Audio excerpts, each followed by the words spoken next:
you have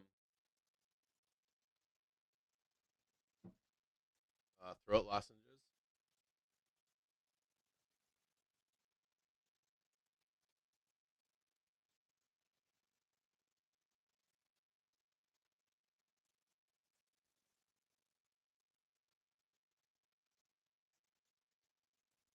Thank you.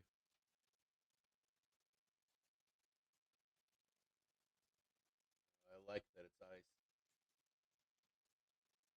It's like every morning. It's like throat therapy.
Good morning, Maggie.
These fucking sellers aren't giving up.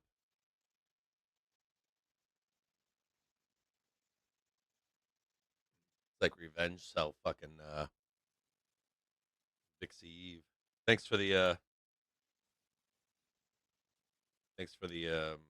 throat lozenges. Yeah. Home Depot shares rising as much as 4.4% Still to the kind of highest raw. since February 14th. Intel shares extend gain to 10%, reaching the highest in 5 months.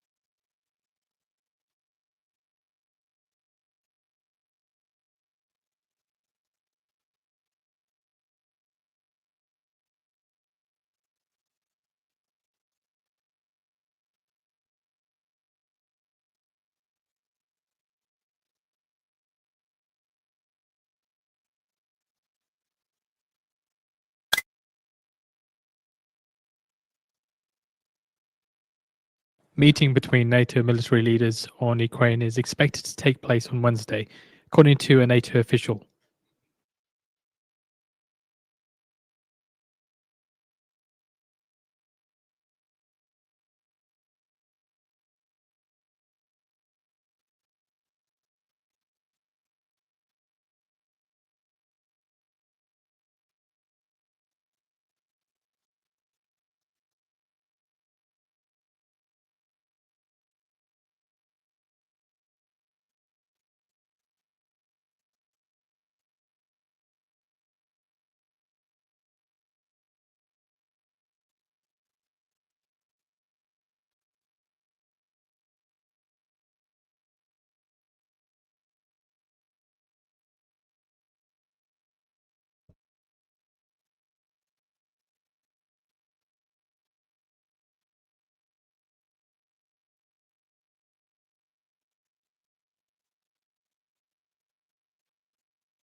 Europe's aerospace and defense stocks down over 3%, set for the biggest daily decline since early July.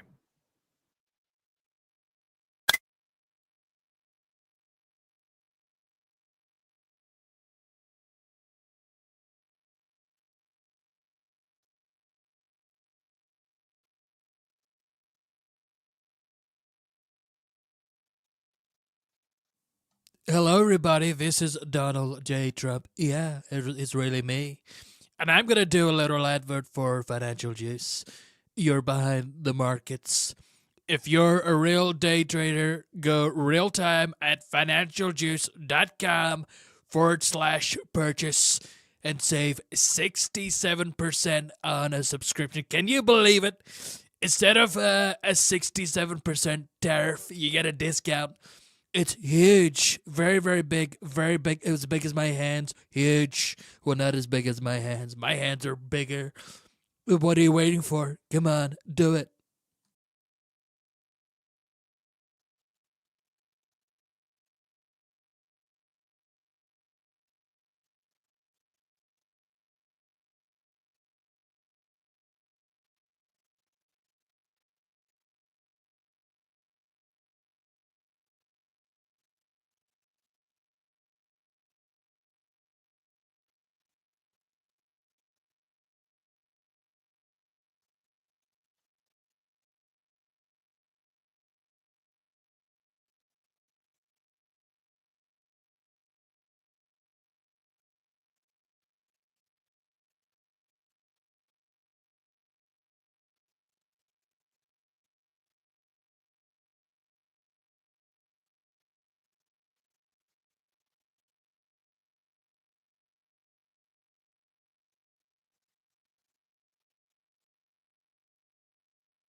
10 minutes away from the top of the hour, we're expected to hear from Feds Bowman speaking at the Wyoming Blockchain Symposium. And there will be text, but there is no Q&A.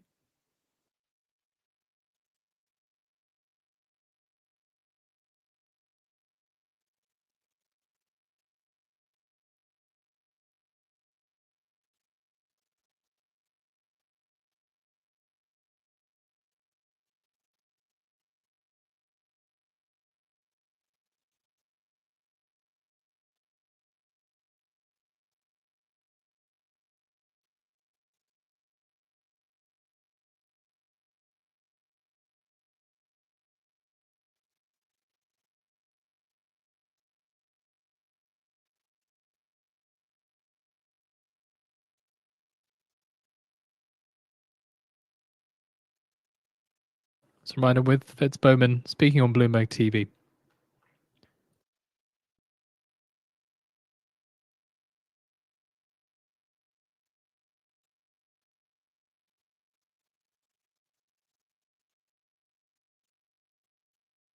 So just a reminder, Feds Bowman is speaking twice today. So at 10 a.m., she's speaking on Bloomberg TV. Then at 10 past 2 p.m. Eastern Time, Feds Bowman speaks at the Wyoming Blockchain Symposium.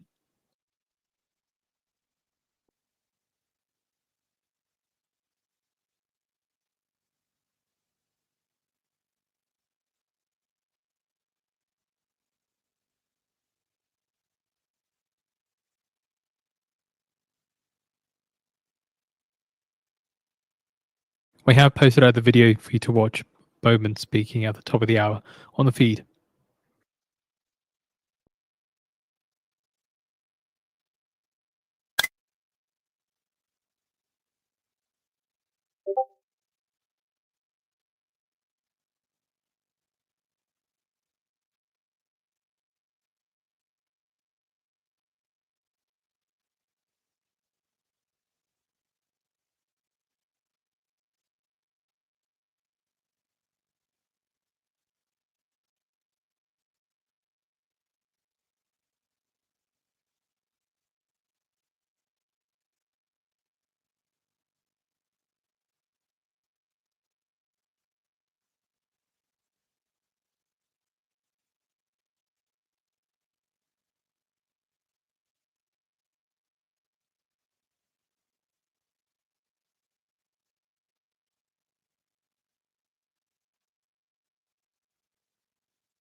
5 minutes ago, until we're expected to hear from Fed spokesman on Bloomberg TV. Remember, the video is on the feed.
Intel shares extend gains, last up 10.1%.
Shortly expected to hear from Fed spokesman on Bloomberg TV.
And the interview with Bowman has begun. Remember, video is on the feed.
Feds Bowman says debanking is a problem in the financial system.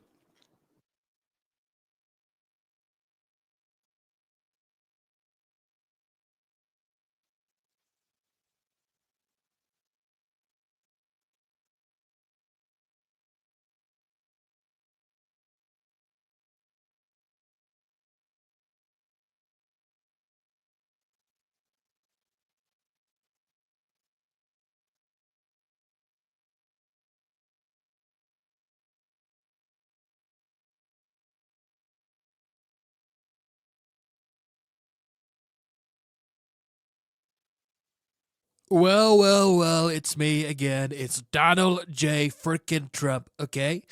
And if you're sick and tired of hearing my voice in this ad, which is pretty sad, all you've got to do is go real time at financialjuice.com/purchase and save 67% on a subscription.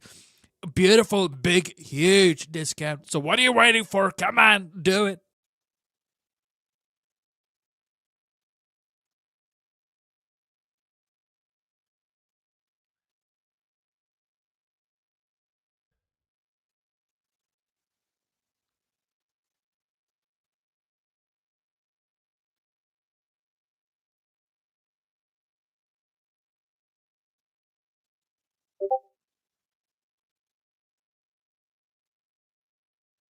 Feds Bowman says that the Fed will address debanking if more cases arise.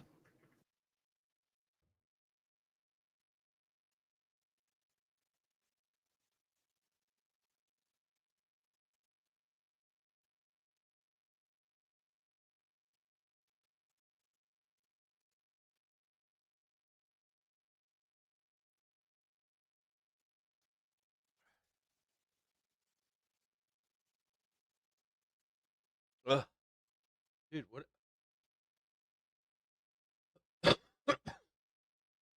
Maybe it's just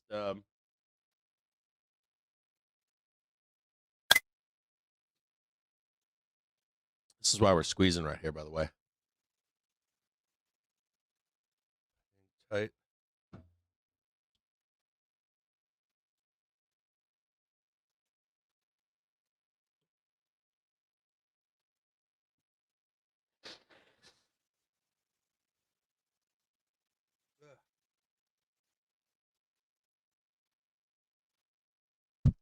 Oh. Check 1, 2. All right, hold on here, guys. Let's see why we're squeezing right now. Here, I'm going to show you guys why we're squeezing.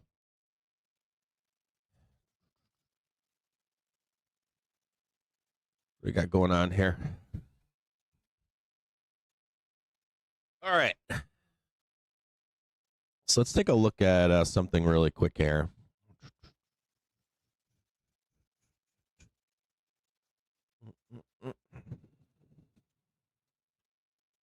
See if we can see this. What's the easiest way to see this? And this is what we're going to show you why we're squeezing at the moment. You can see it right here. See if I can bring this up. Get rid of that. Close that. Good morning, by the way. How are you out there? I've got a little bit of a sore throat this morning. I'm not sure if it's because of talking or if it's... it could be allergies. I've got like a big storm coming through where I live. It's like 60 degrees here. I don't know what it is. A couple things we got to look at here. So this is pretty important. We already know that today is Vixperation Eve. Tomorrow is actual Vixperation. So in and around, or there's a few things. Let's go rewind a little bit. So we know that there are every month, every quarter, there's pretty much in and around 3 dates are important. First one is OPEX, or depending upon where it is in the month. The first one is OPEX. The second one is Vixperation, and the last one is month end, first week of new month. Just keep that as like a one, like a kind of like a one event. And there's a lot of like each month, each quarter, we start out with low net gamma, and that net gamma builds. Net gamma builds on a year, 6 months, 3 months. Fed spokesman says the Fed awaits end of comment period for new leverage. None of this matters. Turn that off. It's like what, and that's actually funny because or the last few days have been a little funny. The market's looking for reasons to go places, right? Now, when we go into these periods, or in between these periods, markets typically has low net gamma, and then that net gamma grows over the month or quarter or whatever, where the market becomes a little bit more tied into outcomes. Now, when we get to these dates, OPEX, Vixperation, month end, new month, that gamma comes off, and the market has the ability to move. Now, that move can be up, down. It does. There's no any like. Don't take like, hey, it's window of weakness, so we're going to crash. I've done that before. Years ago, I would take that advice and I would sell everything, and then I'd get annihilated. It was horrible. It was terrible. The window of weakness is one of the biggest misnomers you could ever think of. So window of movement is, to me, a better describer of that. Now, sellers came in early. This is Friday right here. Sellers came in early on this high right here. And you can see they sold this on Thursday in the overnight. So we tee off down here. We're looking for the market on Friday to hold and squeeze higher, believe it or not. Because, of course, we're in the window of movement, not weakness, just movement. All else equal, we can blast down, we can blast up. Doesn't really matter. Now, what does matter is sellers really weren't getting where they needed to be here on Friday. They got one good thing. They got this low right here. That was a good low for sellers. I was like, yeah, it's pretty good. I'm like that. When I went back and looked on Friday, I was like, that low right there was a door opener to new lows. Doesn't mean it's going to happen. Just means that they opened the door to go lower. That's it. The door is open. It's all we were told on Thursday or Friday at 10 a.m., in my view, at least. The doorway was opened to new lows. Now, they came in again on the weekend. Then they sold again right here. Same group of sellers. Same group of sellers right here. But with no conviction, right? I mean, it's a new low. They also got a new low yesterday on Monday. So there's a series of new lows in here too. You can see one right here, see one right here, see one right here. But still unable to get it done. So you'll see me on like FinTwit right now. What I'll do is I'll shit post. Normally this time of month I'll start shit posting on bears, and I'm fucking with them because I know that they know that eventually they're going to get their downside move, even if it's only briefly, for us to go back up again. And they have roughly a few events to make this happen. Vixperation, OpEx, month end, time period. Now, you could blame it on events or things or all that kind of shit, but like news and data, I'm not really a believer in data, I'll be honest with you. I've got like no faith in it. I think it can be used for anything. Sell the news, buy the news, whatever. So I'm always looking for where price is, and where price is, and what are we doing in the market and that kind of stuff. So this is all mechanical selling up here is my point. And someone knows that. There's someone in here selling this down here, and you can see the low, the new low, and the new low. Now, why is that important to this morning? What makes that special or important to this morning? Well, we know that these guys came in here again, right here. And last night I was like, we should gap this up, right? We start gapping this up. And we did. We gapped this up yesterday. And the moment we hit right where these sellers were yesterday, they were like, fuck no. They sold futures hard. They were like, get out of here. Bye-bye. So we know for sure that those guys are right here this morning. It's right where they are. These sellers back from Thursday are literally right here. So they took another shot this morning, and they sold us down like right here. You can actually see it right there. Let's see if we can get this closer here.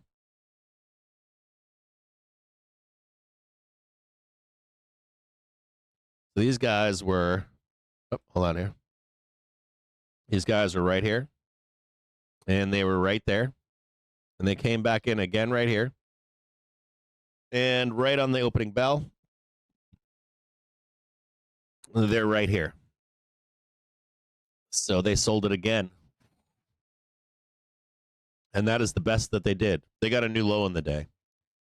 And when we came back up here, you can actually see we began to squeeze because of where these sellers are. This is sell gang right here. The sell side is literally parked right here. So whenever we go above where sell side is, what are we going to do? We're going to squeeze violently. It's going to be a mess, without a doubt. So there's a few things we want to be looking at here. They're still up in here. They're right here somewhere. This is where their stops are. So you can see it. Stops are right here. And look where we stopped. Right here. Just a tick under, 4 cents under where they are. So we're squeezing back up to where their stops are. We have not triggered their stops. They're still here. The sellers are actually still here right now. So let's go take a look at another chart really quick.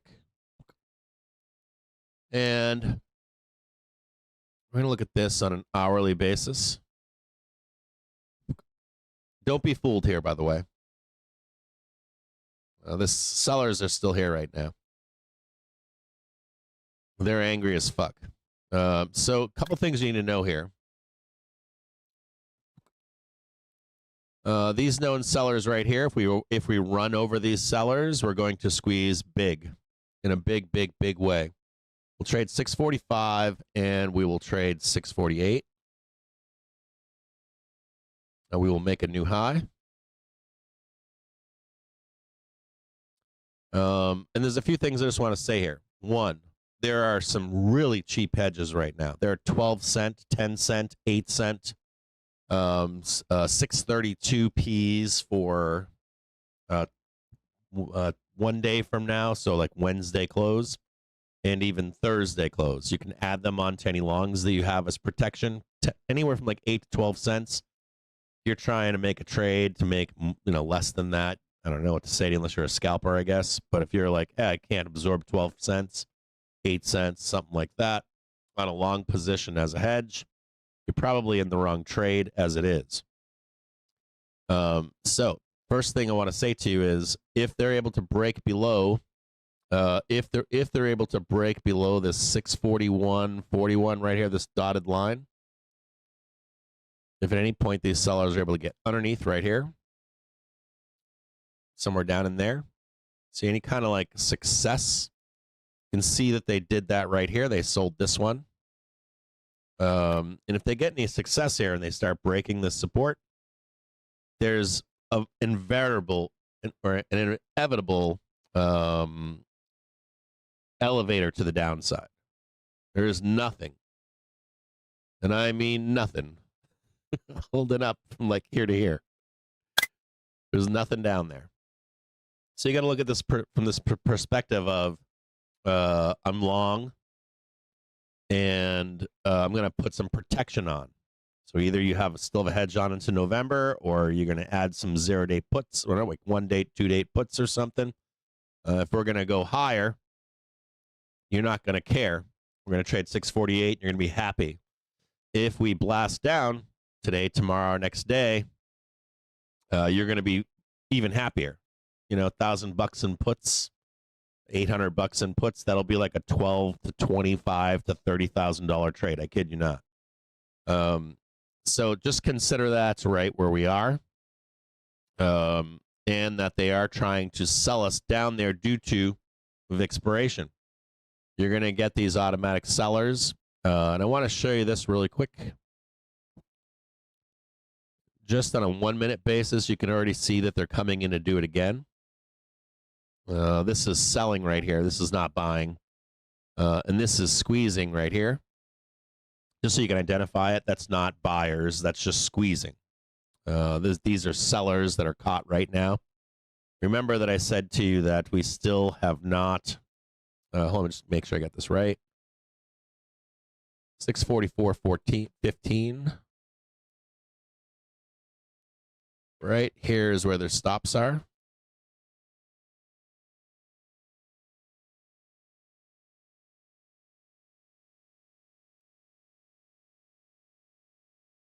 Sell side stops right about here. Not even right about, they're right there. That's exactly where they are. 644.15, I think. Let's check this really quick. Yeah, 644.15. Sell side stop. Squeezing above. Hold on here.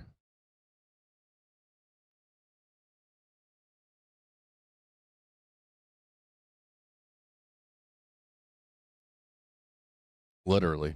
Expect all-time highs.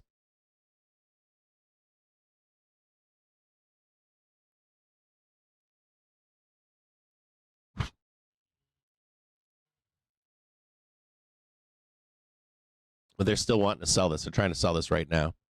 They're going to try to sell this here, and they're going to try to sell it again at 12 o'clock. So watch this real close here.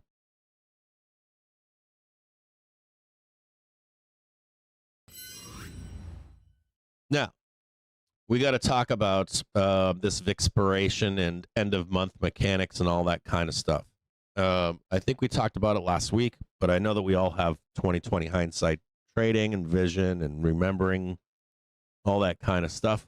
And you say things, and then people are like, yeah, I get it, I get the concept, and then we go away from it, and you're like, forget what that guy said, or I forgot what that guy said. So we're going to take a look at that really quick, too. Bottom right-hand side here. We're going to look on a 1-hour basis. So we can delete everything in here just so we can make it nice and clean.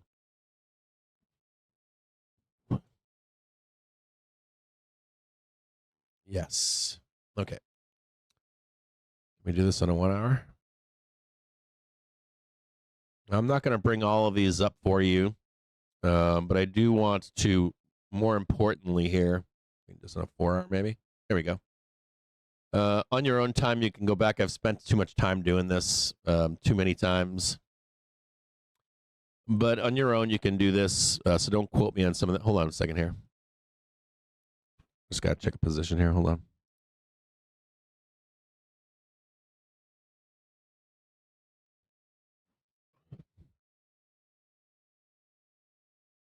Okay. So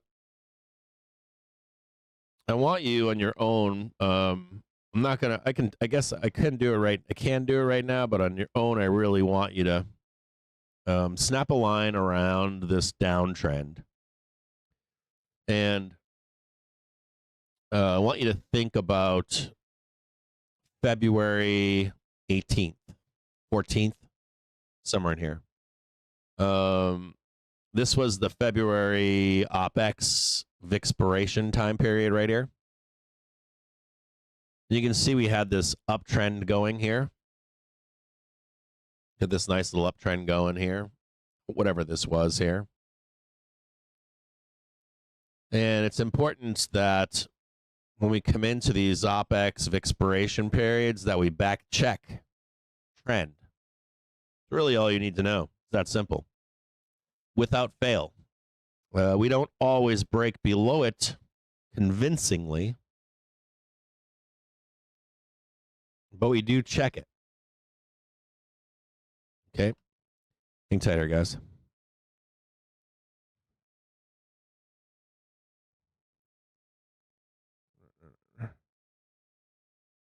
Gotta easy. Wait for me.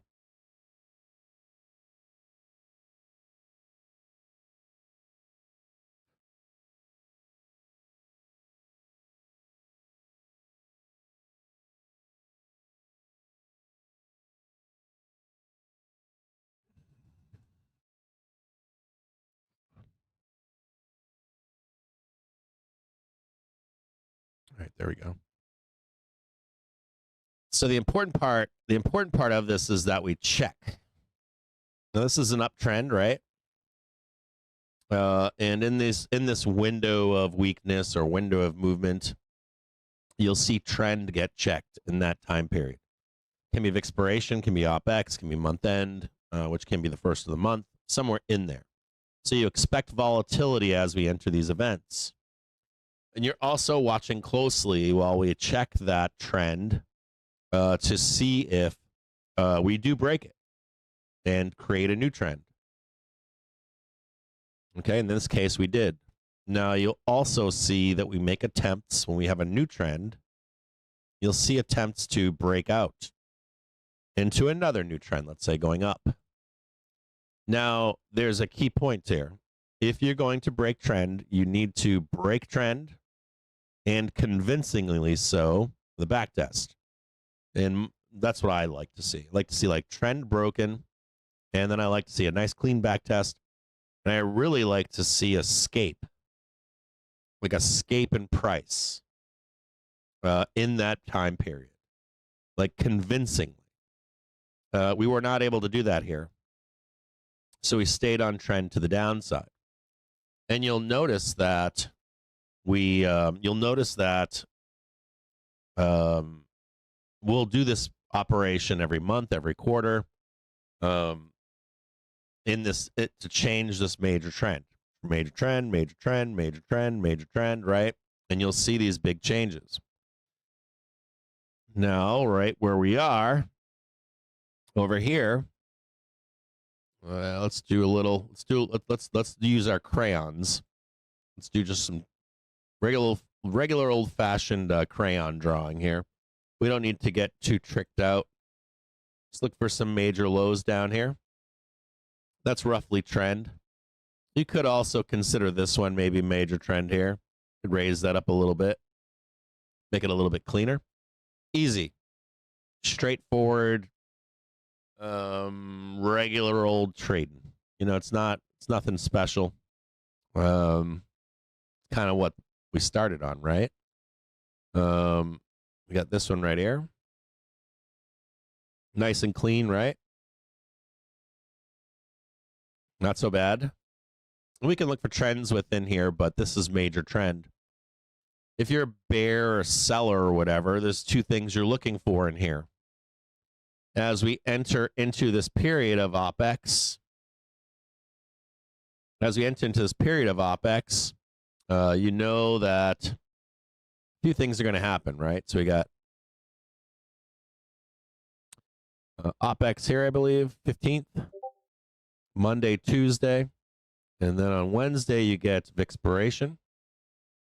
Monday, Tuesday, Wednesday, Vixperation here. We'll type these in as we go so you don't forget. I think we talked about this already this week, but UpX. And remember, if we were in a downtrend, you would expect some kind of a major low and then go up into these events. UpX, Vixperation, whatever that may be. Jesus Christ, I'm making a killing today. Tight here. We got another one right here. Oh, hold on here.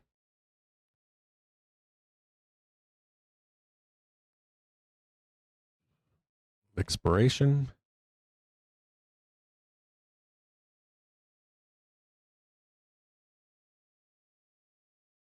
Oh my God, dude. Jesus Christ. I just sold that too. I literally just sold that right there. I sold that whole fucking thing right there. Fuck yeah, baby.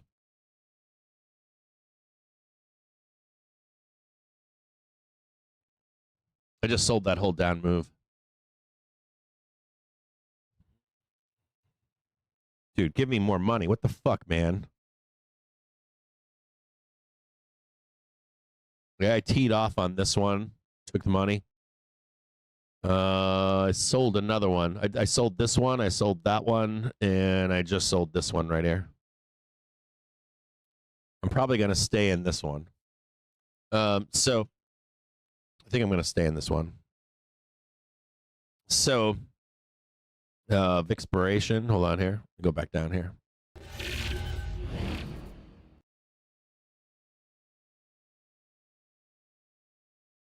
Okay. So we got Vixperation here. Remember when I said to you in and around these dates, right? So you've got the OPEX sellers that I told you about up here for a little bit of an unclench. And now there's a gamble or a bet right now that in and around Vixperation, we could have some more freedom of movement to at least get us down here. That happens to be, just so you know, this happens to be 632.26. 632.26. So you don't necessarily have to get bearish in here. Is the other point. Oftentimes you'll get like bears will be like, that's it. This is the top. We're going to crash. We're going to change trend. We're going down to zero. You'll hear that frequently. But you shouldn't take this. You shouldn't take this thing as that. A prime example of that would be what? This one right here. I believe this was Vixperation. And what did we do? You know, we got shanked all the way down here. And then it almost immediately recovered, right? There's your half-back trade right there. Back up again right there. Take out that one. Before you know, we're back up to a new all-time high again right there. So you don't want to really be like, I don't know, I'm super bear, bro. Don't be super bear. Now, these can turn into big sell signals and directional changes. So we'll be watching, of course, closely to see if, you know, they get us down here. And then they, even getting down here is not enough. You got to be like convincingly so. You know, you got to be like breaking away from trend. Like, we're out of here. That was my problem with yesterday and Friday was I did not like the progress that was being made by these sellers. I'm like, that's not enough. This isn't enough. Like, we need more down. We need to break these buyers right here. We need to get underneath it. We don't have a lot of time to do it. We know that the closer we get to OPEX and month end, you know, we're either going to go down here, and if we fail, they'll squeeze us up into month end. Let me show you this here too, because there is another outcome here too. That there's Vixperation. Here's month end. It's somewhere in there is month end. You know, and if we're unable to break this trend right here, if we're able to break this right here, we will squeeze this up. We'll squeeze all that up, and then they'll attempt it on month end. So, we don't necessarily need to do this right now. So just be aware of that, okay? And you want to be watching closely this support here. So let's go back to the mains or trigger screen.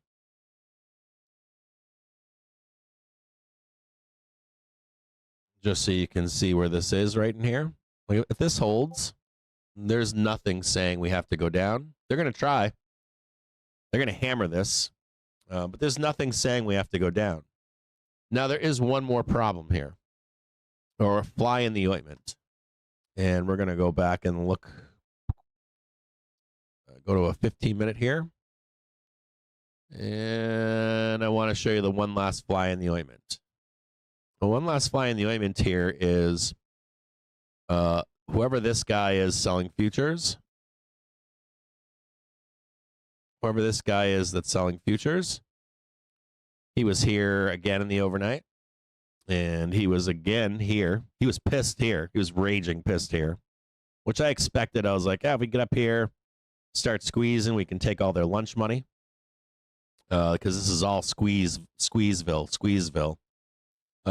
And right here too. Right where we are. Squeezeville. But here's the problem. Here's the fly in the ointment. If they were sellers right here, and there's sellers right here, if we can't get price high enough, and they become sellers again for VIXy to here tomorrow, they will get us down likely enough where there's no support. So we want to watch these fucks again. We want to watch them like today, tomorrow. We want to see where price is. And what we don't want to do is be losing. Let me show this a better way.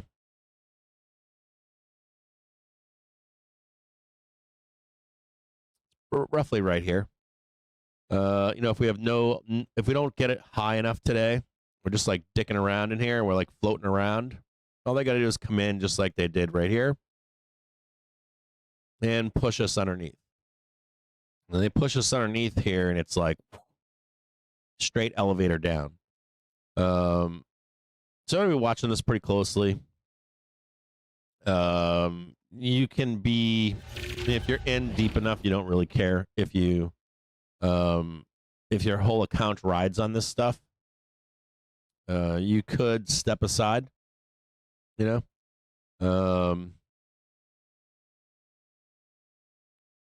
they're going to take a stab at it. You can see right here, they're going to put their, all their oomph into selling these next, today, tomorrow, maybe even Thursday. Friday close. Just be aware that they're here.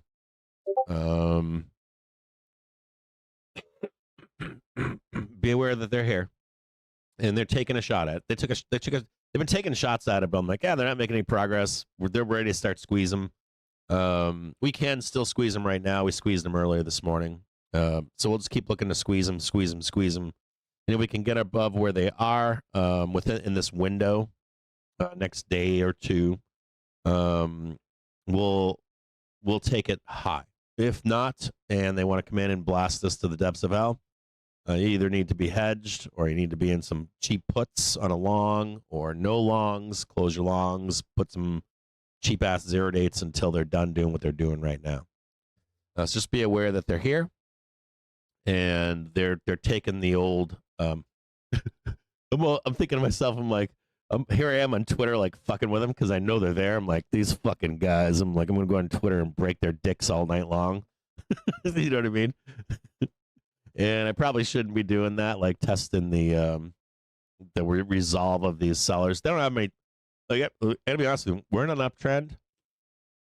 If you're sell side, you pretty much, you can do intraday stuff, but you're pretty much waiting once a month. You're waiting for like this time period. This is when they pay. When you hear the meme, they pay rent. This is when they pay rent. Bears can't own homes; they can only pay rent. This is exactly where that meme comes from. Is this OPEX Vixperation month end, and they get scared too. They get scared thinking it's not going to happen every month, but it does. It happens every month. Sometimes though it's late. Sometimes it's like literally the last day of the month, and we'll sell relentlessly for like 3-4 days. So they get really antsy. They want it early. They want it on OPEX. They want it on Vixperation at the latest and not month end. If we go month end, normally it's a big giant squeeze. It's like vertical, and then we start selling. So they're taking their shot at it right now. We'll monitor it closely. I've got some puts on if you want to know. I've got I've jumped in and out of 2 or 3 sets of puts. Now I'm on 634p. They expire on 8/21. So I've got 634p currently. They expire on June 21st. I've been able to cycle in and out of puts 3 times now this morning. Because the prints have been good. I'm like printing like hundreds of dollars every fucking few minutes. I'm like, oh, good, sweet, great, $300. Oh, another $300. Take that one. That $300. Take that one too. Just like slow grinding. I'm still in those puts. I haven't closed them. If I do and re-enter again, I will. Just be aware of it. I'm still in calls for this week too. If you want to know, I haven't decided if I'm going to close them yet. I'm only going to close them if we break below this stuff down here. If you want to know, I want to see us break below it. Now, one more thing here. Let's take a look right here. This is real simple stuff. If we break below, it's not good enough to break below 641.21. You want to see the door get shut as well, right, with a new low. You can't just have the low. You can't be down here getting sucked up with buyers. But just to be aware that if you are long, and you're like, oh shit, we're breaking below, or about to start selling, you know, like low, new low, and you want to cut your longs, makes sense. If you want to have a hedge on and we go down, you'll still print your calls just on the back end. You can own calls and puts. You can sell puts and sell calls. You don't need to be like, I'm only one side, bro. And don't do that shit as a trader. You can, but don't feel like you have to be one side or the other in the market. And don't feel like that at all. You're looking for that break right down here. If we do get that break, we should start to drop rapidly. You know they're going to take the shot. You know they're going to take the shot. You know that you have a chance at OPEX. You got another chance at Vixperation, and you got another one end of the month. If they're successful early, we'll go down. If they're unsuccessful, we'll ramp the fuck out of this into the end of the month and move on from there. God damn, I'm making money. God damn. Oh yeah, go on down there. Oh, going down there. That's near perfect right there. Going down there.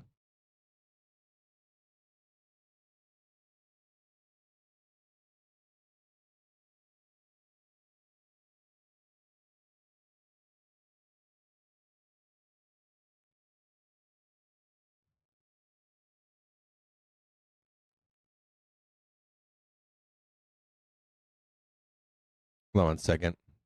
Fuck is that?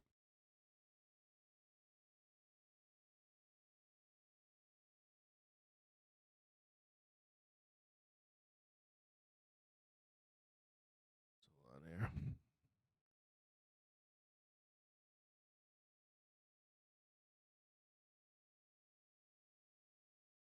Oh god, that doesn't look good, does it?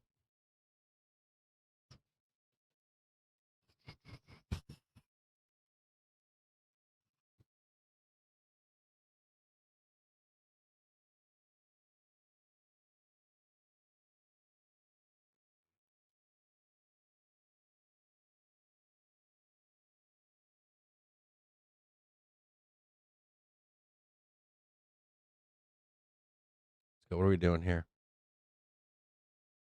What the fuck?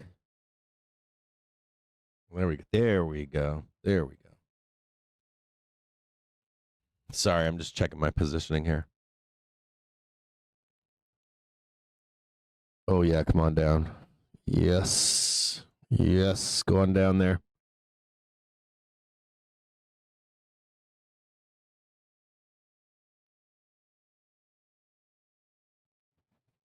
What a.m.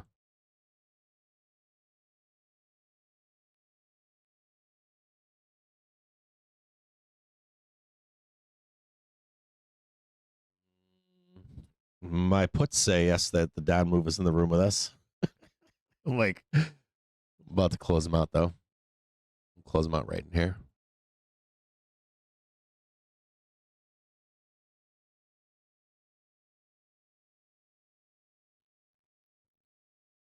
We'll jump back in again over here. Come on down a little bit more.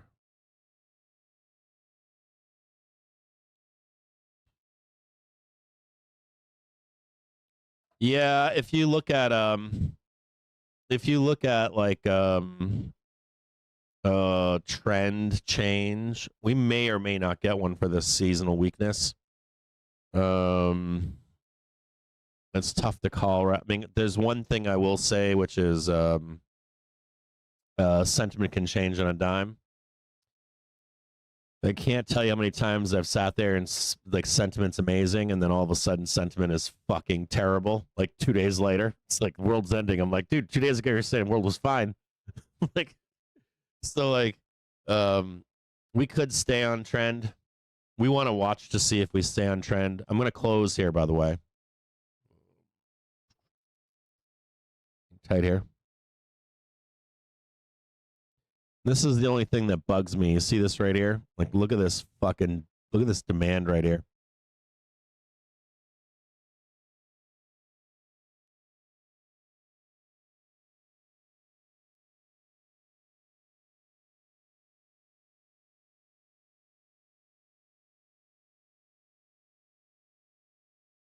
Well, I'm gonna close this.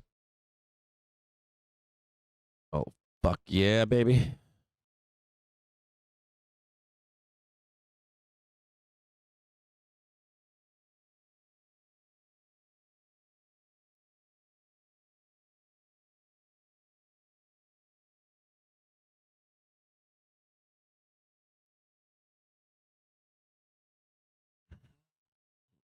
Yes. Oh. God, that was so good. That's why I'm not a bear. It's like crack. It's like smoking fucking crack. Yes. Yes. Okay, so there's one right there. We just hit it. Oh my God, it's like crack.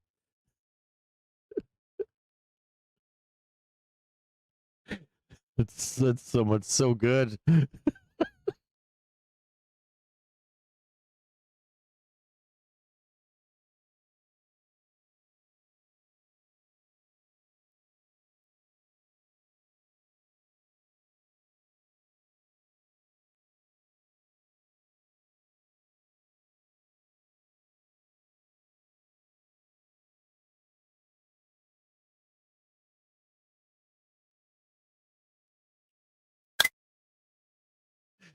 It's such a beautiful thing sometimes. It's like it's potent. It's like so potent.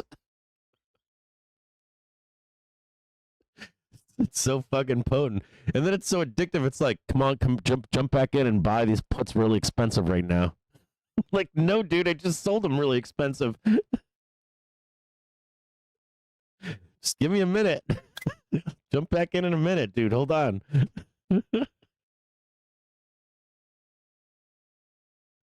Oh my God, such a good feeling though. Whew. It's so intoxicating. Makes you feel alive when you're buying puts. When they're working. Woo. Hot sauce. And they were dirt ass cheap today. Dirt cheap puts. Dirt cheap.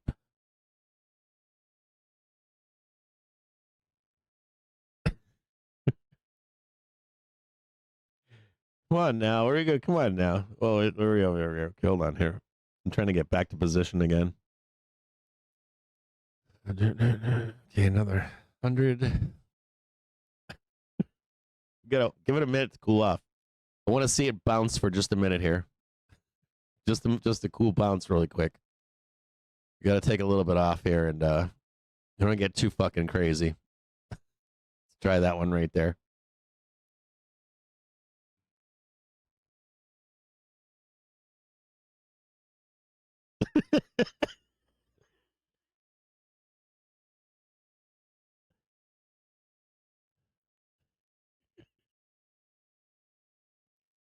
Oh God, yeah. What do we got? Are we doing J-Hole?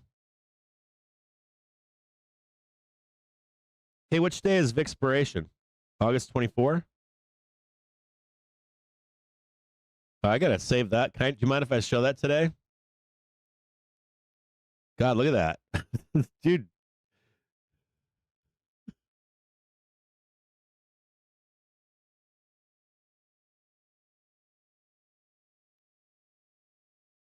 Do you mind if I talk about this today, Volwiz?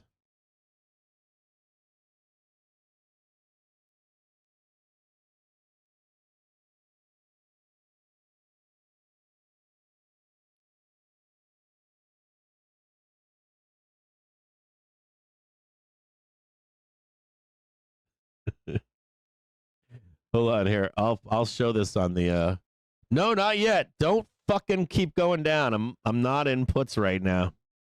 Like, seriously, just give it a minute. Fucking chill for a minute. My God, like chill the dude, what is that? What do you mean web file? Oh, fucking web file. Hold on here. Oh God, I should have stayed in puts there. They're not gonna let me in now. I should have stayed in for the hammer down. Here. Save this. God, I should have stayed. I should have fucking stayed in puts. Yeah, no, they're not too high now. They're only 26 cents. They're not too high right now. They only gained 2 pennies for that last little red bar right there. I'm not too concerned. I just doubled my money just a minute ago, so hold on. Where are we at here? Okay, so we're gonna look at Volatility Wiz. He's a badass. You all know who he is. We're gonna look at something that he dropped. I think this was in one of his briefs. Let's go take a look here. And we know that Jackson's Hole is the source of volatility this week. I showed you a chart yesterday. Let me show you this chart again right here. Hold on, hang tight here, guys.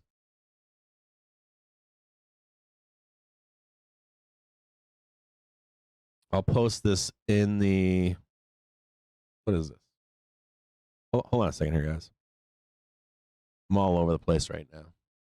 Dude, seriously, just fucking bounce for a minute. No, I don't want to buy your fucking puts here. No.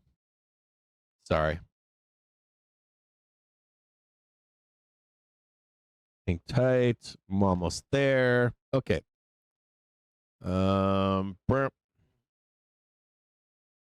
First one I want to show you, I showed you this yesterday.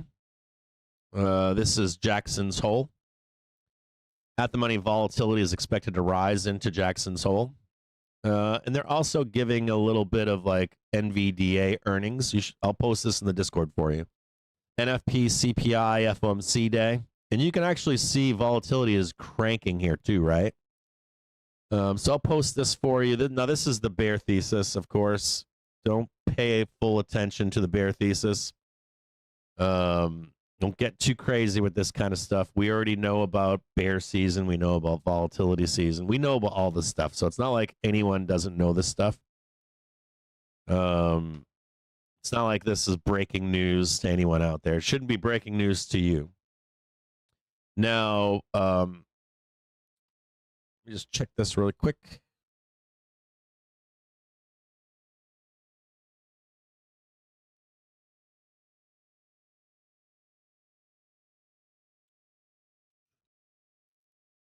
Give me just one quick second here. Dude, I don't want to fucking buy puts again, man. Just give me a bounce really quick. July or August 20th. So this is the August 2024 Vixperation. And you can see, I'll show you, let me just check this really quick. I got a few things I got to look at here. Hold on.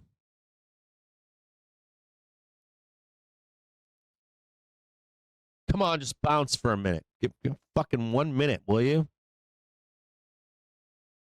No, I don't want to diamond hand my puts until fucking the bottom. I like taking the money along the way. Okay, so August 2024. I think I'm in August. There we go. Okay, so this is Vixperation. So, all right, so this is Vixperation right here. I just want to make sure where it is. So this is Vixperation. Now, remember, this doesn't have to be to the exact date. It can be in and around or whatever. But here's Vixperation, down move. And then we have a day before Jackson's Hole. This is Thursday. And Thursday, we actually blast down here, right? And remember, this is like the flattening. I want follow my cursor right here. Like this is the flat. Right? More important for you, or here, let me see if I can edit this. Like dates, like if it rhymes is enough. You don't need to be like, oh, it has to do this and this date or whatever. How do I edit this fucking thing?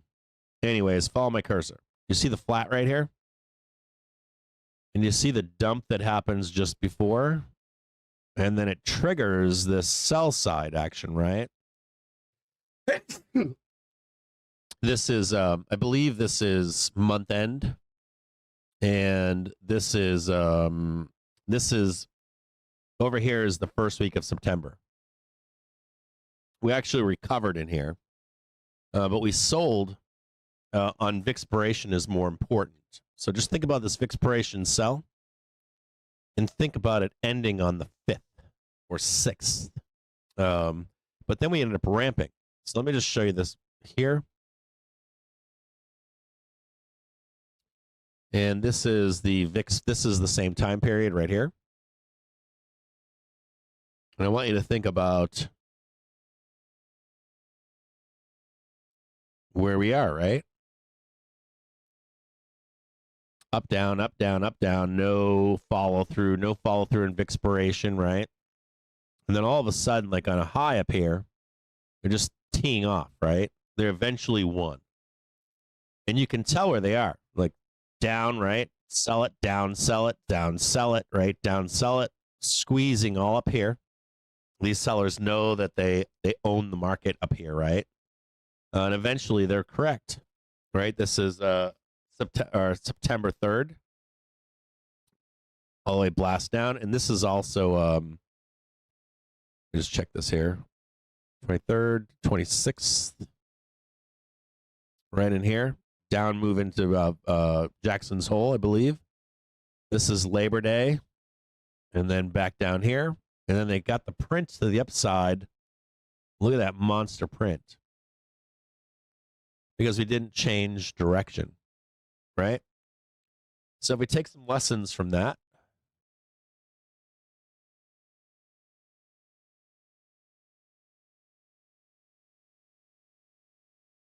If we take some lessons from that, this is month end right here.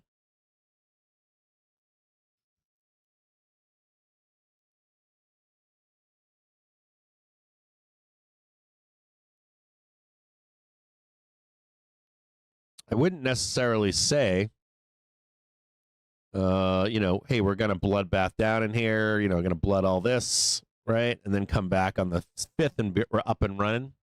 I can't say that's going to happen. We can easily go up here, jackknife down, and then we're off and running. So there's no guarantee of this. Just note that within here, like the last time, that they are here.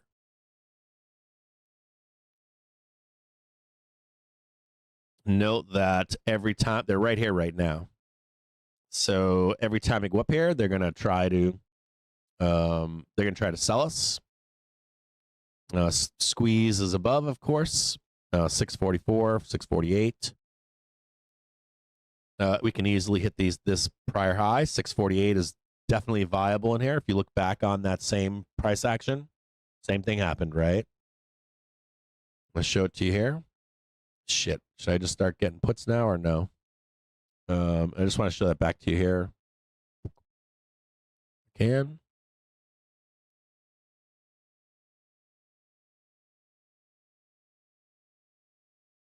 Right in here. So just so you can see, when I say, hey, 648's viable, right? Oh, it is. Blast down, right back up. New all-time high right there. New all-time high right there. Attempt at all-time highs. Attempt at all-time highs. So 648. Where are we at right now? I wasn't able to jump on that. I didn't have any time to get on the trade. Okay.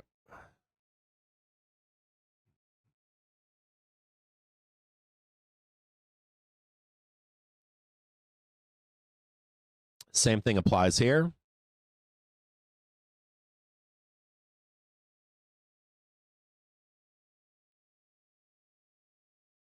We can easily blast down here and go straight back up here.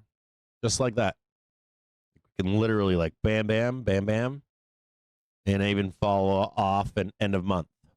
So it doesn't matter if it's right now. Doesn't matter if it's later. Doesn't matter if it's end of month. Does not matter.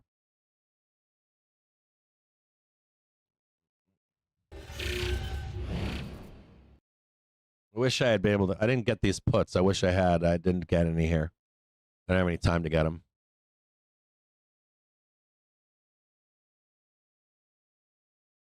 I wish I had jumped on that right there. I wasn't paying close enough attention. I was dicking around. We'll do one more into 12 p.m.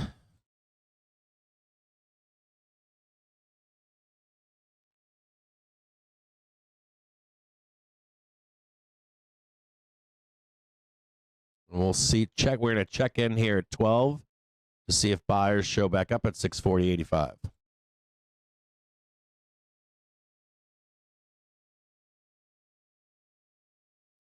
God damn it. Now they're 30 cents. Fuck. God damn. Ugh.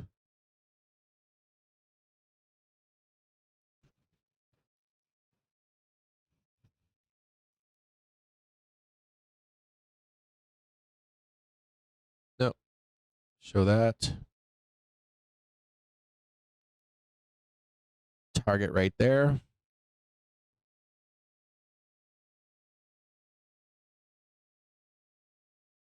Target is 640.49. Watch out for a squeeze once we hit it.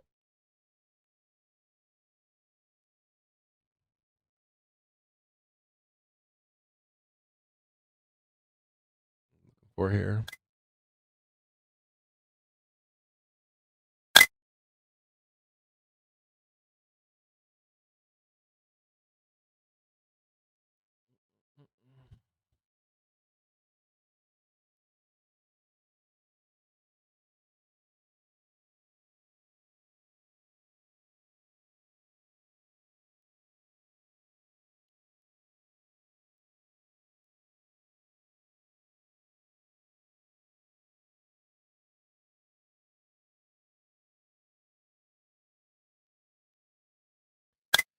Oh, yes. Close your puts. Close your puts.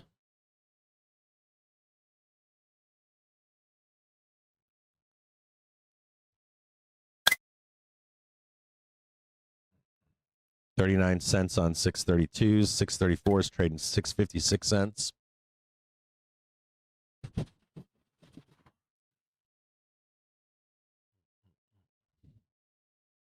Oh, yeah, there it goes. The new low. Oof.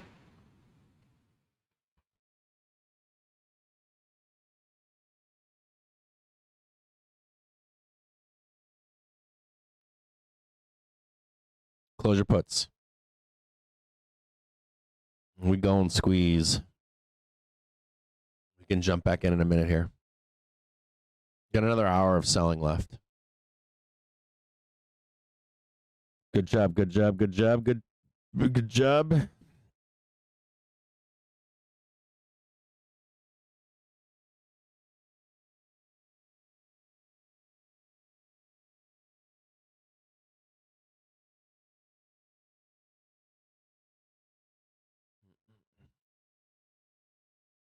Nice. Fuck yeah. It's like crack being in puts. I'm like, the first three, I did puts 3 times this morning. I'm like, I gotta get the fuck out of these things. I'm like, it's like becoming a junkie. Bears are like, for like the next like 3 weeks, they're like, it was so amazing. I made all this money for like 1 day, 2 days. The market should just go down all the time. I'm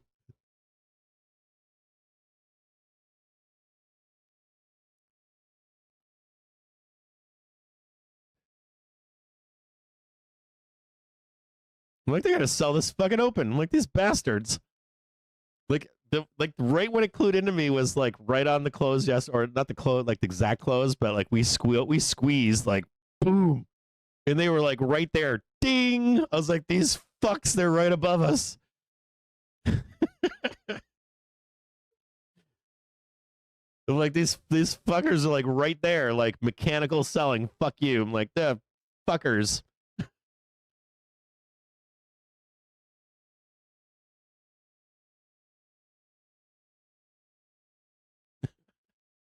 Should we try to get in and do it again? Should we wait for 12 o'clock maybe? Maybe we wait for 12 here. Let's wait for like 12 o'clock. They might get one more at 11:30. Like from, but if take a go risk off on sell side at like 11:30. There might be one more down here, just to get underneath. Hang tight here. We already did that one, so we're gonna look for this one. Maybe one more would be nice. SS3's right there. We could dick around here for the rest of today. No. Watch out for bullshit sideways here.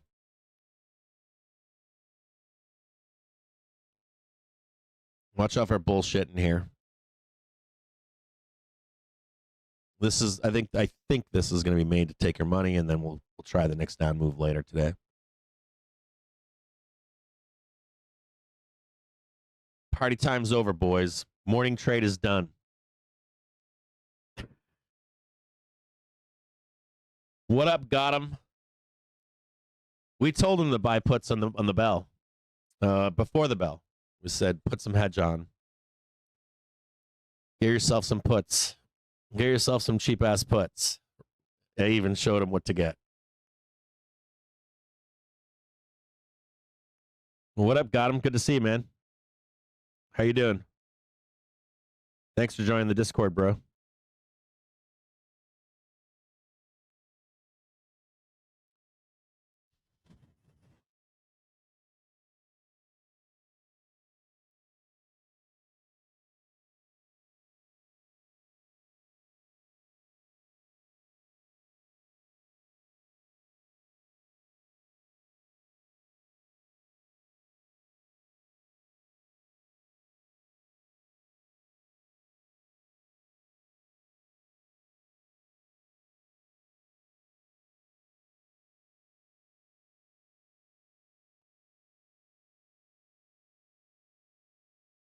Should we go in for one more?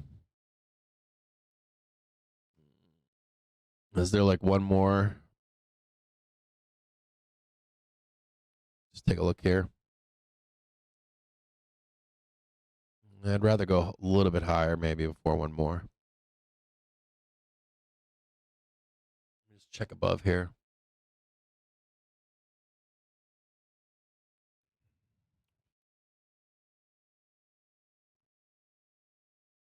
God damn it, I can't believe I missed that last fucking leg.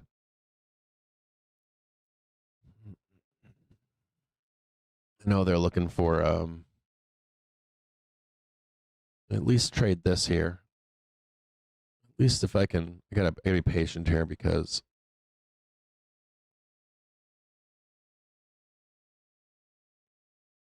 I want to see the rejection on 1 minute.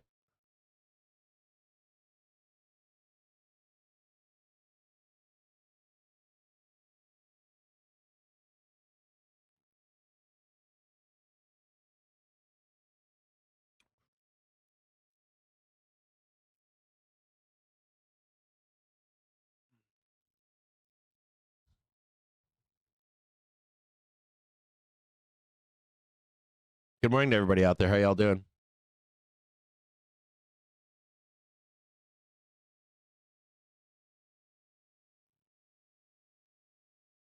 I gotta eat a candy here. My fucking throat is brutal.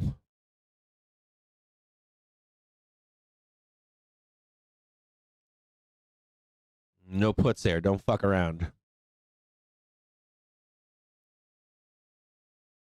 I want if we're gonna get puts, I want to see like big rejection here. My fear is that we're gonna do this, and then we gotta wait for 12 o'clock for the next sell. So don't get caught in this.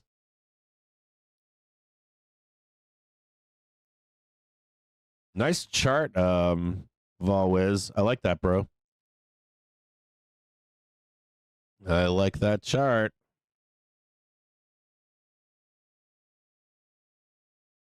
Yeah, they pounded it down too on Vixie. I think the 20th was. Yeah, you got it. We got like from my perspective, we got to short a high.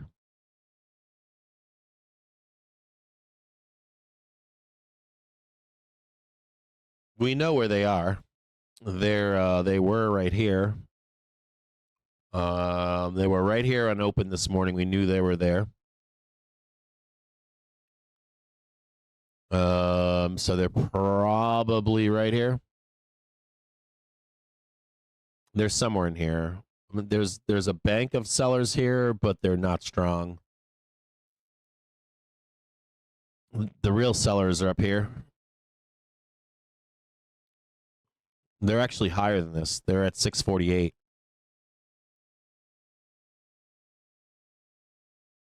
I think we can trade 648 from here too.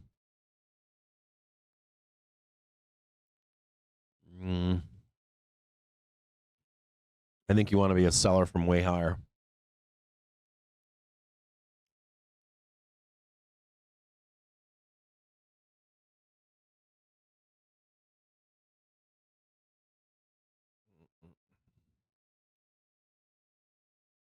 I'm looking at Volwiz's stuff here too. This says the same thing.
No position short for me right now.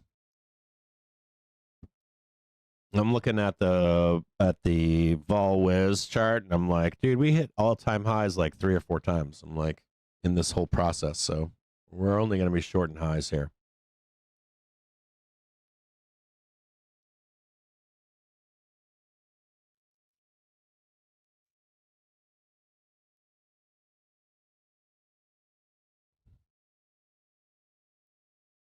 I want to get some calls here, to be honest with you.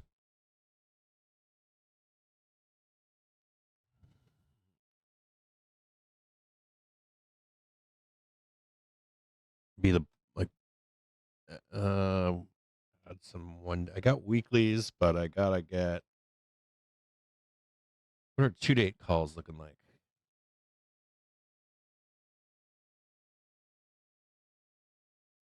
20 cents on 648. 20 cents for calls right now on 648. 2 days.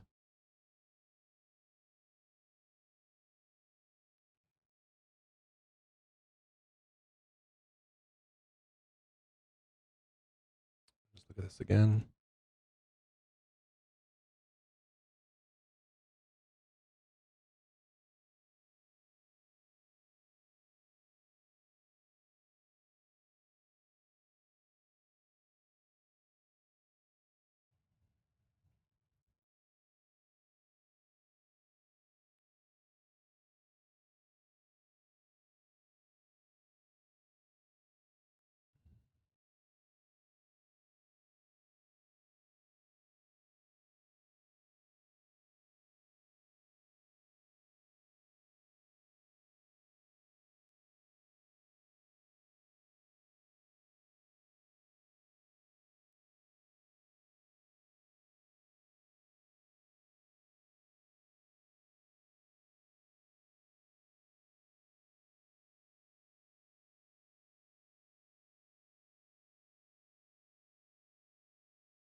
There's that.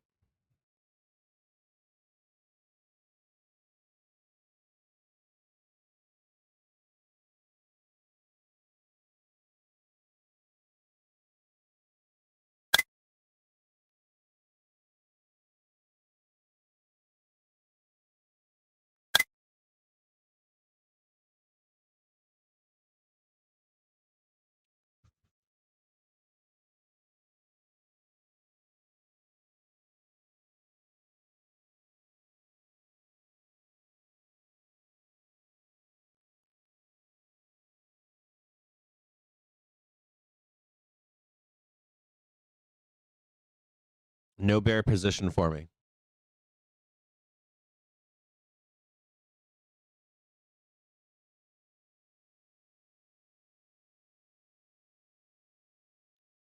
Closed it out already. I think I've had puts 3 times now. This morning. 3 times.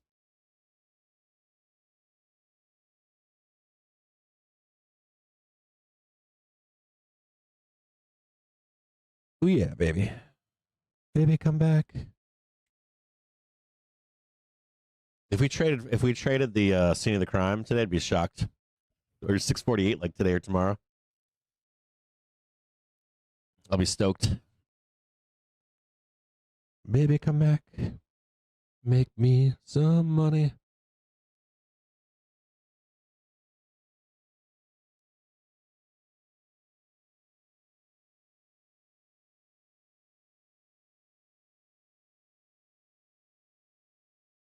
Oh shit.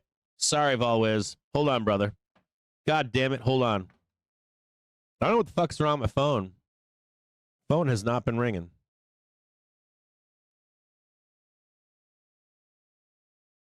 I'm gonna have Volwiz on right now. Hold on. My bad. If you ever see me, you're like, oh, Cap's not doing this or doing that, say something to me. You can always be like, yeah, Cap, get it. Pay attention. Hold on here. We'll get Volwiz on the show. Where the fuck is he? Fuck is Vol Wiz in here? Why am I not chatting with Vol Wiz more often? There he is, right there. I'm going to call him right now. You guys hear that? Yeah. Hello. What's going on? Hold on, let me turn my thing down. You're on live already. All right, cool. Dude, like, so Inspiration, dude. I know, dude, like, dude, last night I'm like, we're gonna gap this fucker up. We did. But I was like, right when we gapped at 6 p.m. and they started selling, I'm like, I gotta go back and look in the last 3-4 fucking sessions. And they were like right fucking there. I'm like, these fuckers. Like these fuckers are like they got caught off guard yesterday at 6 p.m. Did you see that? I'm sorry, I was just trying to get my speaker to work in this freaking thing. Yeah. Did you like say that again? The last sentence again? So I've been watching them sell the last like 3 sessions, right? When? Friday or Thursday and Friday, the weekend, and then Monday. And then we haven't, I mean, really? Like selling, like what are you talking about? Yeah, they're selling futures they've been selling futures every night, creeping us down into like the place where the elevator shaft is. Yeah. Okay. So that hold on. Now. Yeah, so yesterday we were supposed to squeeze. We're like, hey, we're gonna squeeze. And I'm like, okay, we're gonna start squeezing here. Momentum's coming up underneath. I know where these fucking sellers are, and the moment we're above them, we're gonna go moon time. And so at like 6 p.m., like it was like, I don't know, it was like 5 o'clock yesterday. I'm like, gap this fucker up, get above him. So we squeezed yesterday, dude, at like 6. Yeah. Right into him, and they just teed off. Bing. And I'm like, fuckers. Yeah. You're really good at calling the squeezes, like, especially at the end of the day. You're like 3:35. You're like, here it comes. It's fucking gonna be like a squeeze right here, right now. And yeah. And they did it this morning, like right on the bell. I'm like, we're gonna fucking sell right here. I'm like, these cocksuckers are right sitting here waiting for us right now. And they did it. I mean, this and they did it again today. Right? Did you see that bar at like 10 a.m.? I was in puts then, I think. Which one? The squeeze or the like right? Yeah, like for like 5 minutes, less than 5 minutes. It was like kind of dumb. Oh yeah, right here. Right at 10 a.m. Dude, all right. And so I was like, I took that one right there. I took that one right there, and then I literally took this one like right about here. I took all 3 of those. It's fucking epic. Super. They're here. Your commentary earlier about like, I think you were you're doing a short diatribe about how, which is something that I talk about all the time, that like, if you listen to morons and say you can't time the market, right, then you're listening to morons, because essentially you can yes do it. Like my father-in-law asked me the other day, we were playing golf, and he said, what percentage of the time are you right in calling like whether the market's going to be up or down? Enough. Okay, on a specific day. Enough, Dad. I'm probably like 65 to 70%. I could tell if it's going to be up or down. Like, and I'm just basing that on, the option cycle, right? The calendar. That's it. The vol calendar. That's it. That's it. So that's it. That's it. Right? There's going to be some charm bullshit here. Yeah, we're gonna get the Vanna bullshit, the charm. Yeah. And I really think I was looking at your chart. I'm like, we can easily trade 648 like today, tomorrow, like in 1-2 days, like easy. Which chart are you talking about? The one I made this morning or last night? The one that I just saw with the where we were on trend, we were on support, the poop island, and they just kept pinging like highs and then ripping it down, ping a high, rip it down, ping it high until it's stuck. Right? Eventually, it sticks. So here's. And Friday vol is huge, right? What's that? This Friday's vol is big, right? Well, it's not priced big, but it definitely is going to have people on edge. So, like, if he just does his typical routine, that's nothing then. Go off. But if he does, like, if he acts like angry, like once in a while, right? It's once in a rare while. I know. Do you remember when there was like in Star Trek there was like the anti Kirk and the regular Kirk, and so like one time the anti Kirk and Kirk fought. Like there is an alternate universe where like there's a J out there, and he like Yeah. says something that makes Marcus mad, and so like it's in there. Dark Like, Day. he doesn't like to pull that lever very often, but if he just says like basically if he just says basically that we have to at least view payrolls and inflation data before we get serious about the auto cut, then markets will not like that one bet. You know what I mean? They will be like, oh my god, like maybe there's no cut. So that's what I'm thinking. I mean, they want to hear, the markets need a blankie, right, to continue Yeah. to just, yeah.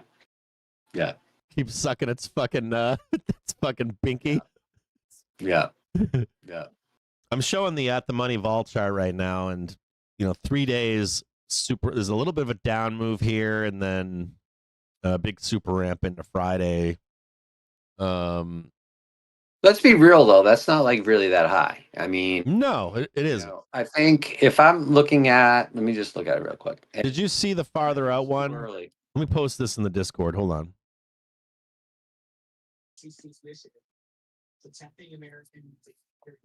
Did you see this one yet already? No.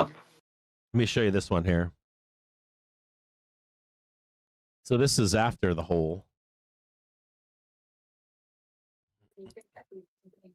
Right here. I'm kind of way behind you here because I'm watching the YouTube video and No worries. 30 seconds behind that. I posted the chart in the Discord in the main chat. I'll ping you on it. Okay. Now we all know this is bullshit too. Like at the money volatility that far out. Like this is the bear thesis, man. Like we got all this stuff coming up in September. You know what I mean? So give me like what your I don't see it anymore. So like give me what you're like. Hold on, I'll post it in your I'll post it here. I'll post it in the chat. Oh, sorry, you put it in the Discord? Yeah, hold on, I'll post it right here. I mean, I know that this is so fucking far out that the chart is bullshit. I mean, that right there is that right there is like stupid. I mean, it doesn't look like that. I know it Like, that's doesn't. not I what know, it I is. know. So a lot of people, what they will look at now, because skew's all fucked up, is they will look at a single strike vol, right, at the money strike vol, as their thing. That takes skew out of the equation, right? Mm-hmm. You just like, all right, how much?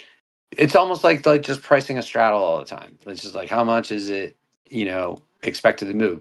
And you can't price Friday yet because it's fucking Tuesday. That's what I'm saying. Yeah, that's what I'm saying. Like we do 48 like today, tomorrow, no big deal. Like literally, we can open up, we can wake up tomorrow and like all-time highs, and I'm like, I mean, Friday at this point, no problem. At 1%, which is 13 vol, right? And to me, that isn't really indicating a whole hell of a lot. Nope. Like, well, that's what we got here, 13.5, right on the whole. Yeah. And that's just for the unrealized volatility in the event. It says when we get there, I bet if I were to guess, okay, like, and these guys, like these pod bros and stuff, and if you want me to go into that, I can. But like, who pod bros? Pod bros, VRP bros, vol realized. So there's a bunch of like guys at like Citadel, Millennium, like Jane Street, like all these firms, and they go in there and they're like they're in specific pods, which means that like they have groups of traders doing different things. Yeah. And, like because they're grouped out, that means that it's sort of like a bubble. No, a pissing contest. Like differentiating their risk among risk groups. Yeah. You know what I'm saying? I do know about that stuff. I do. I'm asking for the audience. And so, like, a lot of these guys, they like to, you know, the name of my blog is Smashing Ball. They like to come in at 10 o'clock and just like pair up with the ETFs and funds that just sell puts and stuff at specific times of the day. And for like the last like 4 months, obviously they're printing their own fucking QE like constantly. I mean, it's been like the sharps on sharp being like, you know, return versus risk has just been through the roof. Like makes Madoff look like a fucking lazy bastard, right? So like, I feel like the yeah, QE a is lot of direct also injected going into on them. online. Huh? I feel like the QE is almost somewhat injected directly into them. Yeah, I mean, they there have was the a time. capital, and then Yeah. if you're like in a winning pod group, you know, at Citadel, right? I mean, Rubner, he went over there from Goldman. Did you read his latest note? He just had one. He just had one come out. He was a little bit. He's sort of. Am I wrong in saying that he's like sort of like expecting a little fragility because of the setup? His positioning has not changed. We can read it right now if you want. I read it. I read his most recent one, I think 2 days ago. It was on Wednesday, I think. Of last week is the last. Let me one just I check. saw. See here. It might have been Wednesday. Let me just look right now and see. There was one a few weeks ago. I try to keep following him, even though he's not with GS anymore. I try to keep up to date with him. Well, Zero Hedge does a good job. Like if he puts out like a long form, like you know, he's always There's a been, newer you know, one. There's a newer one. That you're talking about the I'm back post? Nope, I'm talking about this is a rhino market recession. Oh yeah, I read that one. Yeah, I read that one. Did BBG post that one? I didn't see it. I don't know if they did or not. I mean, I have the Zero Hedge subscription, which I think is actually like, you know, worth the money because they take, you know, if Charlie comes out with a note, generally they're pretty quick to summarize it. Like, and that's the difference is like it's $30 for like a long form explanation of Charlie's note, but if you want the full note, you pay $125 a month, which is their professional thing where you can get the whole thing. I don't need those. So, like if they're like if they're gonna like explain it for me and give me all the charts, and I'll pay $30 a month. I don't need the whole thing. Hold on here. I'm gonna check right now.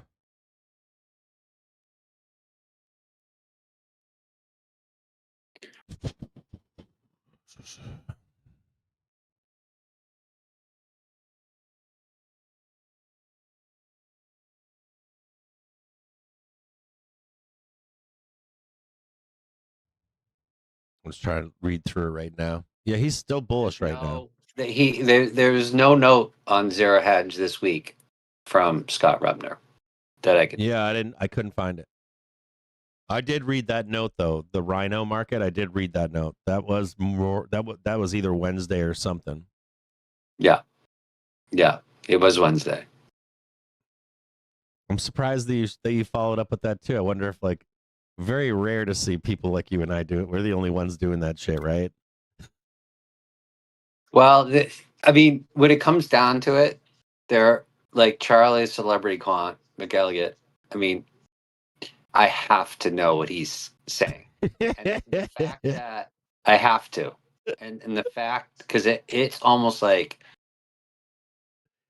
you know, if he's saying vol is cheap and it's unstable and markets are unstable due to, you know, Vega positioning and things like that, like you want to know that. But like Rubner going from the squid to Citadel makes him even more important because you can see all the flows. Like I 100% agree. Flows. He sees the retail flow, which is retail flow is way bigger.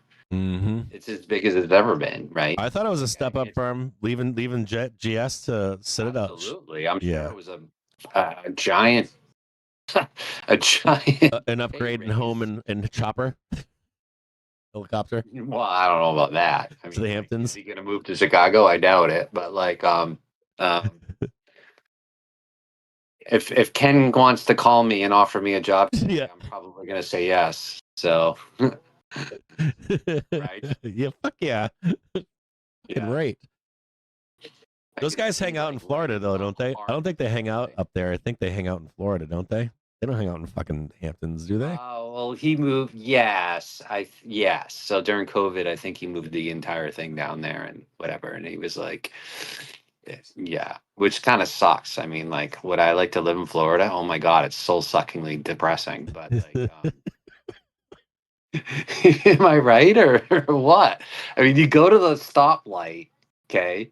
What's going on And you go here? to another stoplight, and you're still looking at a Chipotle, a fucking nail place. Yeah, it's like a you know? brand new one.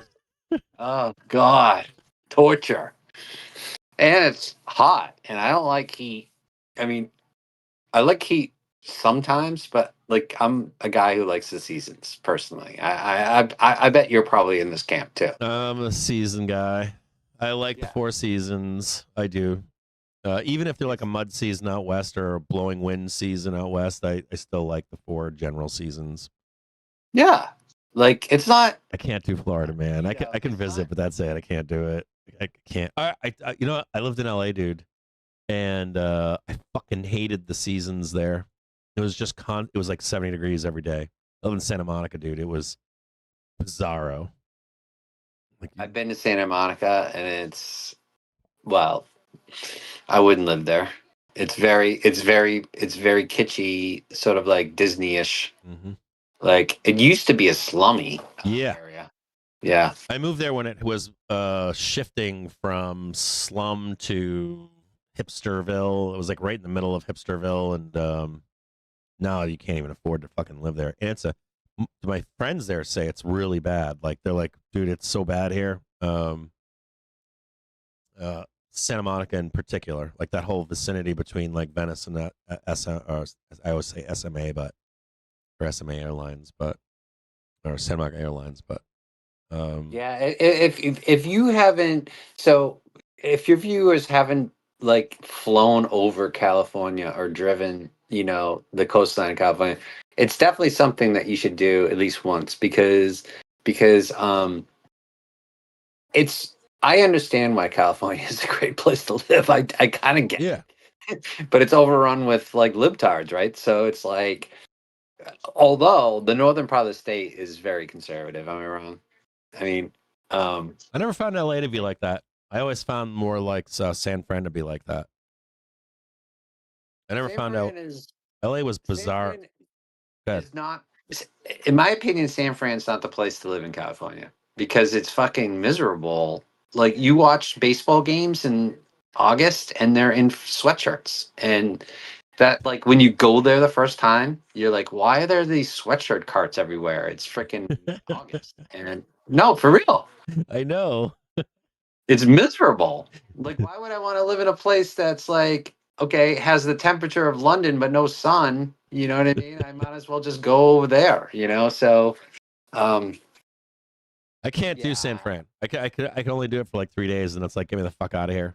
I need to get the fuck and out of then this you city. drive like 2 miles out of the city, and it's like 110. You're like, Jesus Christ! Like this place blows. Like, I don't know why people like it.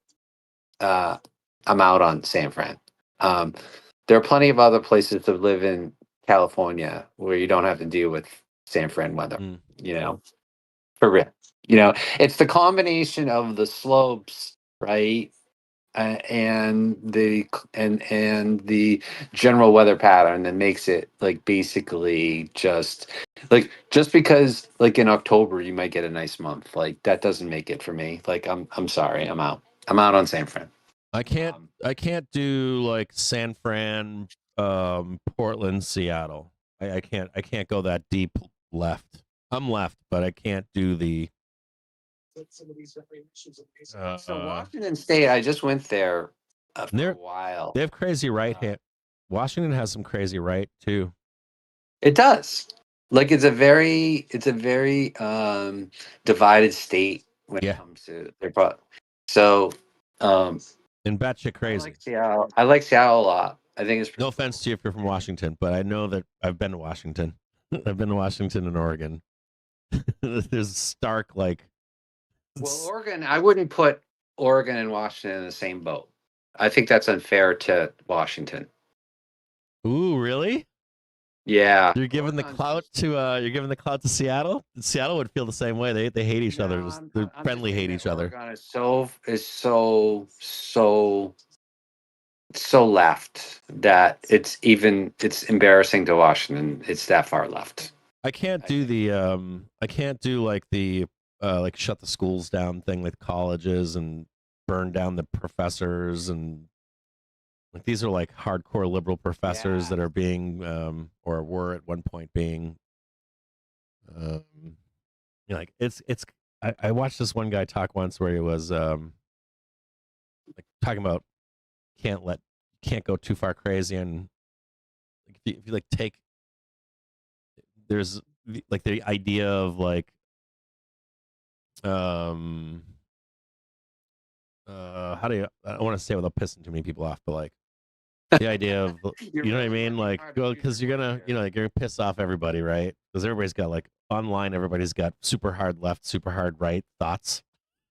Then in real life, of course, it's more like, yeah, let's protect these people. Let's not give those people a soapbox. Let's not give those people a soapbox, nor those people over there a soapbox. They're not based in reality. And then I like drive down the road and I'm like in a parking lot and I see some guy in like a fucking van that looks like he should be living in the river. He's got like all the bumper stickers and I'm like, that guy's on FinTwit, probably has 1 million followers. Not FinTwit, but like Twitter. Yeah. Probably got a major fit Twitter account, lives down by the river. Did you ever read Nomadland? No. What is it called? An excellent book about like you know, a certain segment of the population completely displaced and like they just move around in RVs and live like Oh yeah. Was that about the woman? Was that a docudrama? Or was it a book too? A movie that won an Oscar. I never watched that. I just read the book because like, you know what? You know, these guys in there. I didn't need the view of the director. What was the book? How was the book? The book was like was awesome because it was like a woman who traveled around and lived with these nomads in America, and they worked at Amazon, and you know how difficult that was. You know, to go in there at 65 years old and be standing all day. Well, obviously that's going to end because the robots are going to, you know, totally take that over. But that's what it was about. And like depending on the time of year, they knew where to get the deals and where they were going to like, you know, to park their RV or their camper and stuff like that. So and like what kind of like, crime and drugs and situations are around that whole like nomadic lifestyle. It was an excellent book. Like it made me now when I drive through, like even on Cape Cod, I'll drive by like trailer parks and I'll be like looking to see, you know, what's going on because I read that book. So you know, and the general theme is that they were displaced by the financial crisis. You know, they lost their homes and stuff like that, and then you know they were too old to get jobs and restart their careers. I mean, that's the general theme. That was the liberal theme of the thing. But it was just based on true stories and whatever. There's a place in New Mexico. They do these things called earth chips or something. Hold on here. I know what you're talking about. I've heard. Yeah, like earth. And I knew some of these guys. Like I knew a few guys that were building them. Yeah, they're like they make these buildings. They were like Trustafarians. Like these people had money and they came from wealth and they were, you know, like me, liberal or whatever. But then there was the community, and the community was people that fell out of society. It was I drove out there a couple times. It was super dangerous, sketchy as fuck. Rampant drug use, rampant poverty. no police, and the roads down into those communities are pothole ridden, like 2 foot deep potholes. So it's not like you're driving in and out of there at speed or anything like that. They're non-maintained roads. There's like dumping and trash and all that stuff going on out there too. New Mexico was known when I lived in Santa Fe, and New Mexico was known as a little bit of outlawish. New Mexico in general. And there, I noticed that a lot in the West. I noticed it in the parts of Colorado, Southern Colorado. I noticed it. I never really noticed it in Utah. The Mormons run everything there, in my experience. So I never really noticed it there. I think I've noticed it in Utah, but I don't think so. New Mexico, I noticed it though. But that culture, like that woman that was in that book, I think they're the same people. Or same group of people, and they've ever been on YouTube? They like drive around they do like rendezvous. They do they live on BLM land. What if it's BLM or yeah, I think it's BLM land.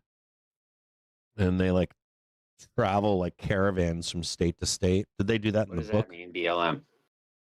Bureau of so in the West, it's not as common out in the East, but in the West, there's a lot more focus on the designation of of national land and what its uses are for.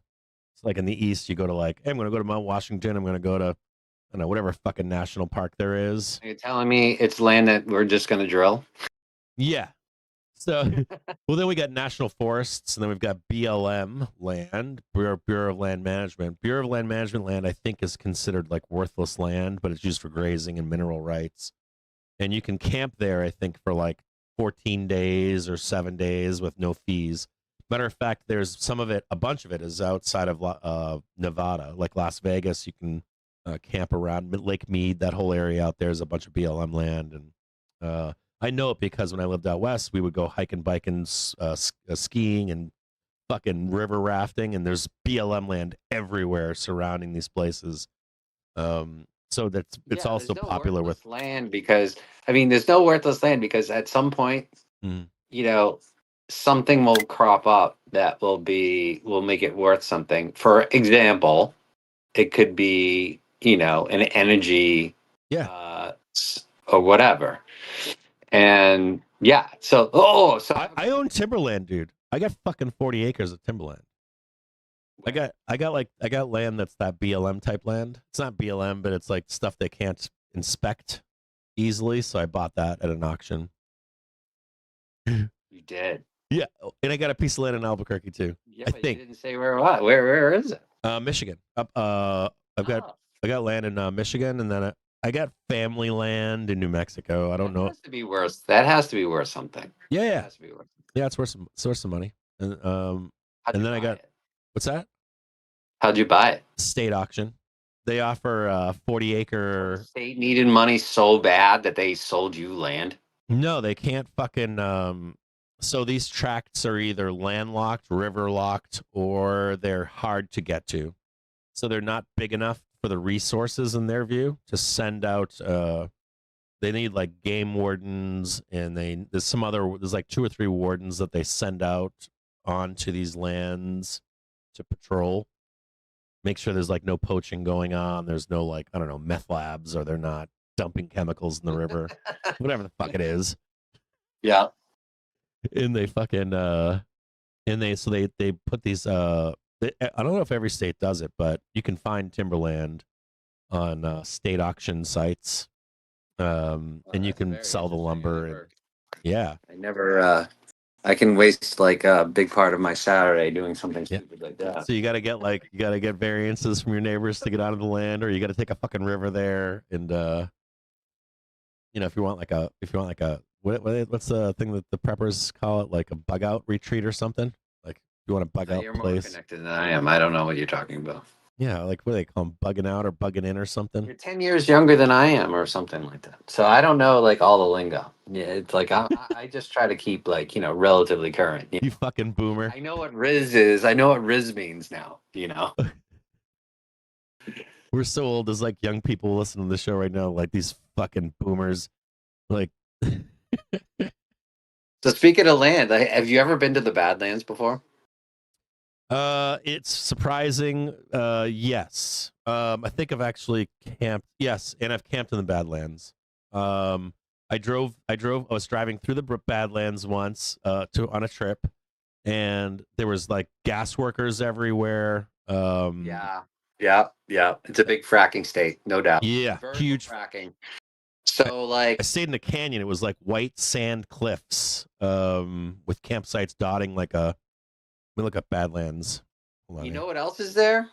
Nearby is the and correct me if I'm wrong. It's the site where they filmed the Close Encounters of the Third Kind. That frickin' That's right. plateau. That's right. That's right down the road from. That's right down the road from my family ranch. Where the. What the fuck is it called, man? Devil's Tower. Yes, Devil's Tower. That's right. So we have a family ranch with almost 8,000 acres in middle of nowhere, Montana. That's a lot. Ekalaka, dude. Yeah, it's the size of a city. I have 6.5 acres here, and like I don't know who. Do you really? Are, so yeah. You have 6.5 acres in the Cape No, the Cape is or South Shore. I say Cape. I mean, I'm in Sherburne, Mass, which is like southwest of Boston, about like 30 minutes. And so that's gangster, dude. well, you sort of like the town laws require that everybody has at least 2 acres, right? So it keeps it sort of farmy, and then it's great. I love it. It's freaking. The property taxes are just absurd, but like other than that, like I love it. It's great. Now the Cape is that's a whole different ballgame. Like I was actually talking property tax with my father the other day, and I was like, yeah, he lives in Duxbury, Mass, which is right on the coast, probably like just near Plymouth, Massachusetts. And he's like, I pay like $30,000 a year in property tax, right? Mhm. So this salt bill is. I gotta watch this. Go ahead, Okay. keep talking. I gotta watch this because I added some calls for tomorrow here. I want to make sure they're not fucking with me here. Yeah, don't let me like step. No, on keep your, talking. Actual Money trading. losing. I gotta see if this shit holds or not. They're gonna try to put in one more low. Let's talk markets for a little bit, and because All right. honestly, it's gonna be drippy. I think, like, it's not gonna give the bears what they want. It's just gonna be like a slow grind. That's what I was thinking. And those are the charts I put up, in my note last night. And, before Jackson Hole, you're probably going to have a bunch of people that are like, all right, I need to, square some shit up or buy some puts, which will push the market. And then, make them feel terrible about it the next day, right? When he says nothing or whatever. And Mark goes, you know what I'm saying? It's just going to be, it's not going to give anybody what they really want for a while here, like bulls or bears. So, like, who does that benefit? Good question, because like I always try to price like call butterflies and stuff like for stagnation situations, and they just are too expensive. So it's extremely difficult to find like the best trades I find in situations like this are like call diagonals, which is like selling one near term call. Come on, let's go. And owning a couple strikes up. It's freaking difficult. It is a difficult time to be trading right now and for a while, because it's just not going to make anyone happy. I don't think. That's my guess. On the J-Pow thing, J-Pow's tough because I'm with you on J-Pow. I thought like I was so I had to go back in my fucking brain, and I'm like, okay, I got to think back to all of my memories of Jackson's Hole. And like I have like some memories of Jackson Hole being negative, but things were really bad when they were negative. The economy was usually in shambles. Yeah, if he wants to get fired by the end of the month, he can do it on Friday. Yeah, Being a dick about shit. and that's the other part is that otherwise, It's though, not in his nature to be like that. It's just not in his right. nature to be like that. He wants things to be nice. He just Mhm. he has never been a person who's like he's I'm gonna never cause been a person problems. who's like right. He's never been a person who's like there's too much risk out. There's too much. People are being. Watch out for this plunge here. There's one more plunge coming for 12 o'clock.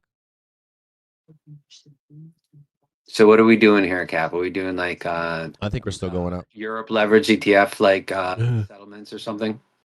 No, well, this is the same as the 10 a.m. flows, like the 10 a.m. and the 12 p.m. flows. We have some equal high thing going on here, upside down, of course. So if you're a bull, this is what you're looking for here. There's some kind of like cup and handle. Rising, dude.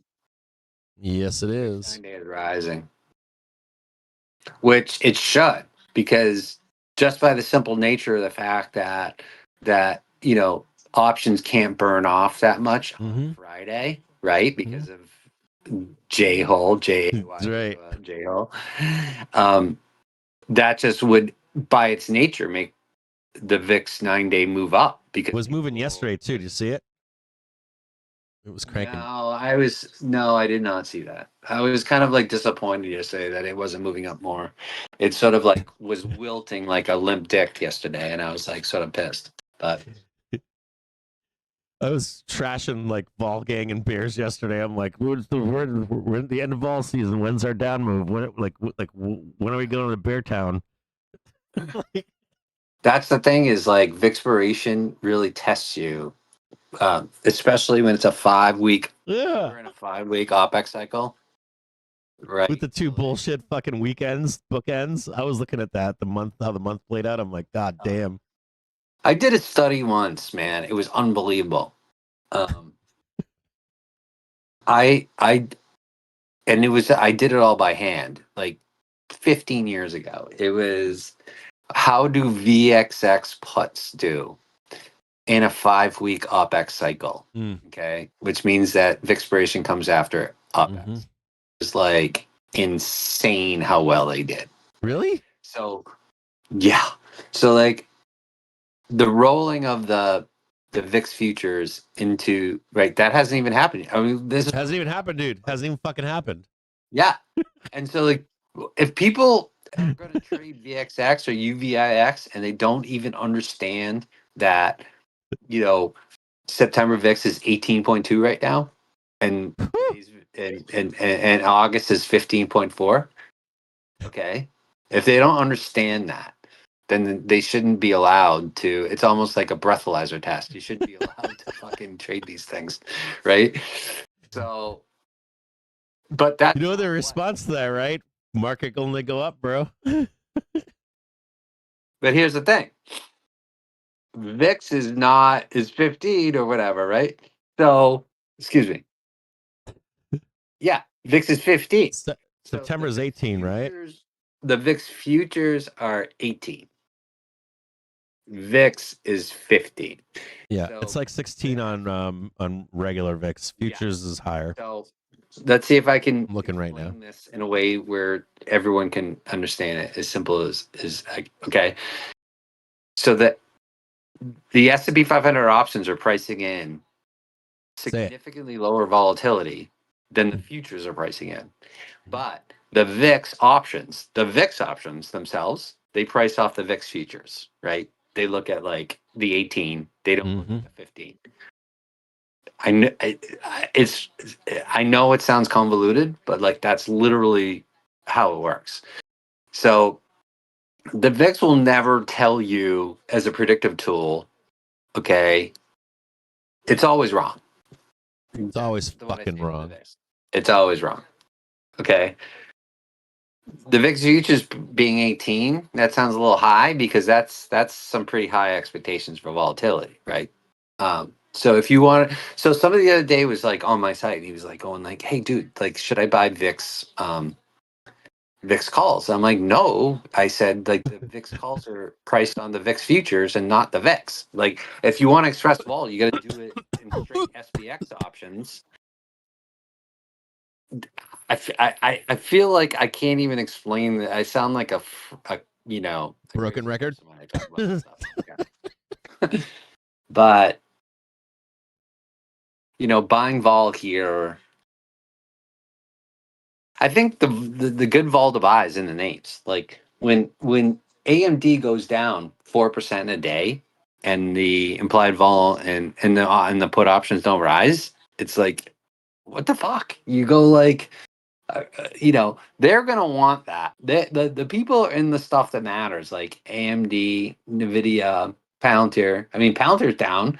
Like, how much has Palantir vol up? Let me check. Let me check. I'm gonna check right now. You would think that, you know, after the hit piece, you know, and it actually falling, that vol would be up, right? In Palantir, like people would actually want puts, right? But they don't. No, they don't want puts, dude. They don't. They don't believe, and they're probably selling puts today, you know, as opposed to buying them. They're like, oh, put Palantir to me at like 150, I'll take it. I think that what's like you say, like they're trained. It's like Pavlov's dog, right? Yeah. So implied vol. Buy any every fucking dip. It's going to eventually resolve to the upside. Just put enough time on it. Just add long. Palantir in the last 5 days has gone from 190 to 160. That's a what? Huge move. Yes. Huge. Implied vol is 55. Even though the stock has come down like what is that, 15% or something, right? I mean, give me a break. So if you just bought at the money puts, you didn't have to pay any premium, and you're probably up. I'll shit. Instead of like surmising, I'll tell it to you right now. Hold on one sec. Let's just say you bought set puts at 190, right, last week. Let's just say. Mm-hmm.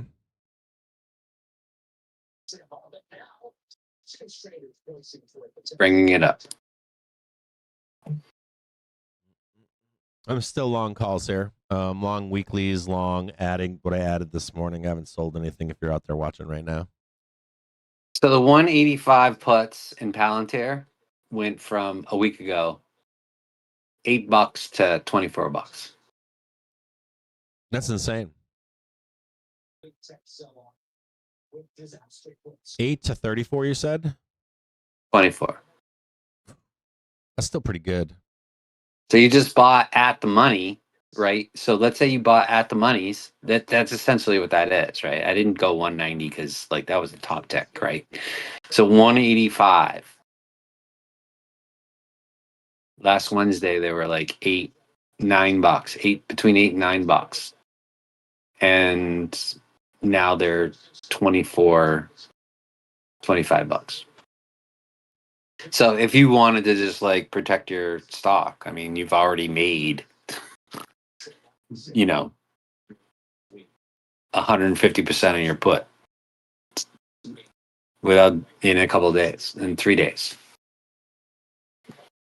That's the thing, is what I'm seeing too, is like, it's like you look around and you go, because I own puts and stuff like AMD and things like that. And like, you go like, why is my put like not worth anything? I have 35 days left to go and it's not worth anything. What is going on? It's like nobody owns protection yet. That's the thing. They're not bidding up for protection. Yes. Let's watch this closely here. Watch this 6430. This was like last known support right here. Keep your eye on this. We sold down into it, of course. They tried to slam us again, and they're trying for one more crater event here. I don't like being under 6430. So we're parked right here. They're looking for, blood. We're looking for this right here.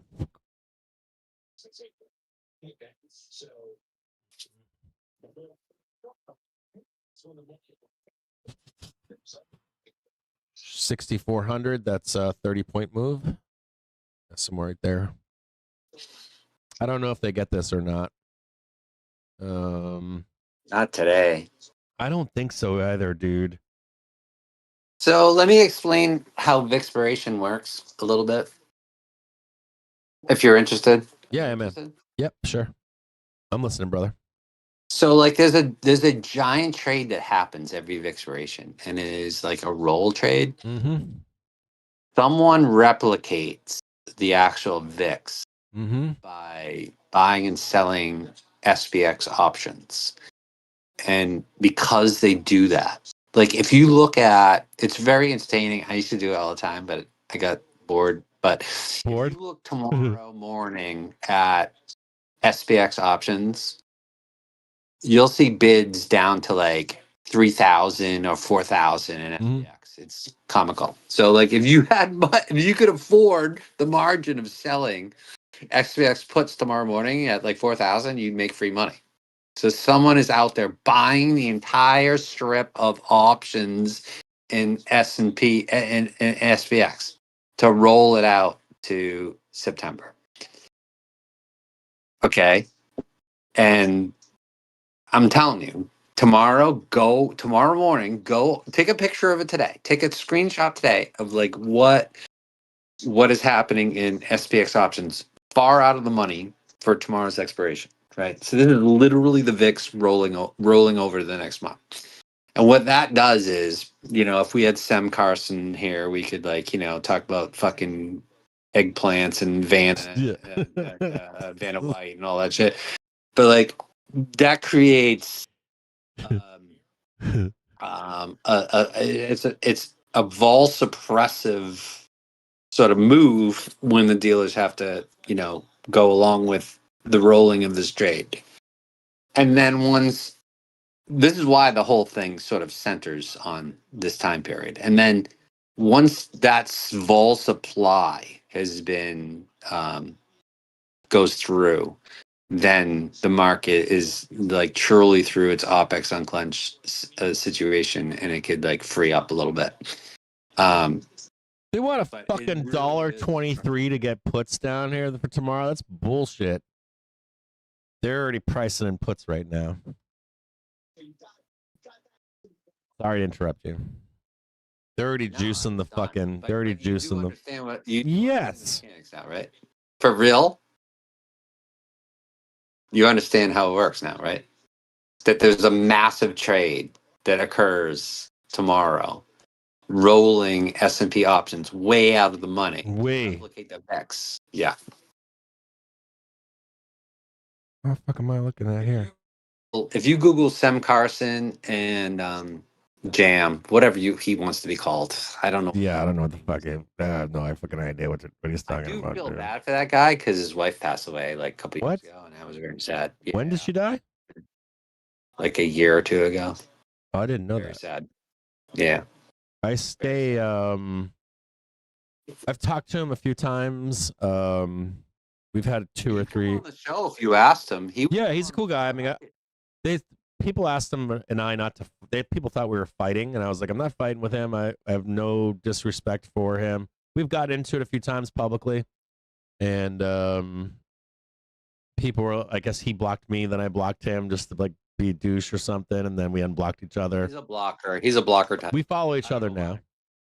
I think he's a fine guy. I got the one thing that I have a problem with guys like Jem and Andy Constant and all those guys is they have such high follow counts that like everything that they say is inspected, and people think that everything they say means something, and it doesn't.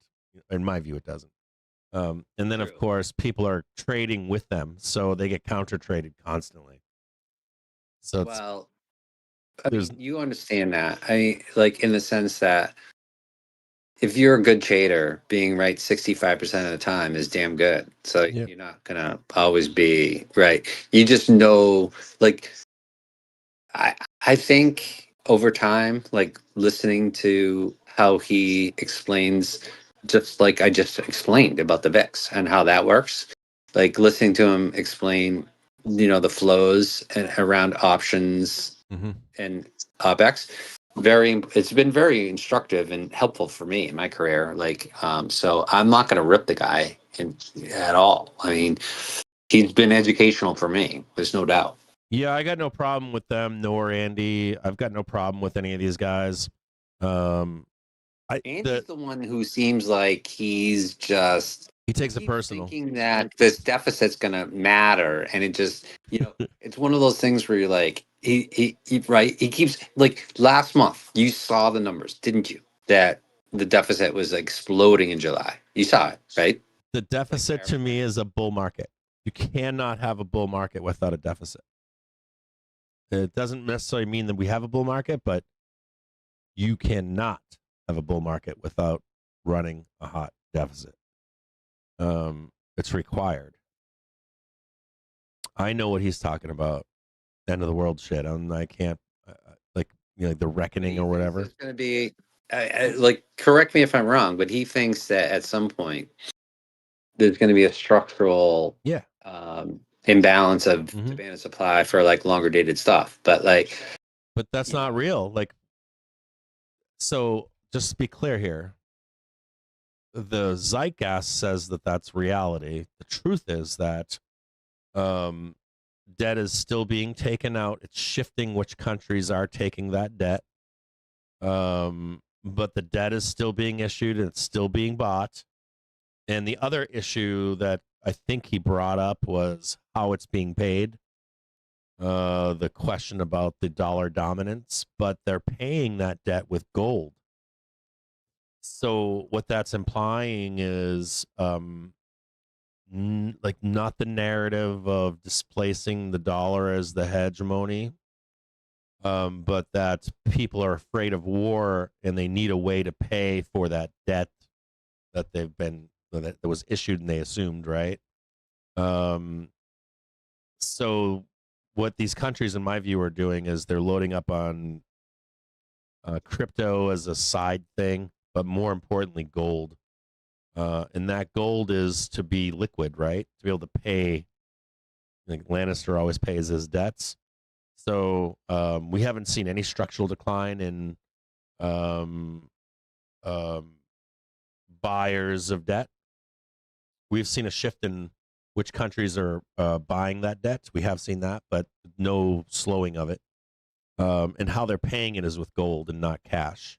But that's more of a function of danger of war, in my view. So I see Andy's point, and I'm not in disagreement with his point, but we're not there yet. I would think we would need like war.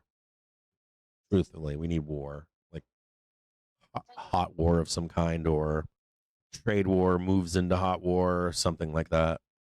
Trade imbalance stops. well, just the fact that everyone was in Or not the stops, White but House yesterday, like polishing his shoes means that like the demand for U.S. debt is going to be there, at least from Europe, right? So like, yeah, that whole narrative from early in the year. That remember that narrative, dude?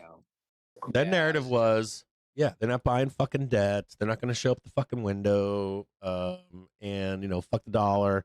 But they are paying it. They are assuming the debt. They are showing up to the window. They are fucking paying it. Of course they are. I mean, yeah. it's like they're It's what makes the world run. So many, there's so much money. People need to like it makes the world fucking run, dog. Come on. Happens. Huh? It makes the world run. Like, it's just the oil in the engine.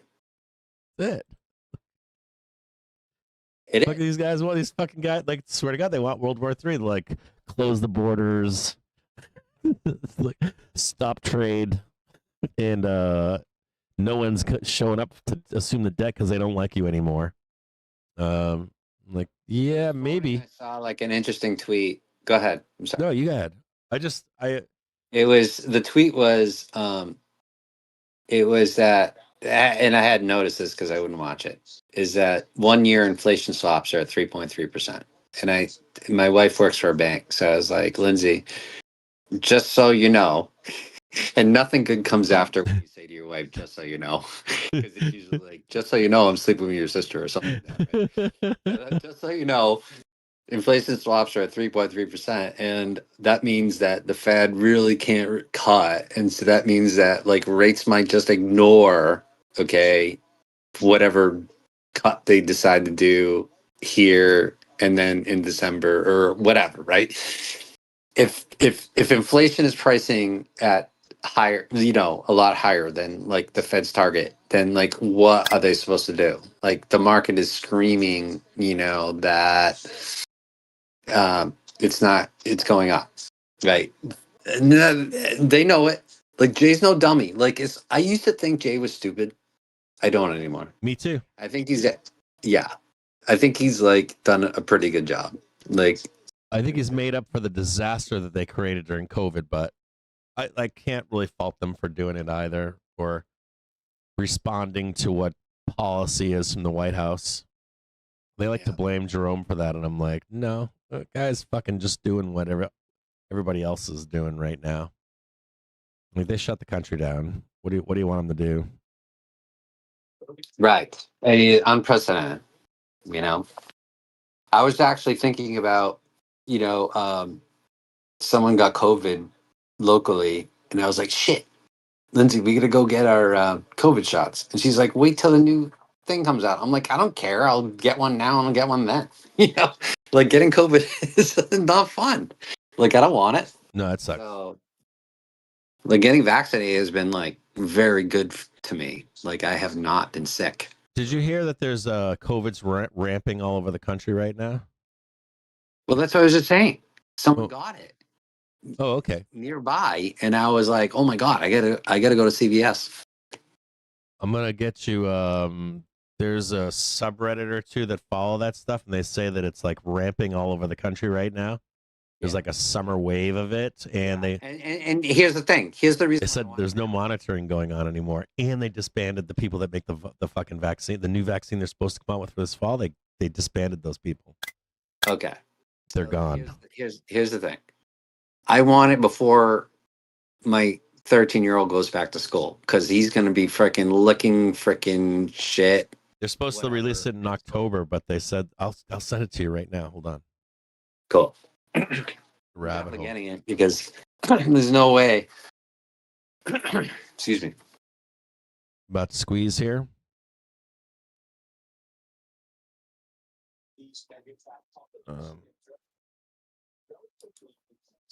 Ted, I'll show you whether they're talking about. Like doctors are all talking about it right now. Oh, I have a question for you about it. Yeah, brother. I always have questions for you because you're an interesting guy and I like your opinions, but and your takes. Did you want to talk about the market at all? Because it looks like it's going down. No. Kind of dumpy. It's kind of getting dumpy here at like, I don't know. Like this is that weird hour. Like I don't think it's dumpy. Seriously, likes to rise. They made the low. They made the new low. Now we do this kind of stuff over here. Yeah, we're getting drippy, which is great for me. I love it. But vol is not rising, so come on, vol. I'm just looking at this COVID thing they want to send to you here. Oh yeah, that was my point. Within this thing, there's two links. I want you to follow them. Inside of this, I want you to follow both of these links because they link up to like a bunch of doctors talking about. We should do a show, man. Me and you, like a weekend, like a market wrap week, like just talking about what was the week like? Like that. Yeah. Let me keep this over here because these fucking guys. Let's see if we can move this over a little bit. Don't forget it because it always seems to me like that's a little that can be cut out of the Delta's website. I got to do the crayon. You said sorry. Go ahead. No. We got plenty of time. I'm not in any rush. Yeah, I think a weekly show would be great. Some kind of show. My question for you is, Okay. When your kids are in college now, right? Yeah, I've got one starting the next. Dude, I got some other shit to tell you. I have one starting in the next 2 weeks. I know. I heard all of the sob stories and stuff. No, my oldest is now. Which I would do it myself. Like when my son goes to college, I'm gonna probably be very, Yeah. sad, like losing a pet.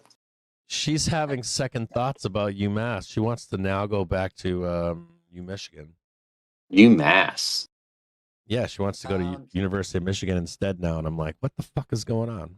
I think it has to do with her friends and missing home. Yeah. Well, it depends on how you look at it. Tuition at in Michigan versus out of state. I'm gonna just take a fucking wild guess here. Out of state tuition at UMass is probably 40, 45, 50 or something. Yeah. Like in state is probably And all the like costs 25. and shit, MBTA passes and the Yeah. fucking Yeah. all Well, she's books in the middle and of nowhere, so like UMass is she's going to UMass Boston or UMass Amherst. Amherst. I figured though that So they must have some. She doesn't need like passes for anything. She's in the middle of nowhere. I thought don't they have buses there or whatever. She told me she needed they had a bus pass or She's in the middle something. of nowhere. All right, It's freaking. It's in the middle. that just needs money, man. There's a Air Force base not the close by. There's nothing there. She's in nowhere.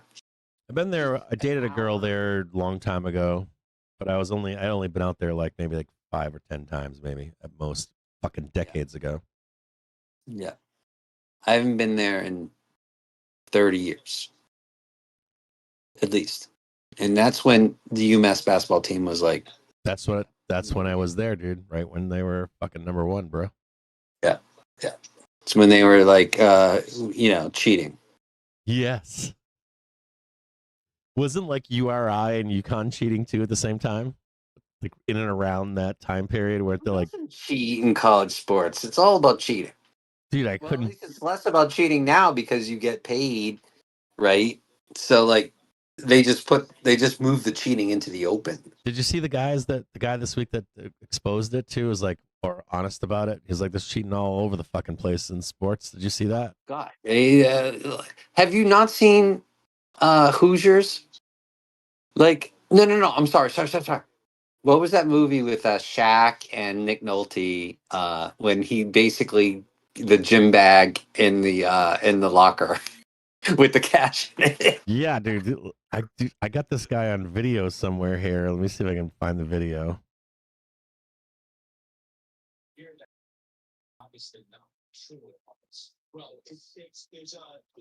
I don't know if I can see it here. Yeah, this market is gonna piss people off so bad. It's so hungover right now.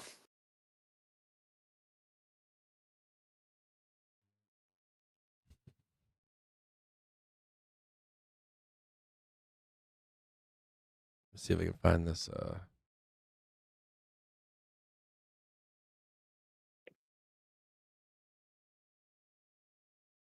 I don't see it here. I gotta find where this fucking guy talks about the fucking he's like, me and my buddies. He's like if you've got an entourage. He's like, if you got an entourage of people, he's like, you can just you can just do the over under and I can go out sick in like the first period of an NBA game. He's like, I just sit out that game. He's like, they put $10,000 down and they make 150K, 200K or something. Yeah. And I was like, what? He's like, yeah, it's like, he's like, it's rampant. Like, that's another thing too. That's how you paying your entourage just from gambling. Sportsbook. Yeah, you can. Like, watch out for the squeeze here. Squeeze. The market's going down, dude. Nope, it's about to squeeze.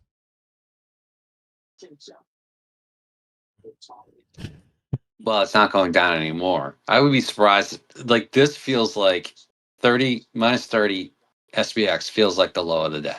Like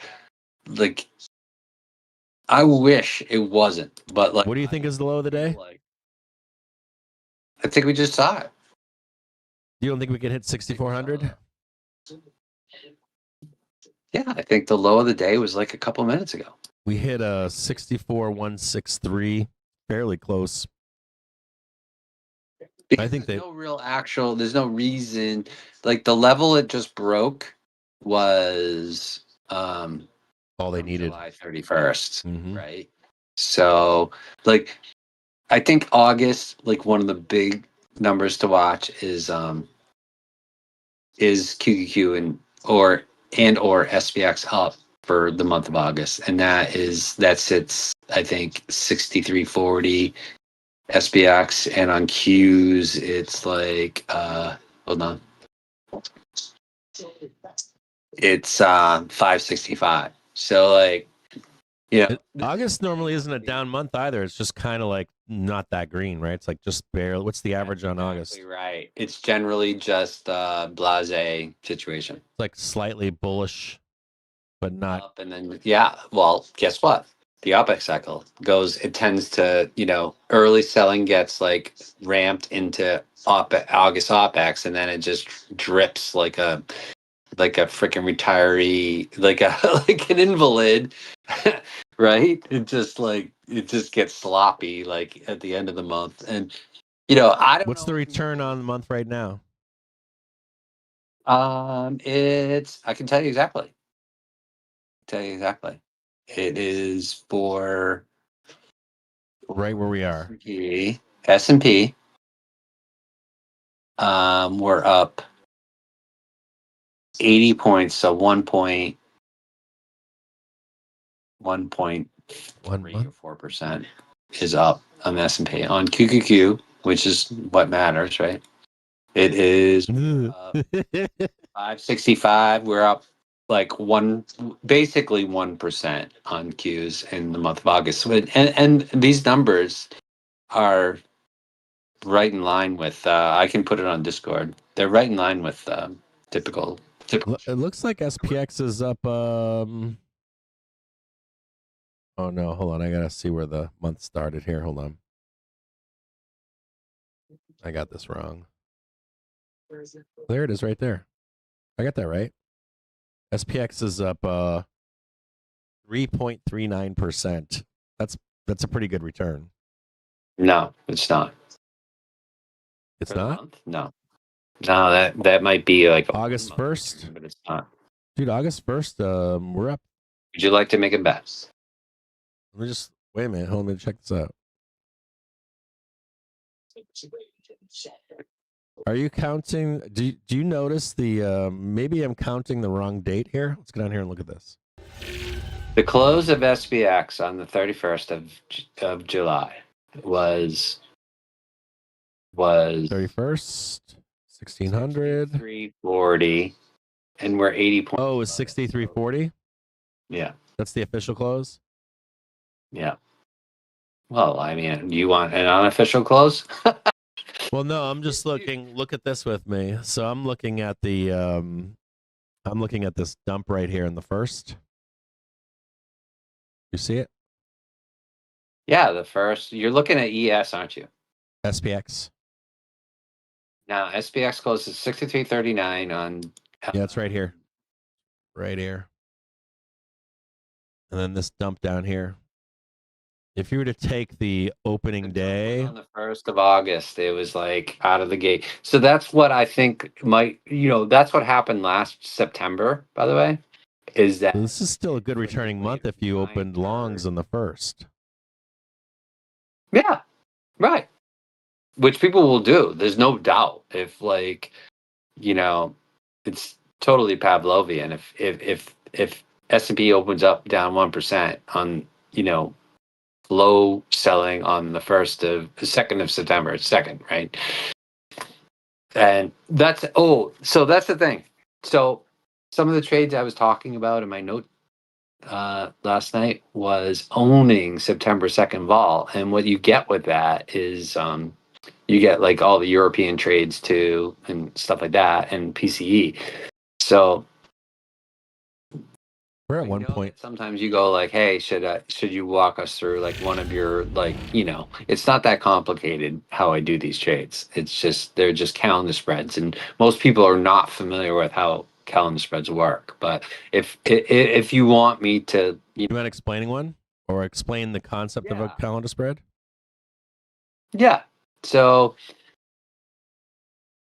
what I try to do is own volatility, right? Premium in the back leg. There's two legs to a calendar spread. You sell an option in the near term, and then you own one in the long term, right? And longer term. And so you sell an option in the near term. Yes. And then you try to own one, right? So in the case of Jackson Hole, for example, last week I sold like Wednesday and I own Friday because Wednesday there's no event and Friday there's the Jackson Hole event. And I tried to get that as cheap as I could. And in the case of next week with NVIDIA, which presents like definitely like NVIDIA earnings are a vol event. Would you agree with that? Yes. I wanted to ask you about that too. Yeah. So the stock itself might not move, but like the market might just be like, okay, it's time to sell because September's coming up, right? It did Yeah. last year. Yeah. So NVIDIA is like a market-wide event, vol event. And so like I'm selling like the day before and owning 2 days later, which it has PCE. And then I'm selling, NVIDIA day reaction vol, which is the day after, and then owning like September 2nd. So the bottom line is that you get these spreads for like really cheap. In the case of like SPX, it's like it costs $5. And QQQ costs like 50 cents. If you want, I can just send you like the well, you have my note. It's all in my note. I have So you not just read throw your that most through. recent note. Yeah. I was pretty So you just fucking go- sick, man. I fucked up. My teeth like exploded. You know what? I'm really sorry for not asking you about that because you and I like we chat a lot and I was like, holy shit, this guy's fucked up. Yeah, I'm fucked up. We're sitting on a doing right ledge now? right now, bro. Like we're sitting on we're sitting on a ledge about to drop here. Well, there's a lot of air, you know that. Yeah, there's a lot of fucking air here. Ain't nothing here. Ain't nothing holding this shit up. Like looking right over the edge right How now. many times do you just hammer that Vixperation is the day to pay attention to? You do it all the They don't listen to me. No, dude, type on FinTwit Vixperation. There is only like 20 of us talking about it on fucking. Well, nobody like spells it right. Like everyone spells it PER. It's not fucking PER. It's PIR. What is how do you spell expiration? Right? Like I don't know. I don't know. I just spell it and put it on. I might even use the E. I'm not sure. It might be doing that. Certain guys have started to pick up on the fact that the real expiration is Vixperation. There's one guy, I'm trying to remember his name, Jason. He's on CNBC all the time. He gets my note and he's like, oh, Vixperation. So people are starting to, but like, one of those guys on fucking CNBC admitted to it once recently. I was shocked. okay. Regardless of the fact that OPEX cycles mean so much, right? Everybody on Friday was like, oh, no. Everybody on like last Tuesday, Wednesday after CBI was like, why is it up so much? And like, why is the market down on Friday? Like, they just don't want to admit the fact that options run the fucking stock market. They just They do, dude. They fucking do. Literally. They don't want to admit it. So then they go on and they go like, oh, like it was a reaction to this, a reaction to that. Like, no. It had nothing to do with that. It was literally, everyone was targeting, round strike calls on like gig attack. I call them gig attack because mega attack, we're done with that. We're in the trillions now, right? So gig attack stock prices, they're all just like buying those calls, like, around expiration because they don't have zero DTEs to play with, on these. And there's a ton of open interest, right? So like, NVIDIA has been pretty much glued to, NVIDIA's option interest has gotten so big that it's like it's weighed down by it now. It can't move anymore. It suffers from excessive option trading. Do you think are you bearish or bullish? And I shouldn't say this into NVIDIA earnings, or talk more about the volatility into NVIDIA earnings. Let's go back to that. I do have some thoughts on this. I think the bigger event is not NVIDIA. What happens a week after NVIDIA? Do you know? Broadcom, September 4th. You like that Broadcom trade, don't you? $1.5 trillion company. Yeah. That is huge. And so like people are gonna like whistle by the graveyard with NVIDIA, not care. Right. It'll be squelched by too many people selling options around that. And then AVGO, like look at that chart. I'm looking at it right now. Yeah. So that's September 4th, the day, right? So you have a double vol event. That's what I'm going to do. My next set of trades is going to be around owning and if non-farm payroll vol and NVIDIA, Avico reaction vol. We're like this is like fucking big old diving board right here. And we're losing SPX right now. Just a heads up to you out there. We're losing SPX support. So what is really happening here? Like, unclench doesn't happen necessarily on Monday. You're right. And there's a lot to... We're right at the bottom, dude. This is the bottom of the barrel, dude. Like, this hole here is bottom of the barrel. This is like all auto buy.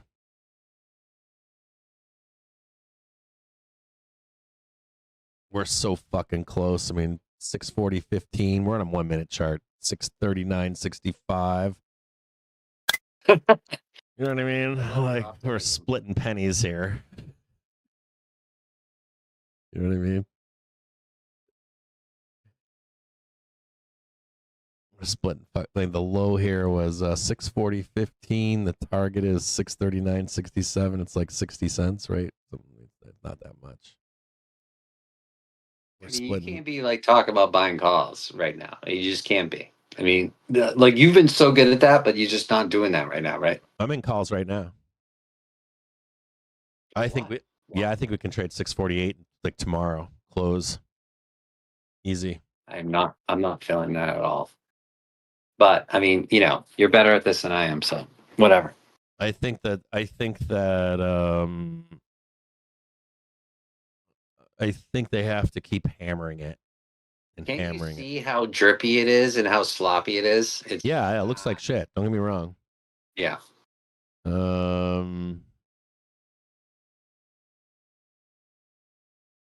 me just look real quick here. It's lost like the support of the open interest, the gamma. It's gone. So, and Vixperation again. Well, the other thing too is we're trading under, like, theoretically there's a lower gamma flip in theory. Yeah, I haven't checked that today actually. Yeah, 6210 is like the technical gamma flip, but in truth, the gamma flip is 6450, and we're way under it. Wow. Way under it. But wow. And that was as of today. It's not that important, I don't think, because how much gamma do we have? We're on a Tuesday and we just rolled off a lot of stuff. So like, this gamma, right? It's not really that important. Like, no, it's not. No, it's all bullshit right now. Like, yeah, it's all fucking bullshit. Like, and then it starts to firm up in the beginning of the fucking next month. So it's hard to like read into gamma right now. If you look at the chart from like Gamma Labs, which you turned me on to, it looks like a disaster. Yeah. Like Look oh at my the God. look at the net gamma. Like theoretically, Yeah, that's there's what I'm a talking about. there's Net a gamma. fucking flip Maybe at. you should plug that to your people. Like he does a great job and it's very affordable service. It's cheap and simple. He doesn't try to fucking convolute like fucking gamma bros, dude. Yeah. I'm just like I want to fucking like pound myself with a fucking nail in my head because like I think This guy Gamma's does a great. great job. I don't know who he is. He's a pro. You can contact. I talked to him. He's cool. He's cool as fuck. But he basically just lays out Yeah, he just makes it simple. in Keeps very simplistic simple. form. Like here's the gamma moved up, right? Yep, Here's that's the it. flip point, and yeah, and Like- you go okay, and he shows it. It gives you a visual of like where everyone's sitting, right? That's what you want to know, right? Where everyone's sitting. Chicago guy, like all these Yeah. guys are Chicago guys. Yeah, he's a Chicago So, guy. like, I think. yeah. I think he's a Chicago guy. What I like about him is that like I think Vol Signals said it best. Like Vol Signals was like, "Here, I'll explain everything about gamma today in the market." So he does it. He goes through it in a show here, and it's very intelligent. It's very well put together. It's very like writing the story for you. And then he says something important. He says, "Okay." He goes, "Now today." He goes, some whale came in and put a condor in the market. He's like, so we should Captain go. Condor. Yeah, he's like, we should go here. And I'm smart enough to know that. But then some fucking cunt comes out and fucking just like parks the market here. So like you can do all the explaining you want all day long about gamma, and then someone comes in and parks the market. What do you do with that? So I think that's the thing that rubs me with some of the gamma bros is when that happens, they don't come out quick enough to tell you. They're like, "Hey, man, some shit happened." You know what I mean? Yeah. I think that's the difference. If you just had that, that'd be fine. As long as they just comment on this a little bit. So like, not false signals. I'm just saying gamma bros in general. If like if you're skating around with the puck or whatever and you shoot it against the board, right? That's like your gamma levels and stuff like that. But if the puck gets out of the surface and it smashes somebody in the eye, that's like a whole different situation. I don't want to listen. I don't want to be mean to spot gamma because sometimes I shit on them. But like, he's kind of like I've talked to him a bunch. Yeah, he will when like I generally laud him for his work. Yeah. But every once in a while, I'll be like, he's wrong, and he will come after me and just be like, "What's up, man? Almost like a what's up, bro?" And I'm like, "Dude, you have very thin skin, man." My only problem with him is that I'm like, just like get ahead of it. That's my only fucking thing is like, I don't care. I have zero in my life in the market. I've learned something very important.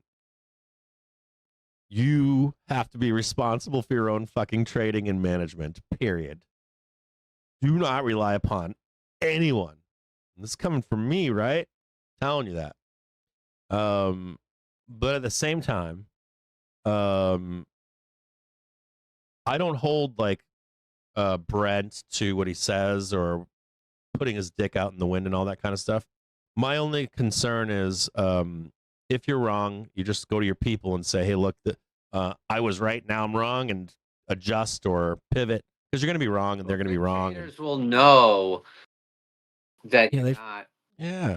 It's the frictional. Close and come back in again over there.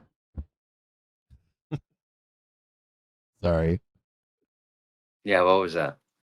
Well, we charted this down move out, and then there's one more down move coming. I love the you know what I love is like I'll put you on and then I'll hear like the alarm that something triggered. And I go like, I better go to the screen. So like, what is he talking about right now? There's the first target right there. It's like it's like an ambulance siren or something. I did have some puts on. I have calls on. I got like a graveyard. I got like calls. I added some That's calls like a here. I just did call. puts in here. I'm Some just like, guys in a tower in in New York, and he hears read what? like Where's my fucking something money? that the cap said. Gotta go. There we go. I don't know if I should get back in for the next leg or not. So, have you noticed today, like one of the biggest themes of the day, right, is basically that the shitty the Palantirs and stuff like that are fucking taking a giant dump. So like AMD taking a giant dump. And like I pointed out earlier that AMD Vol is not up and it should be, right? And it's fucking tanking right now, right? I'm looking at Avgo right now, dude, and I'm like, you could sell calls to so many suckers. And they just grind it sideways right into their ER. Vol. Sorry. No, go ahead. I've been owning September Vol in like these names Mm-hmm. because I go like, all right, they'll bleed me out, but I have 35 days left, right? And here we are at Vixperation, and like if you go to my strike, and people start to actually freak, and because they you know people are long all the AI names, like they're like it's up their ass so hard they can't even take it anymore, right? So that is going to be typical. Like if you just look at like a regular seasonality for a semi trade, this is not a good time, and that means that the entire market as a whole will need more than just IWM going up to like fucking help keep it afloat. So I told you earlier today, I'm structurally bearish, and that's just because here we are. Like we're past OPEX, we're past expiration, and here we go. It's September game of chicken is on, so let's do this. So here's Avgo. They get fucking annihilated, or they did in 2024. I think this was.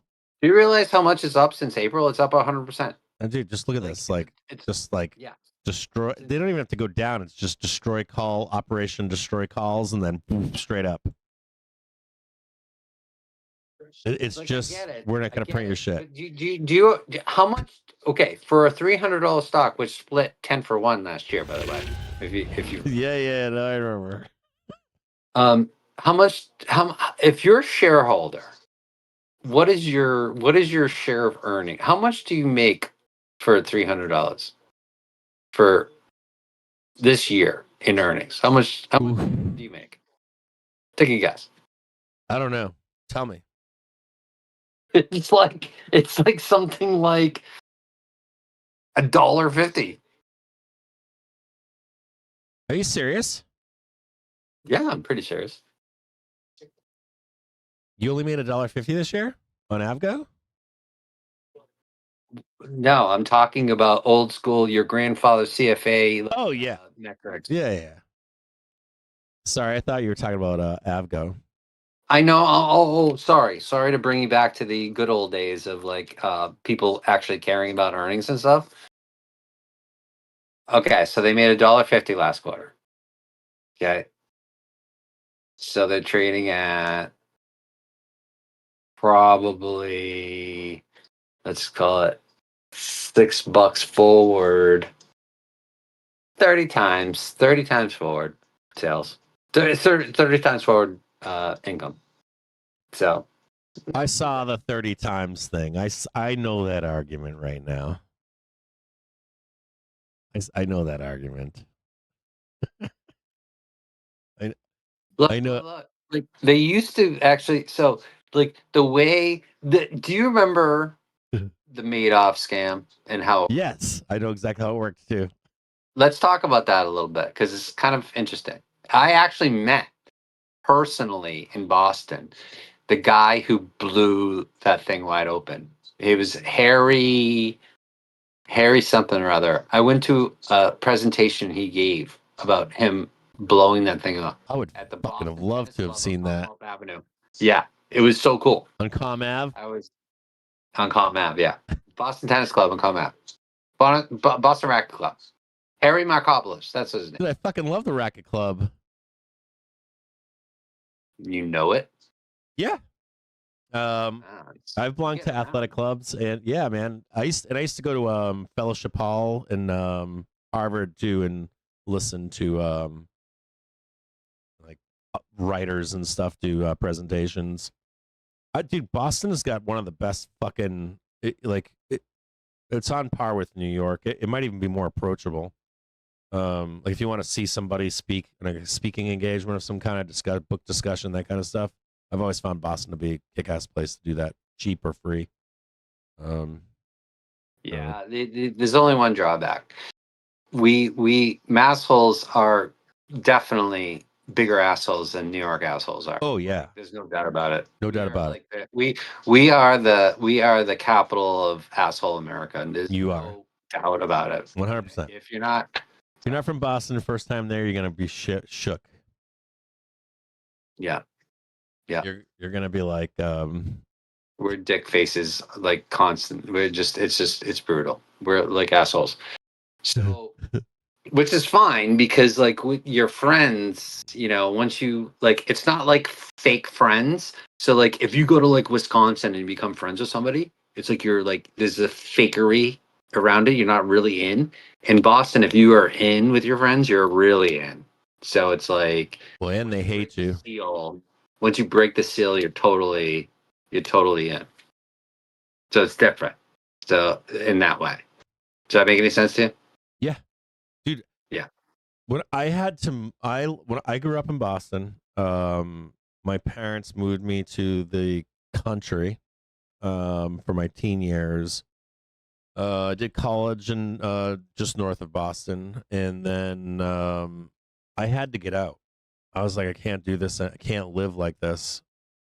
My mental health didn't feel right, and then like been out west a few times, and I was in the military, and I'm like been out west, and I'm like, can't do this fucking like the more I hate you, the more I love you, Boston thing. Mm-hmm.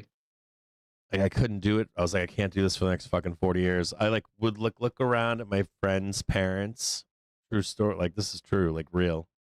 Like I would look around at my friends and their parents, and I was like, all these fucks are miserable in their 40s and 50s and 60s and shit. They're all angry. Like I can't slip into that. I was like, I can't do it to myself. Not everybody. I think someone that like where it doesn't affect them, they're fine. But for me, it did affect me. I couldn't take it. Truthfully, like emotionally, I was like, I can't do this anymore. Like the more they hate me, the more they love me. Fine. You can get, we didn't need you here. Yeah, my family's like, you don't even sound like yourself anymore. You lost, like, dropped the accent and all that. It's kind of tough. I dropped the accent too. Not really. I mean, you get used to it, but yeah. My kid wants to go to University of Michigan now. I mean, like this happened this weekend. Like I'm talking like Thursday, Friday, Saturday, Sunday of this week. That sounds like good news. I don't know. I think my wife and my sister, my daughter are happy, but my oldest, I mean, what the fuck do you want to do? And she's like, well, I'm still the acceptance. She's like, I just want to check one more time. And I'm like, okay, contact the financial aid office, see what they say. It'd be worse. She could go to like University of Vermont, and then you'd be like, just like, oh my God, kill me. UVM? Refugee. That's what we used to say, right? Refugee of UVM. We go a little bit too liberal. Sorry. That's funny. That is funny. That's what I used to hear people say, like, I'm a refugee of UVM. So you thought you were a Democrat, but you weren't that Democratic. you weren't that liberal. You found out. Okay. Let's see if I can describe to your listeners like what New England is like. Okay, so like Maine is where I'm from originally. Are you really? Yes, I didn't know that. Yeah. So you're a Mainer? I mean, I've been in Massachusetts since I was 18 years old. Okay. 17. Yes. Oh, I didn't know that. I went to college. I left Maine, and that was it. Maine is an interesting state. Like, people are cool there. They're sneakily witty. Yep. But they just don't give a fuck. about what anyone else does. Don't they like to Now, shit you on cross in- flatlanders or whatever down south or up north? I don't know what Maine it's is called. a very, very large and diverse state. Okay, my father has been in every town and city and plantation in Maine at least one time, which is quite an achievement because he worked for the state government, and so like I mean, it's a fucking giant state. So if you leave Maine, you go to New Hampshire. New Hampshire is like the weird state. Like you will see shit in New Hampshire that you don't see anywhere else. Like it's bizarre. I mean, Vermont and Massachusetts, you know where you're gonna get, right? In New Hampshire, it's just like people live. They literally take the motto "Live free or fucking die" and get the fuck out of my face, like sort of like seriously. So like you'll see like bizarre businesses and things like. Did you ever feel like I shouldn't be shitting on New Hampshire right now, but do you ever feel like it's the trailer park of Massachusetts? No, Okay. absolutely not. It's All right. nothing like no, Okay. it's not. Someone from New Hampshire was like, fuck that guy. It's definitely not. It doesn't have that vibe at all. No. Okay. So no. People can afford to live in New Hampshire because like they can just afford it. Whereas in Vermont, it's fucking expensive. Mm. Right? Yeah, Vermont's not cheap, dude. It's No cheap 'cause all living the in New Vermont. Yorkers go straight up That's right. one into from like the heart of the city to ski in Vermont, and it's just like it's New York libtard Mm-hmm. state. Like sucks. Like I don't like Vermont at all. I want no part of Vermont. I'd rather go to upstate New York than go to Vermont. We're gonna hammer this down or what? We're gonna take one more swipe at this bad boy and see if we can make some quick money. I hope so. 632s. We got 630. Anything down is like as far as I'm concerned is welcome. Like don't they just want to like go back to the to August 12th and just get that CPI fucking shit out of the way? Look at you, fucking savage. The fucking bear comes out. Fucking Binky's at home right now. Like, oh yeah, tell him more down, more down.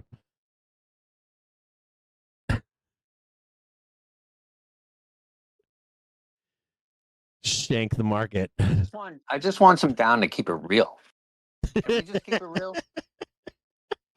Like what the hell are we even doing? It's been 4 months. Oh, we got Levitt's on right now. In 5 minutes, do you want me to put Levitt on? We can listen to her. Oh yeah, well I mean she's always entertaining. So I definitely am down with that. As she screams and yells at everybody. I gotta step away for a minute because I gotta go to the bathroom. Like I gotta go potty, as you would say. Yeah, go potty. Got kids, man. I got daughters.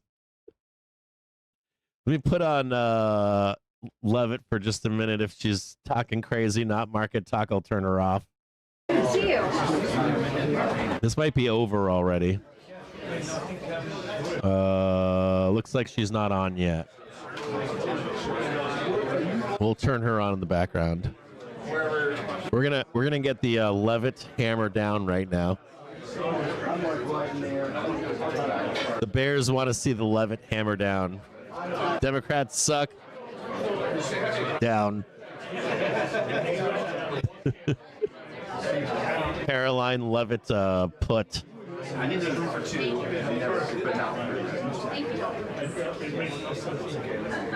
Yeah, massholes. We're talking about massholes right now.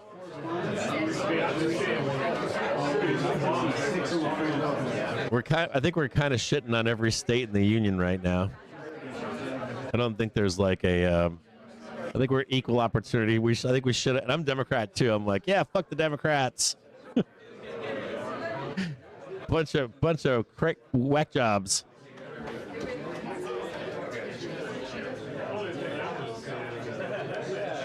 See if we get this last little swing right here. We're kind of hanging out in no man's land. I'm looking at I had a request to look at Reddit this morning, so we're gonna look at Reddit. There's been a lot of people that have wanted to buy Reddit that have not been able to. It's one of the dude. What's going on here?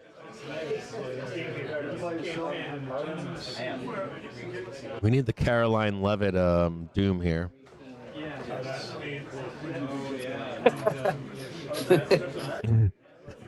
You'd so date her, wouldn't you? Dude, she's part of my alma mater. She went to I didn't know that until recently. I read the alumni magazine and I was like, oh fuck. They like trashed her. Dragged her through the school paper mud. What's that? It takes a certain level of intelligence to like sort of like fence off, you know what I mean? Poke these fucking journalists and fend them off. You know what I mean? Like, yeah, I agree with that. I think that doesn't matter what party. Like, I think that job sucks to some extent, right? well, usually it has a very short lifespan. So like, she's like Obama ran through like fucking 10 of them. Yeah. Okay. They don't well, hold on here. So is she running for governor or something now already? Just pull the plug in this trade. But it's not like I follow that. I think she's running for governor somewhere. Hold on.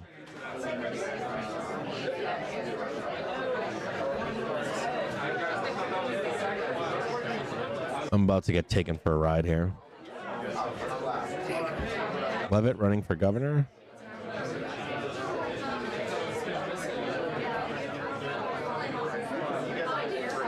I'm going to pull the plug on this trade. Hold on.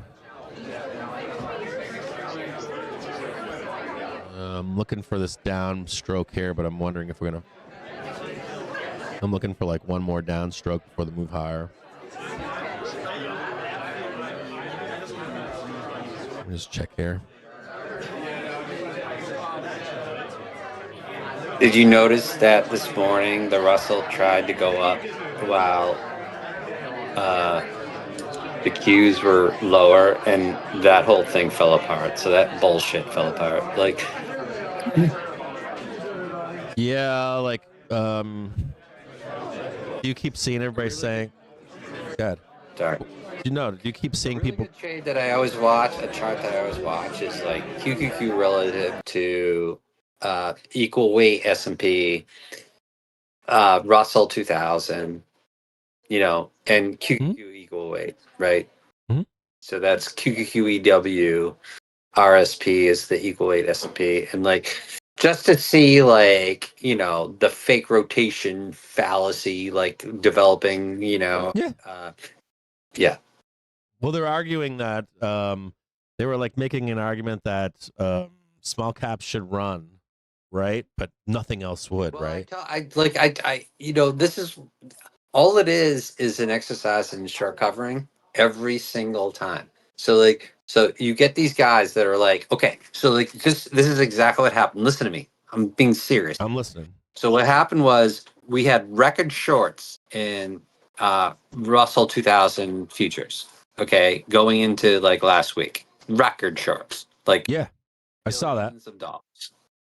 And so what happened? So you get this like, why are the Qs down? And all these hedge funds, they had quote unquote like degrossed, right? Do you know what I mean by degrossed? They had less like gross exposure to market up or downside, like shorting like the stuff that sucks and staying long, record longs in the Gigatech stock. So when that trade goes foul, okay, you get like a wicked spike as they all buy item calls to cover their ass, and like that, which pulls it higher. And there was a giant open interest around 230, and you know, the QQQ is flat. It's just one of those things where like it's like people have to just understand that professional money managers are the dumbest money now, and retail is the smart money. It's been that way for a long time. I don't know why people can't accept it. I mean, they're running their own algos now, right? Like all these little brokerages platforms are offering up very inexpensive ways to put on algorithm trades. It's a fact. I mean, they just. Are you hearing me? Yeah, I'm listening right now, bro. They just did a study at the Vol conference in Florida a month ago, where they showed that not only there's rigging among AI algos going on now, but like they showed that retail traders doing algorithmic, brainless trading on the top of the hour is responsible for like market moves. And I could share that again on the Discord. I will do it right now. I'll do it right now. But like it's that's where we are. Okay, that's where we are. The market is not a bunch of freaking stodgy guys sitting there and going like, we should like, dig into the financials. That Or wait a minute. Hold on. I want you. Are you still trying to explain further why like they're long queues and then shorting the fuck out of smalls, or we past that now? And like they're like shorting smalls, but then they're pushing the ohm that they're gonna long smalls, and some like they do briefly, but I did like sort of like leak out of the hedge fund idiot trade into the. Yeah, I did. I'm sorry about that. no, it's okay. I'm just wondering if we're rolling that into that or not. I'm not. I'll just stick with. Why do they spin that bullshit though? Why are they like? I just want to wrap up that side of the conversation where like they're like, well, like you. I know that you and our Discord probably knows that's like long small caps. I get that they can squeeze. I get Cap. Right.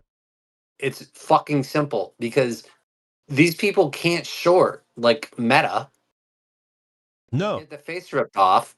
So what do? They short shit that can go down. Yeah, they short smaller indexes or small caps. Like not just small caps, but they do that shit with Tesla, dude. That's why people are like, why is Tesla going down against the market? I'm like, because they can fucking short it everywhere else. In every All they want to do is express a hedge fund position, but it's difficult, right, for them. And so they just like the trash is the trash. And well, it should be trash. I mean, like these companies are over levered and don't make money and they're very sensitive to rates. So, and rates aren't coming down. Like, I'm sorry, people, rates aren't coming down. It's just the Fed can pretend to cut 25, but at the end of the day, it's just not going to happen, right? Hey, you follow what I'm saying, right? I'm following, dude. If you follow Richter, dude, sorry, I gotta close this. Hold on. His last article was eye-opening. Yeah. The last two inflation reports that were blown off as fast as you could possibly blow them off, and that was a function of like August expiration open interest, in my opinion, were terrible. Like CPI was terrible. Why? Services inflation. Yeah, but it's not why they say it's terrible. They don't tell you like they're literally, dude, like they're all fucking like I call them confidently incorrect. like they're kind of right, but not for the right reasons. Or they're pushing politics. That's what I noticed. They're like, see, there's no inflation, bro. Trump didn't create inflation with tariffs. And I'm like, oh, here we go.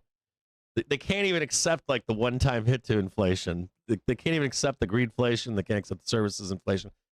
No one's talking about natural inflation, like cyclical inflation. Nobody's fucking talking about that. Like there's like a bear behind every corner. Like it's like, when is the gig finally going to be up? It's going to be up next year, but they're all backed in the corners. Look. I know you like to.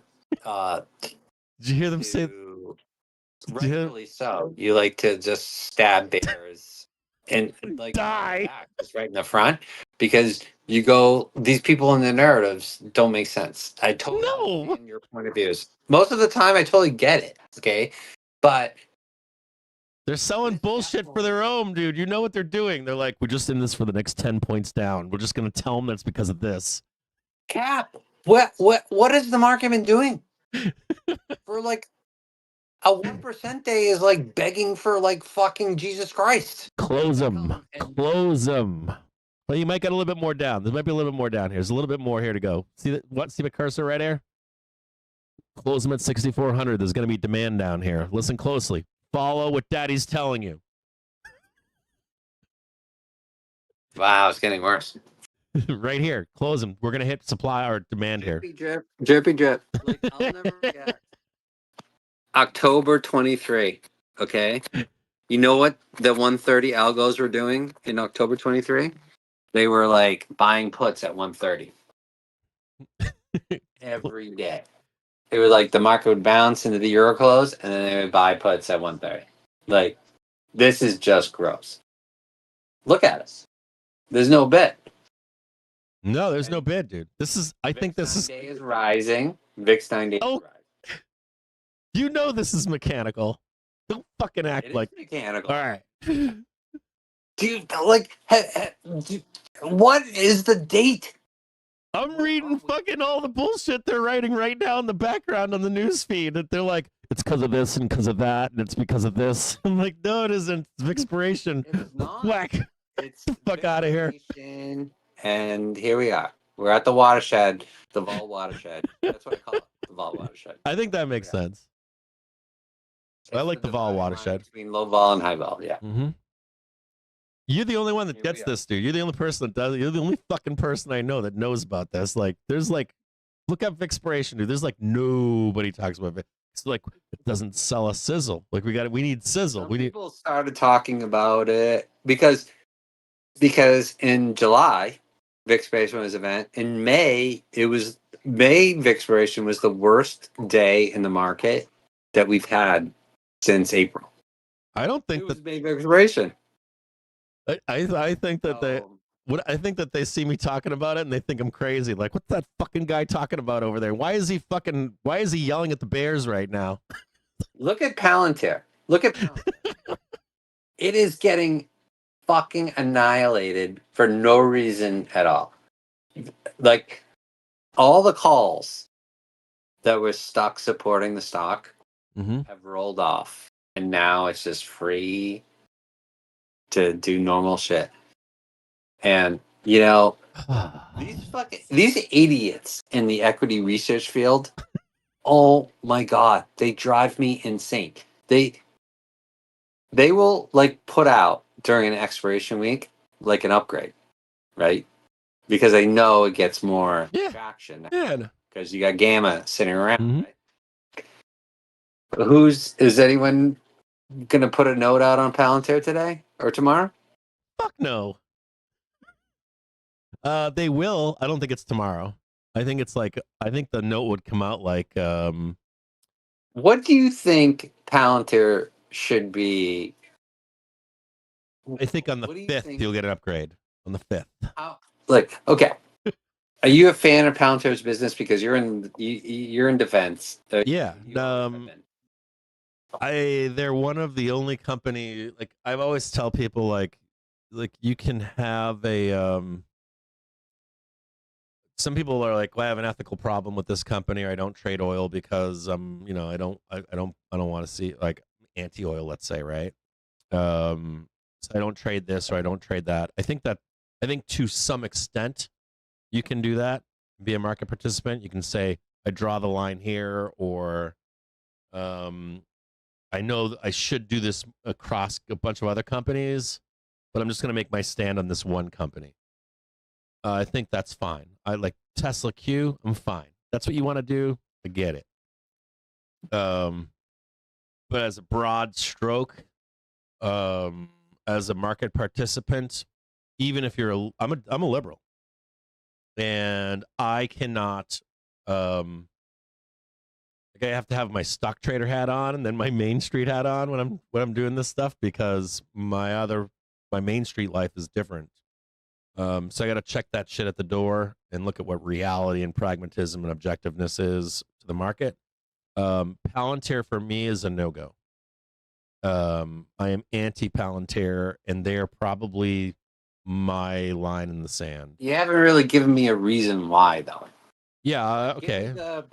Give me the business case, and then forget about the stock price. Just give me the business case. Truth. You want the truth? You want like some candor? No. I want you to like. You want some candor? Yeah. I think that I think our country and our world is at this fork in the road, and I can't tell the outcome right now, but AI, robotics, and like if you look like the turn of the century, and there's two industrial revolutions. There was one in the late 1800s. There was one in the early 1900s. The first one was around the Civil War. I don't know if it's clean. I feel like we're being asked as people, not even a society. The world is being told, this is where we're going with technology in the future. And I think some countries don't have a choice. I think if you're in like China, they're like, fuck you, this is what's going to happen. And you're just going to follow along as we do this. And then I think other countries, they haven't been forced into this new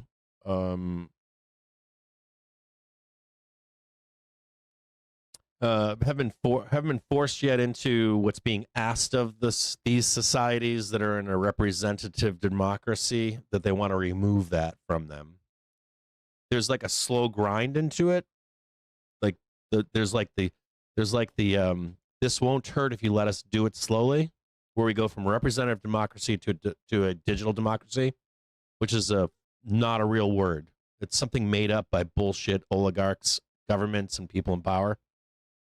Digital democracy is not representative democracy. It's more like fucking, it's more like authoritarian fascism, oligarch-driven, tech-driven oligarchy. And we're being, so I think in some countries you're being told you have to do this. And I think in democracy, they're trying to, over the course of generations, I think, 2 or 3 generations, kind of like removing a checkout person and putting in self-checkout, and you just don't notice it as it erodes over time. So my one problem with Palantir and a lot of these chip makers and companies like X and Reddit and Google, one of my biggest problems is that if free societies at any point revolt against it and try to assume that power, either through the data centers, the power companies, or outright to the people. Like when I look at like Elon and Palantir and even OpenAI, I'm like, man, these guys got a fucking bullseye over their head. And if there's ever any kind of a fuck you, we're not going along with this, they're going to come after those people. They'll be on the list. And I don't know how this works itself out. I don't know if it's in a civil war. I don't know if it's civil strife. I don't know if it's Cold War, trade wars, how it all shakes out. And what would be the downfall of that? And that's my only point with Palantir is if you had whatever free societies or representative free societies are left, if they were ever to fucking turn around and bite the owner, you would nationalize Palantir. Or some kind of semi-nationalization of it. They're already doing it. They're doing it right now with fucking Intel. There's like an absorption of these companies, like a quasi-public-private partnership is being negotiated in the background. You can see with Intel. It's clear as day. It's Intel, right? I think it's Intel. We're talking about the U.S. buying 10% or something. I don't think that's good enough. But I think they both... Faber did a great interview with Lutnick this morning about... He was basically saying, I'm sorry to interrupt because you're doing a really good job here. Like, I'm enjoying this. He was like, okay, Howard, there's 4 cases I could list about you, like, sort of like getting involved, like China-ish, involvement in business. Like, what are we doing here? Are we like nationalizing businesses? And where are we going with this? And Lutnick, of course, chuckled that off like a donkey. Yeah, like he does donkey. That. He's I an can't ass. believe how rich that guy is. Yeah, it's almost like unbelievable. But like, whatever. But to your point, yeah, that's what was really going. It is to your point. It's a very important fucking thing that's happening right now. It's very important. Massive. Things are changing. Like We've lived through 3 ages in the United States. like the business freedom and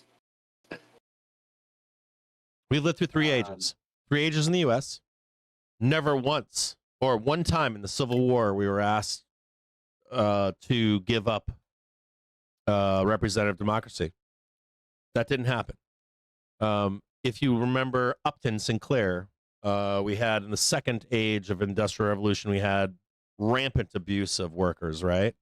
And of course, reform stepped in.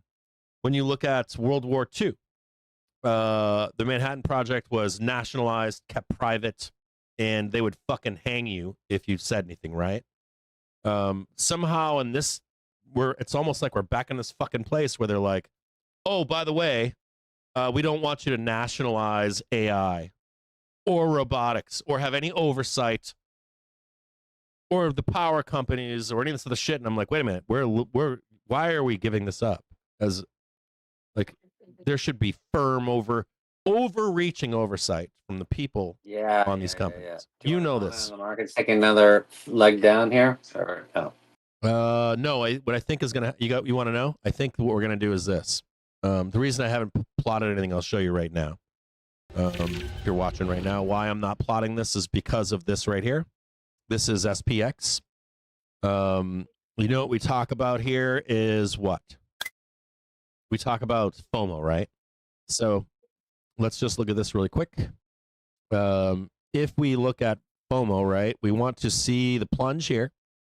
But in reality, we want to see what? We want to see the rejection and the new low to get short again. So I feel like this here is danger for a reversal of the upside. I feel like this is the trap. So if we're going to short this again, in my view, I would like to see the plunge, and then I would like to see the new low and get short for this leg right here. So Right. So basically, this is danger. This is FOMO zone. I'm not going to add to your TA because it's awesome. Just saying the structural flows to the market because we're after OPEX and at Vixperation have like gone away. So it's acting like sort of freer to move, whereas it wasn't, last week. Yeah, we're freer to move now. All else equal, we can go up just as much as we've gone down today. On the inverse, we're in negative gamma, so we can we can fucking move. We can go vertical. Exactly right. People forget that. Yeah. Negative gamma. You give it any reason, and then you get spiked out. They always make jokes about it, right? The bulls are like, "Oh, the great crash of fucking August 19th, 2025. It was one day, best situation, back to normal." That kind of bullshit.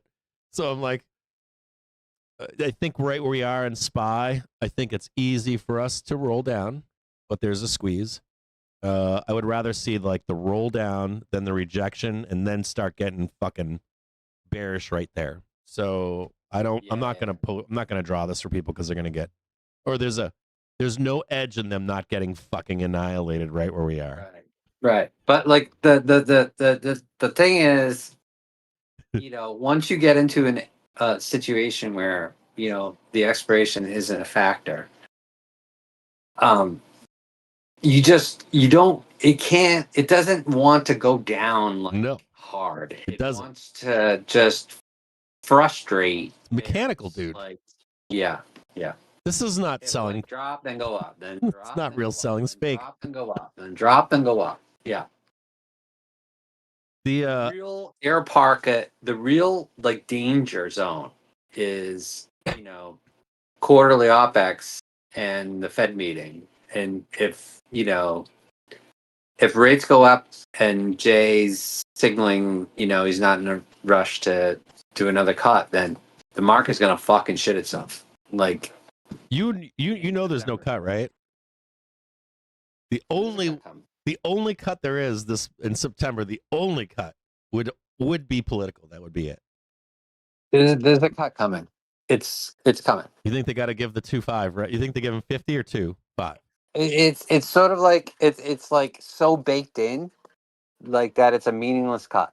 They Yeah. would do it just to sort of like Appease. markets from Imploding. exactly, appeased. That's a good word. Appease the market, but that's not going to be enough. Like, No, dude, it's gonna send the long end higher too. It's gonna fucking fuck over all the fucking realtors without them even realizing it. well, I think that like rates will go higher Yes. after these bond traders, and They priced in the cut like 2 fucking weeks ago. Just see them pricing the cut. There's another reason for that. You know what the seasonality of like the long end is like into the end of the year? It's terrible. Terrible. So, like, I'll throw that up right now on Discord right now. Like, I'm going to throw up the 7 to 10 year bond. Okay. Chart. Look at the 30s, dude. Huh? Look at the I 30s. can't do the 30s. I would have to do TLT or something like that. I could do that. I could do TLT. I think they got a yield. They got a 30-year yield on Trading View. All right, here it is. So I'm just going to, show you the last 5 years. I'm going to throw this on Discord right now. Yeah, I'll go look right now. Look at these fucking savages. They're waiting for the turn higher. Using the 10-year instead. Yeah, the 10 year's fine. 10 years fine. Do the 10-year, dude. All right, I'll do the 10-year. 10 years fucking fine. Real quick, back on Palantir. This might be like asking yourself. People might be asking themselves, like, well, then how does he like wrap up? Like, Palantir shouldn't go anywhere. I can explain quickly how it does go away. And it not only does it go away, but Palantir could get reined the fuck in. And I'll explain it real quick. I was in the Army. I spent a lot of time when I was in the Army on long flights and places, and I spent a lot of time with people in power when I was in the Army. And when you're around those kind of people in the military, that's not most. My experience in the military was a lot different than other people's. I was in like this Candyland place, this place that people said was real, but it wasn't. Like, oh yeah, bro, what do you mean you can't get a slot for this and a slot for that? If you go to the right unit, you can. You can do whatever the fuck you want. But it's very rare. But I was in that part of the Army. And I'll tell you what, I got to spend a lot of time with people that study warfare.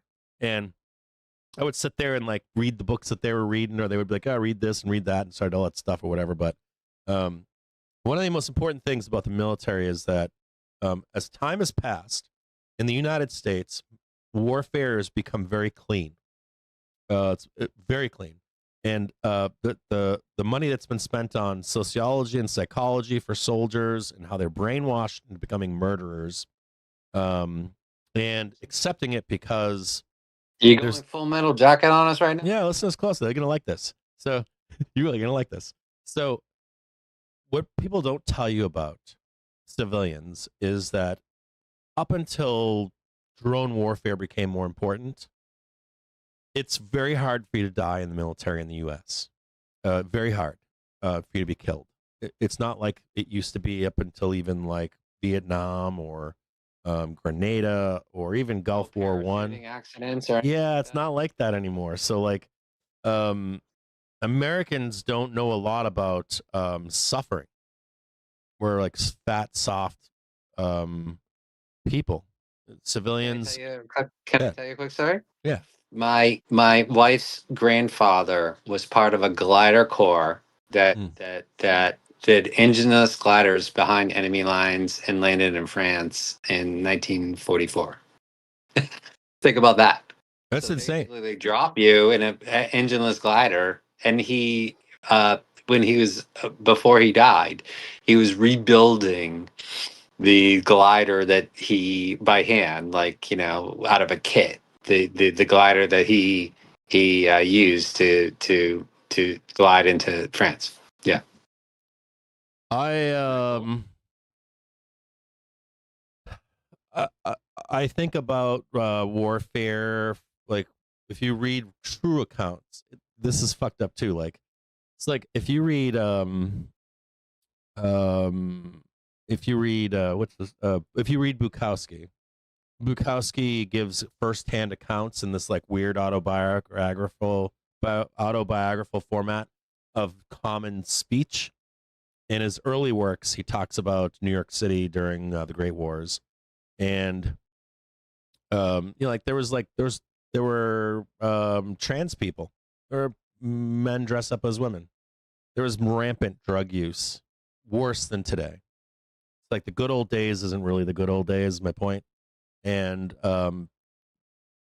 everyone thinks that everything's something new, I guess, in society, and it isn't. And it's not like there weren't gay people. Is my point. It wasn't like it's when you like think about the good old days. Were they really that good? And is there something really different or whatever? I do have a comment on that. Well, I'll let you. It's kind of like Rome too, right? Like, it's kind of like. And my point is that we have go through these ebbs and flows of these things.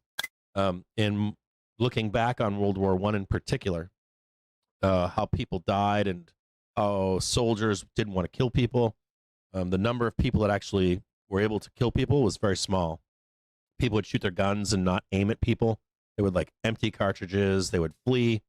There wasn't as much heroism as you think there were in that time period, and there's a reason for it, because of the mass death that was going on in the battlefield.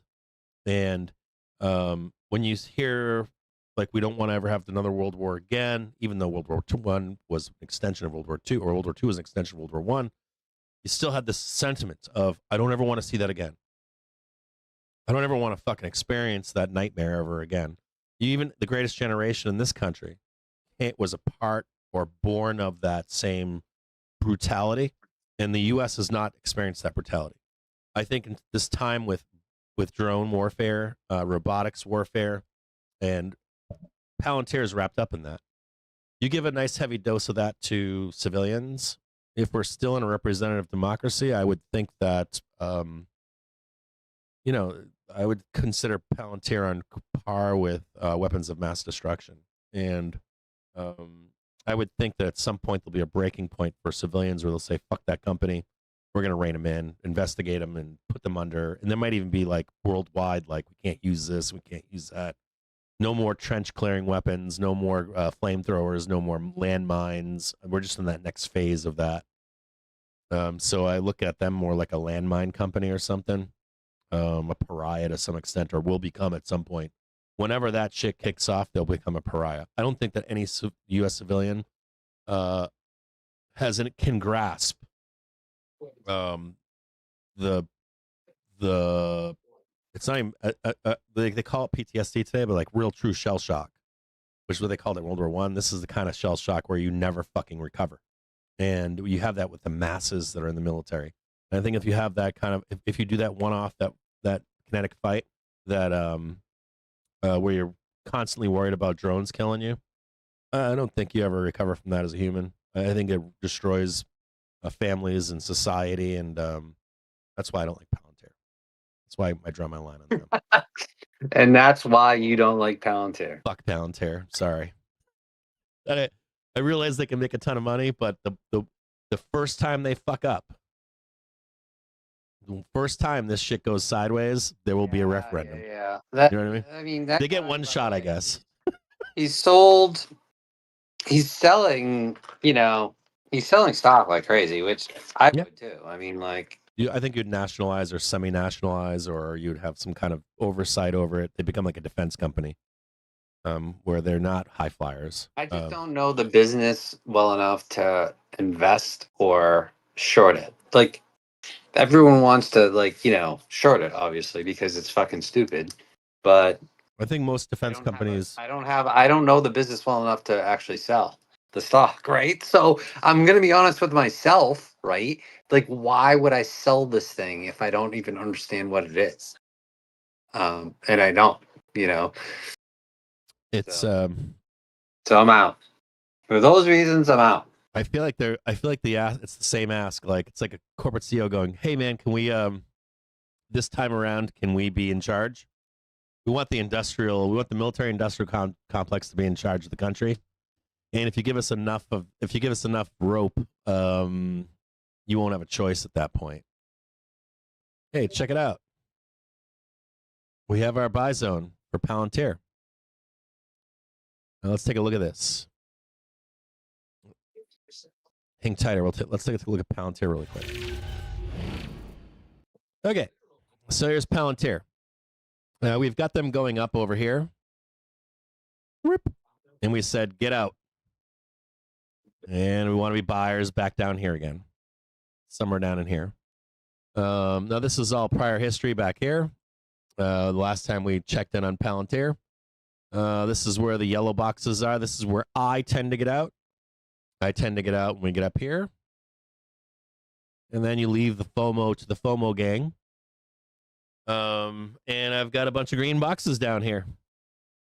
So, if you're looking to buy Palantir, there's something else to be looked at here. And that's this little line right down here. So if you're a Palantir nerd or whatever, you can see ER buyers is where they are. Bullish bearish line is 118. And I have some alerts down here. See them?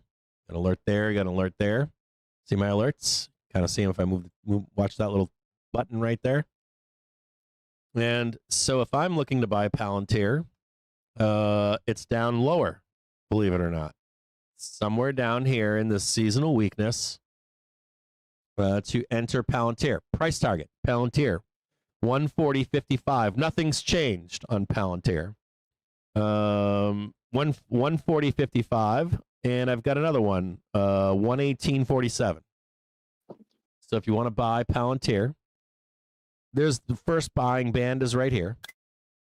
There's your right now. I can tell you right now that Palantir is being bought, and I think it will continue to be bought. But I think that ultimately you wind up lower. No matter what this is, no matter what that is, I don't care. Be like, oh, is Cap still bearish when we're up? This is how it always goes. Is Cap bearish? I'm like, yeah, I'm fucking bearish for down here. I don't care about all this up here.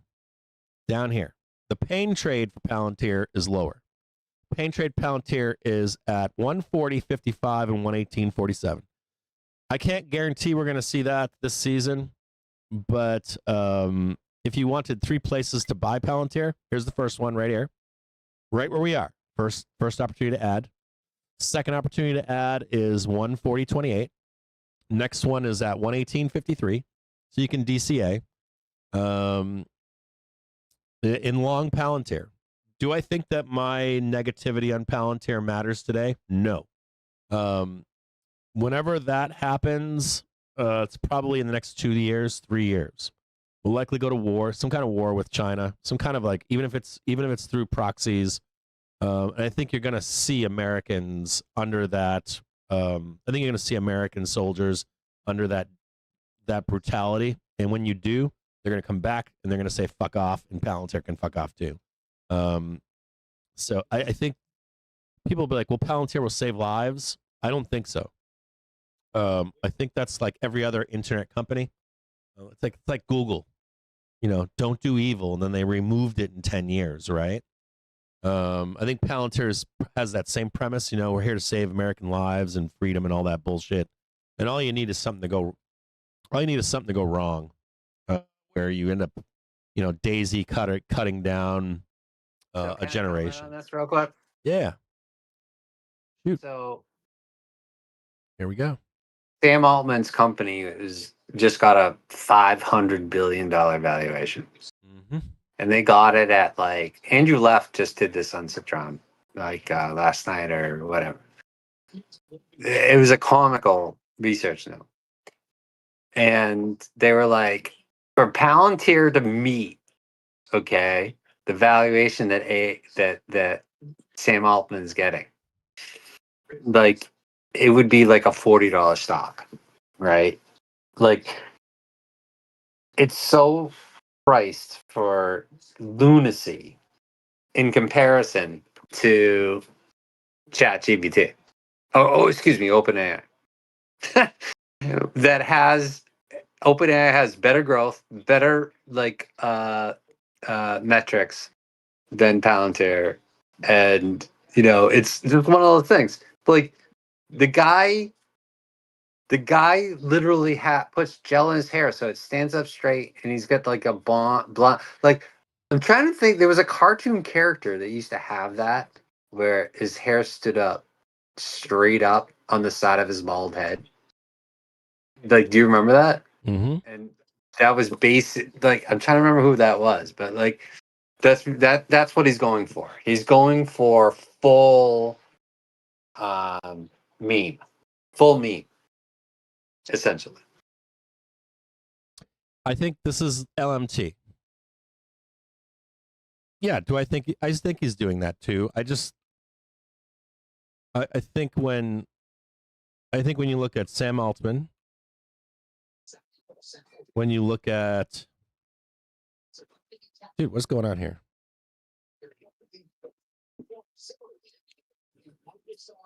I think when you look at Sam Altman or Palantir, this is the oldest publicly traded defense company on the stock market.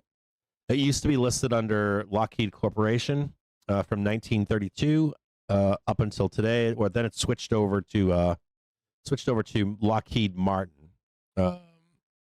But when you not Raytheon, it was Lockheed Corporation, then Lockheed Martin.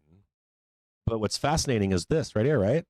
If you're looking at Palantir, if you're looking at OpenAI, even though they're not publicly traded, if you're looking at any of this stuff, this is the argument. It's the argument. This is up what? Since 2014, it's up 1,250%. Here's the thing: the thesis is solid, and that is we're in a macro geopolitical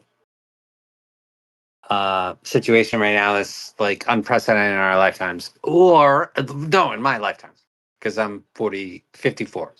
Okay. Mhm. Look, I haven't seen anything like this. Vietnam was before me, right? So I get it. I get why, some of these stocks should be, premium valuation stocks, but they just don't even make any sense. They're just memes, right? So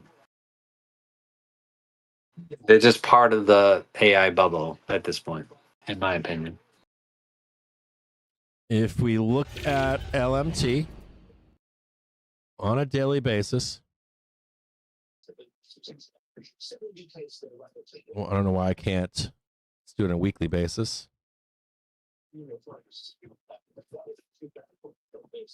And then we compare PLTR.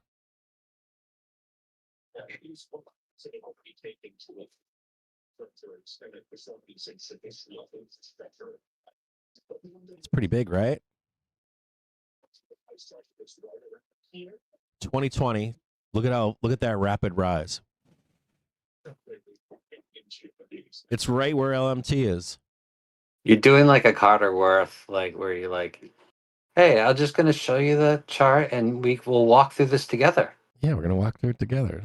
Look where LMT is. Right in line. Took them since 2014 for Lockheed Martin to get up there, and Palantir's been like, go.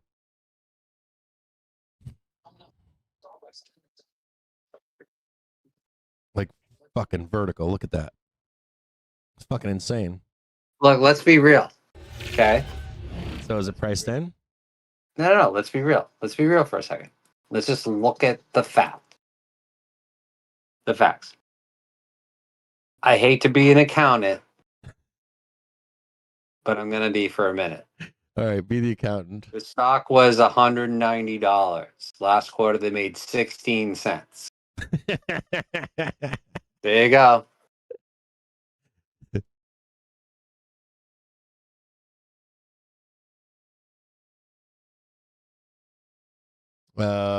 Are you there still or no? Yeah, I'm here. Do all that? Have they even come through here at all? Or are they afraid because you're kept the door closed? Keeping them out. I look at them as like, let's catch up all these companies to the other defense stocks, and then It's clean. They can clean. I don't mind if they come in. Hold on one sec, Cap. you got the cleaners. Yeah. Digging up there. I don't care. Okay, just I'm going to interject here really quick. So we had this down move here. People were looking for more down, and they were like, "Why aren't you showing more down?" It's right here. There's a reason, right here. Okay. Now we can attempt to get one more low. We'll watch to see if this breaks, and we can get one more low in here. It's possible. What we want to be watching right now is what's the behavior here. If we have, let's get rid of that. We can possibly go higher. Just want to watch to see if this holds or not. If it does not hold, we'll take the trade to the downside. Just want to see if we're boom, boom going down. We're not quite there yet. I've got no trade here for you. You just sit here and just relax. No downside trade. If you're already long the rest of the week, then you're fine. But if you're looking for more downside hedging or puts to buy, don't buy puts yet. Don't do anything.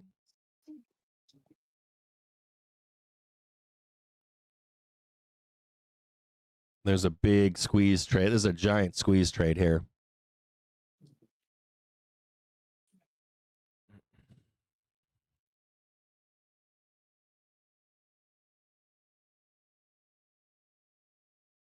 Yeah, it is a bottomless pit of defense. I realize that I trade companies that I shouldn't trade.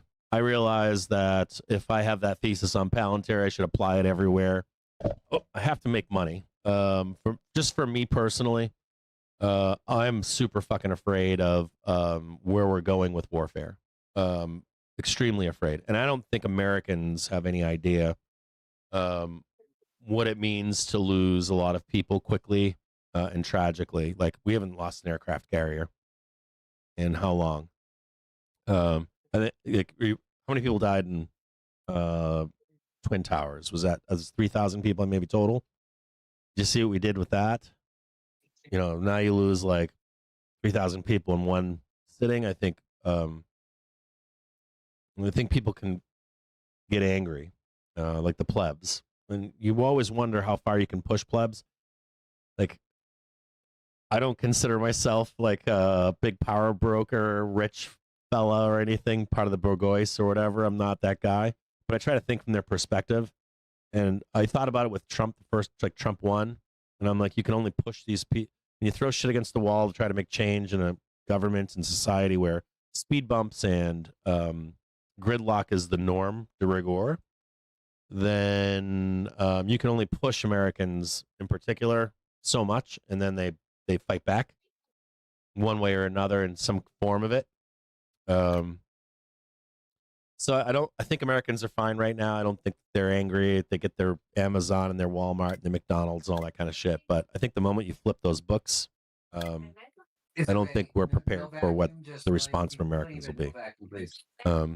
I'm on. I think Palantir is putting themselves. That's right. You are live TV. What's going on out there? I'm on the show. Dad's on the show right now with me. Okay. You ready for school or what? No. I'm sorry. Is your boy ready for school yet? Little bit.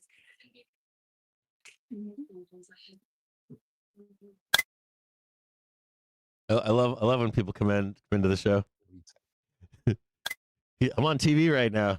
There's 10,000 people watching him right now across 4 different platforms, a bunch of blogs and stuff like that. They care about what Vol says. There we go. Yeah, come on down. These bears. They just want every single red bar they can get. Look at them. Doom. Must pin to close. Remember that we're coming into 1:32 p.m. where we get the VIX, FUCKERY. Between 1:30 and 2 p.m., 2:30. If you're able to hedge yourself this morning and you're long the market, congratulations. You should be making a lot of money. It's been a good day today. We're going to look at Reddit right now. So Palantir. Nothing has changed in Palantir. You know where to buy the dip. Let's look at Reddit now. Now, Reddit's a good one because we talked about Reddit ad nauseum. And then all of a sudden, Reddit ripped. And our thesis on Reddit was buy whatever you can. And it's going to move. The reason why I bring Reddit up, or not Reddit in particular, but yesterday on Wall Street Bets, there was a post about pump and dumps.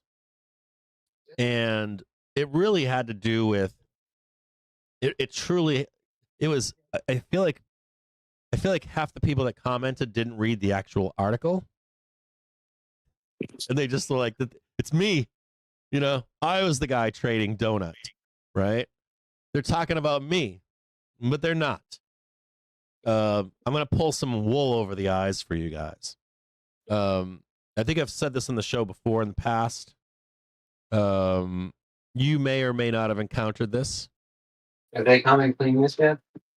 But if you've been in the market long enough and you've slummed around long enough, you encounter groups of people that may be very nefarious in what they do, and very nefarious, really gross. I've related some of these stories in the past, and I know some of these guys in real life. Matter of fact, I'm friendly with a couple. What's ironic is a lot of these guys have very low followers on FinTwit, but they know everybody that's involved in those pump and dump scams. Now, the pump and dump scam they're talking about on Wall Street Bets had more to do with these bullshit true, like I consider penny stock a dollar stock, like true penny stock companies. They're foreign based.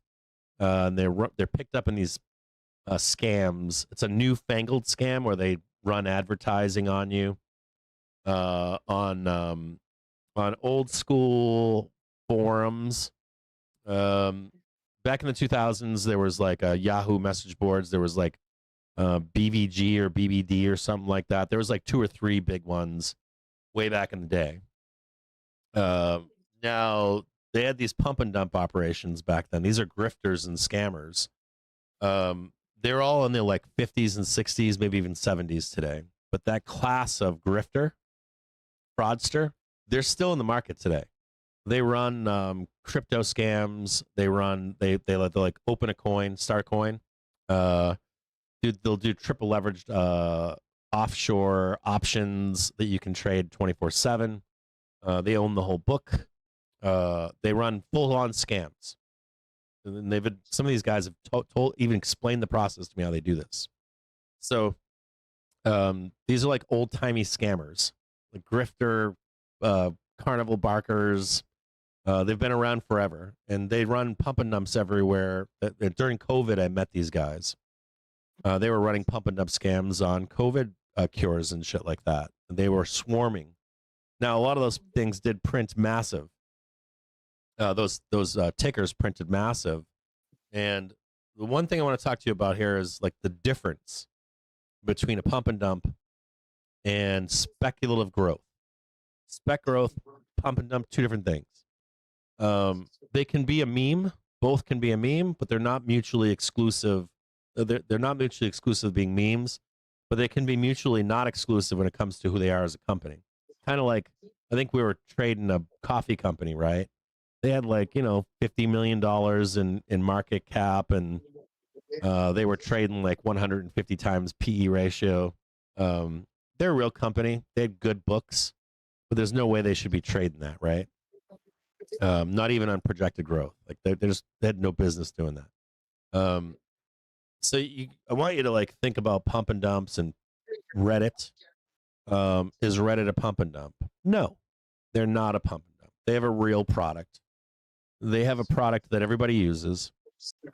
Their biggest risk to Reddit is falling out of favor as a platform for people to use. They are transitioning right now. The thing that scares me about Reddit is that they're transitioning into a corporation for profit that's less original social media and more like place for you to live. X is doing the same thing. Truth Social is doing the same thing. Google is doing the Are you same there, thing. dude? Yeah, I'm still here. So what they're doing? Can you hear me? Yeah, I can hear you, brother. Can you hear me? Okay. Yep. So Reddit, unless they fall out of favor, and they don't pivot to being your digital life home, they'll probably be fine. And they're not only that, they have a lot of untapped income streams that they haven't done yet. I was fucking shocked this week. I went onto Reddit, and front page, I top have some post thoughts on this, was a picture but I want to hear yours from but NBC. I have some thoughts there.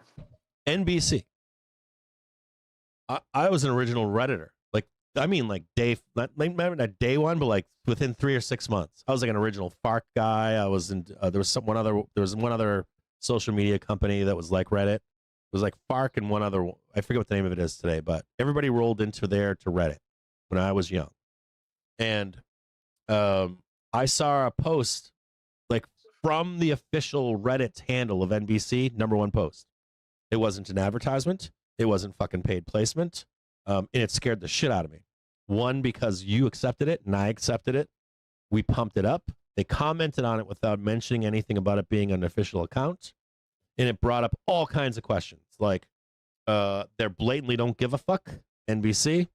Are they manipulating the upvotes and the likes because they got money? We're all accepting of it.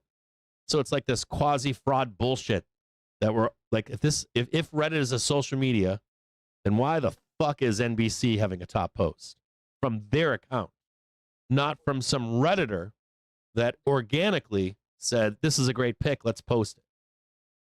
That's key to social media, or it was at one point. User generated and upvoted or downvoted content. And that is not what's fucking happening with Reddit right now. And so that freaks me out because I'm like, wait a minute, Reddit is making this shift and society is making the shift from a social media company to I live here. So it's okay. They posted that. I'm gonna upvote it. It sits in my like my happy space, my bubble, and so I'm okay with it. They get a pass. Fox News, fuck no. And I don't really care if Fox News fuck no and NBC fuck yeah. I care more about the users, what their experience is, what they're okay with, what they're not okay with, and what is that company. And that company is not a social media company in my view anymore. They're a corporation to make money. And you're probably, the whole fucking thing is probably astroturfed at this point. Like all of it has got to be astroturfed. There's all kinds of other problems, but my greater point here is that Reddit is transforming or getting away from the having to be fearful of being passed over as a social media company because they're not it. That's not what they are anymore. They're not they're your digital home. That's your safe space. It was social, your safe space. I hope it's not my safe space. Twitter. Like that would make me feel pretty terrible. Well, whatever your safe space is. Yeah, whatever your, I don't know whatever your safe space. If your space is X and you're doing your taxes on X now, then you're trading stocks on X, then you're, fucking all your friends are on X, and before you know it, it's your life, right? And they can just shove whatever they want down your throat at that point, right? I don't have that like major commentary on Reddit, but I do know there's like giant value there. And like, because every time Perplexity scrapes something for me, it comes from Reddit, right? So there's something there. Is it worth $50 billion? I don't know, but it's definitely not a fleeting going away anytime soon thing. I don't think that it is either. I think they're making the jump to away from, hey, this is all user approved or created or natural, to this is now going to be a curated experience to keep people happy that are here and attract. Yeah, but you can get whatever you want out of it. If you want to treat lentils properly, you can find that thread. If you want to talk about that, and they should never how's the gravity on the next Death Star? You can do that. Like, it's just there's so much going on there. Have you been to our conservative? It's like a ghost town.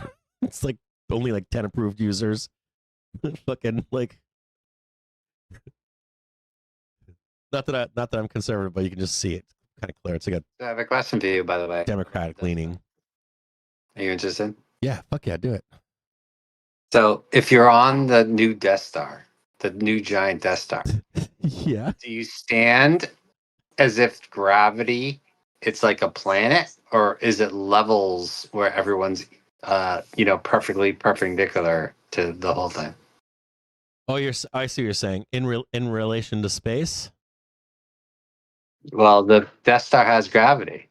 Yeah. So are you standing like if you were on the other side of the Death Star, are both our feet facing each other? Are you saying like when I maneuver the Death Star near a planet or moon, should I maneuver the laser like just lower than the moon, so that it's like pointing up and we're all standing straight up? But if I can't like maneuver around the moon upside down, right?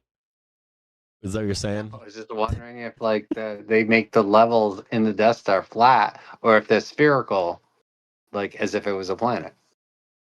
Let me think about that. I've thought about gravity in Star Wars, but I have never thought about like the Death Star. What your point being, that the flat levels are in some kind of like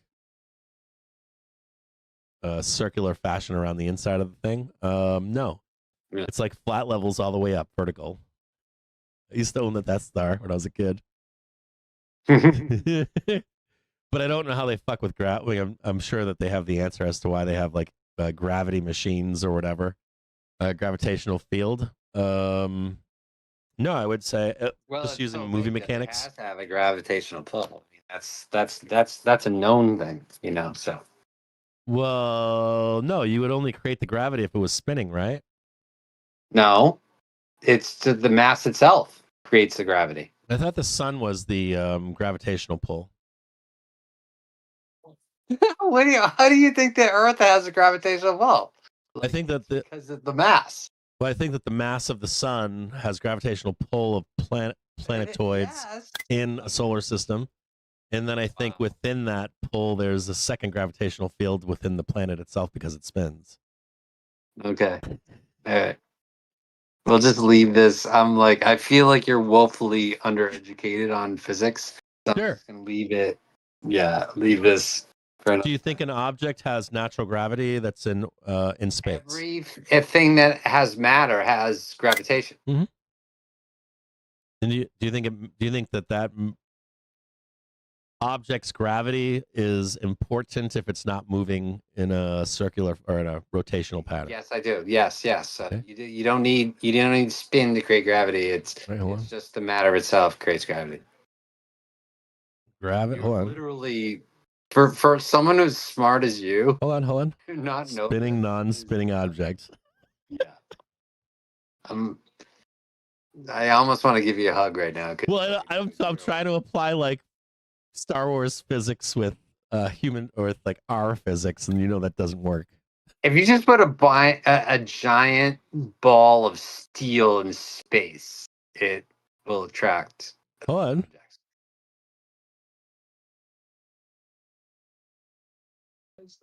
Okay, it says here. It says gravity does not work the same with non-spinning objects. It says, let's say the Earth-sized planet, same mass, but it no longer spins. But would gravity work? Well, it would be size too, wouldn't it? Like size would matter. Size does matter. Yeah, size always matters, doesn't it? Yeah, it does. But hold on. Centrifugal force counteracts some of the effects of gravity, but on Earth, it's very small. Things weigh as they would otherwise on the North and South Pole. It doesn't say anything here about size mattering, but I think that it does or would. It does. Mass. It's called mass. Mass has gravity. Yeah, I know gravity affects all mass, but hold on. Spinning objects have frame dragging and more noticeably centrifugal force, but centrifugal force only counters about 1% of gravity on Earth, so it's not really noticeable. Yeah, that's not my argument. Sucks. My argument does not work. Don't believe this bar right here. It's not enough to be Ooh. perceived. There's no support. They're gonna make another leg down here. You know what I love, by the way?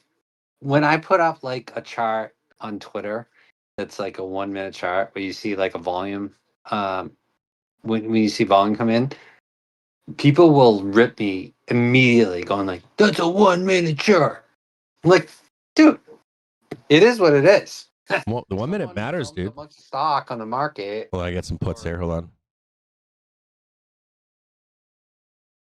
Yeah, go on. Just keep talking. 1 minute chart matters, dude. They changed the whole option chain on the 1 minute chart. Yeah, like why should I be shamed? Like Fuck no. FinTwit will shame you for showing a 1 minute chart.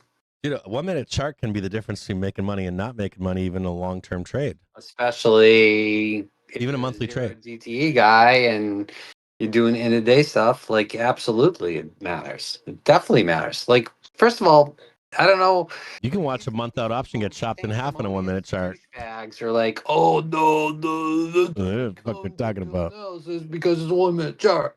Oh, dude, I'm missing this trade right now. God damn it. Fuck. Here we go. We'll show the blood for the Bears. I'm comfortable with this market right now. This fucking thing. I couldn't get the puts out in time. It should. Fuck. It's acting like it should. It's acting like it should. It's acting like it should. Down.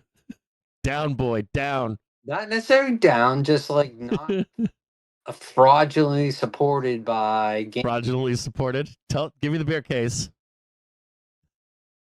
I'm not giving you a bear case. I'm just because I know you hate bears, but I don't hate bears. you love to hate bears. We're not done going down here. We got more down to go. We're done going down. Nope. No, we're not. We're going down some more. Because here's the thing. Nobody's gonna want to be short in front of J Hole. Fuck no. Right. You can't be short in front of him. You can't. Because you get your face ripped off. You got to wrap it up. Like this should be like a meme where like a bear, right? A guy in a bear costume gets his face literally ripped off. Jay's standing right now. Smile. Smile. Yeah, you can't do that. We're not done going down. Yeah. Bears only got, you know what they got? They got porridge. They get like a little bit. They get some popper like meals once in a while. You can get bearish on the show. I like it. This is where we should be going down. Propped up bullshit price and SPY. Forward PE ratios of 30, 40, and 50, 100 and fucking something, 200 something for Mag 7.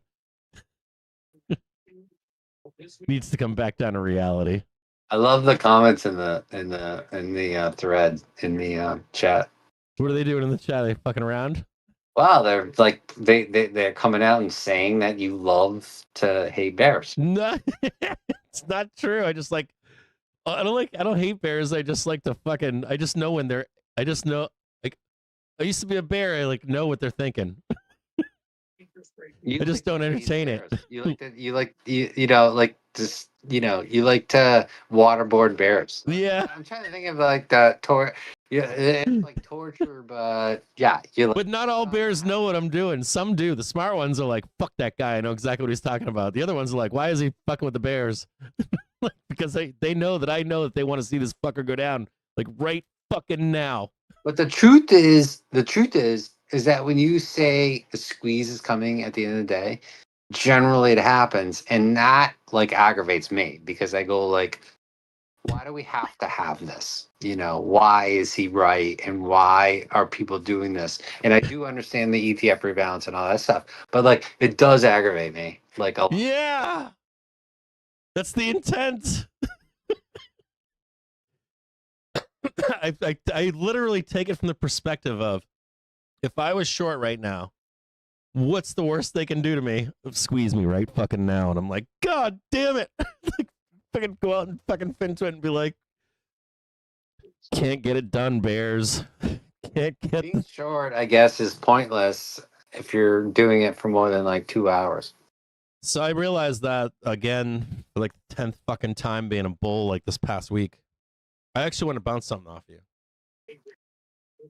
A thesis that I have that I can't prove yet. You want to bounce something off me? Yeah. Like Okay. well so we're everything we all know the way that like I explain it sometimes where I'm like back in the day, yeah, you'd have a nice little trend and market would go in that trend down, nice beautiful trend down over like a month or two. Now I feel like it's like this from all the NFT or all the high frequency trading. Like they just destroy the chain up and down the whole fucking way. They abuse it, and they like it gets it. You know what I mean? It used to be like buy some fucking puts, or sorry, wrong place, but buy some puts, catch a print, sweet, easy. I had a question for you because this week I noticed it more. I'm like, I got the bottom, got a nice fucking weekly trade on, and I'm getting annihilated as we're going higher. Overall going higher. I'm just like, what the fuck is this? So I started trading a lot of 2 dates recently. Past like a month or so, I've been trading a lot of 2-date trades. And I was like, why are these trades doing so well? Like they're not overly printing, but they're calmer. Like I get to make the directional trade that I want. I'm making pretty decent money and I'm not getting annihilated. I can DCA. It's a little bit slower. I was thinking about this last night, dude. I want to ask you about it because I'm like, I mentioned that they kick the Robin Hooders out at fucking 345 or 350 every day. I was wondering if some of the options market is adjusting to all these fucking retailers that can't trade 0 dates. I said 2 dates, but like one date turns into a 2 date or whatever, or 2 dates turns into 1 date. So they'd be trading today for tomorrow on tomorrow's chain. And I wonder if good question. Like they're not getting kicked out; they're just in it for the next fucking day print or whatever. We're trying to catch the print.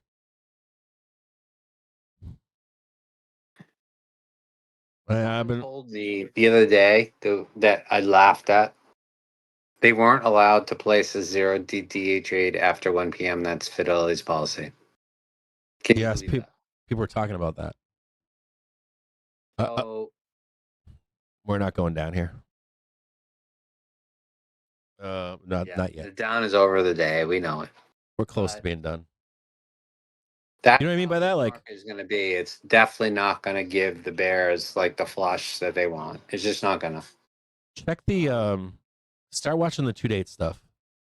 I've been watching it and I'm like, this is bizarre. Like, there's a lot of VIG in the 2 days. There's I'm not losing as like so it'd be like for like a call for tomorrow right now. Like there's just a little bit more. I know it's no intrinsic value, but so there's one thing that I've noticed, okay, and you gotta hear me on this. It's something that I've noticed for a long time.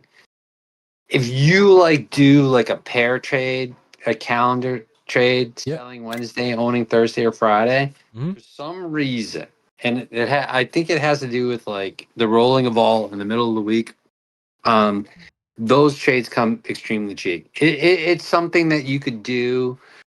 You could yield. You could almost do it as a yield trade, like all the time. So, let me be more specific. In fact, I'll put up an example on the Discord right now. Selling Wednesdays and owning Thursdays is basically what I'm saying. It prices out differently than like if you were short Tuesday and long Wednesday. It's just a freaking wrinkle in the vol service, and I haven't quite figured out why. I definitely think it has to do with just the larger market mechanics going on at this point. But I'm gonna do it right now. I'm gonna show you this trade right now. I found 0 date garbage, man. Recently I've had more success with 2 dates than 1 dates. Used to have way more success. So here it is. I have it right here. All the trades around the money for like 7 days out, owning 8 days out, Mhm. or basically like one SPX point. I'm gonna post this on Discord right now, so everyone can see it.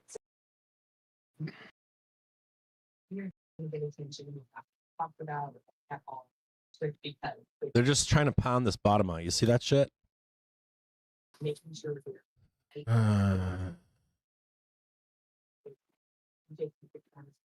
So those are 1 day diagonal spreads.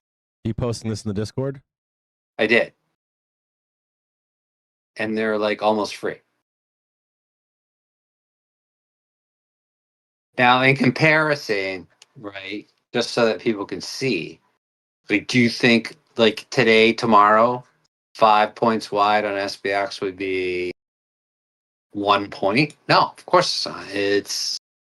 It's like 7 or 8, right? So here we go. I'll show you the current ones. There's something about there's like a wrinkle in the vol surface around Wednesdays that I haven't figured out yet, but like it's been pretty consistent. And I think it does have to do with like VIX. VIX does like roll weeklies like on Wednesdays, Mhm. like even when it's not like a major expiration. But here it is again. I'm gonna throw this up there.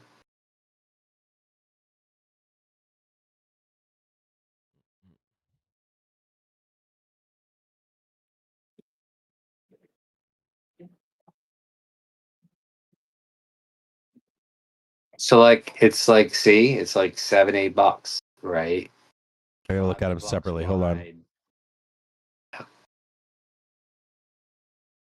I know this is like sort of complex. No, I just gotta look at them separately so I can compare the two. Yeah. I just need a minute here in the back So if end. you're a week ahead and you're in the zone, like these things are yielders. They're almost like a yield trade. You don't even have to take it all the way to, the finish line. You could just like once it's $2, you can kill it.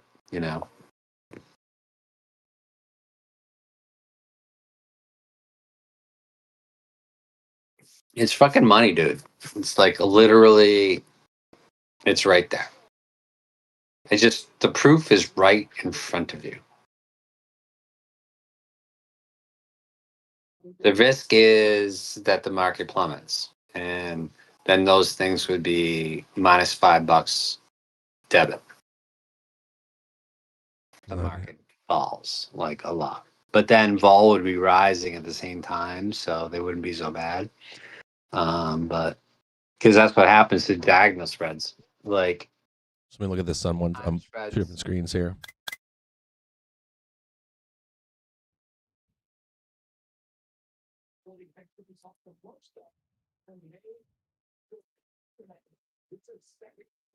So 19th August, 26th August.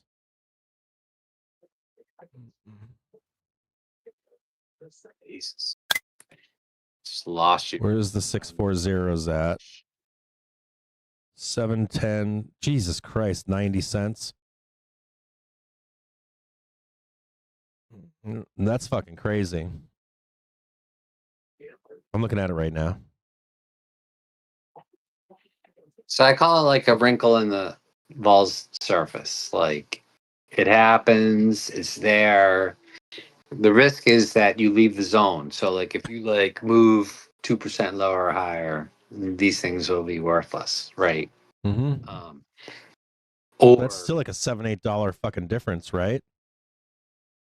yeah, and like when you have a vol event in the back leg, so like let's say you have NFP or like so the next big set of trades I'm gonna do is gonna be around, and this is important.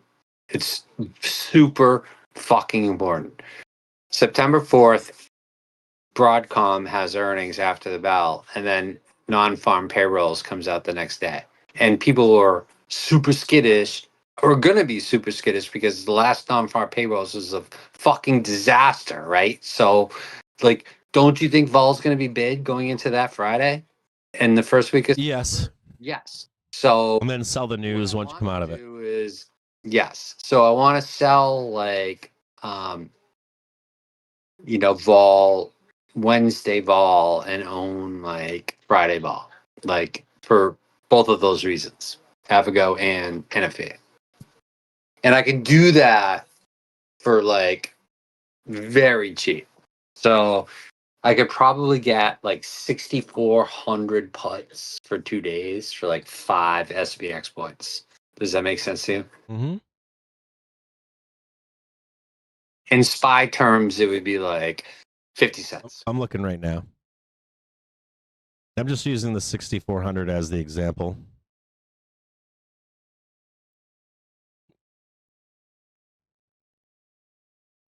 Jesus Christ.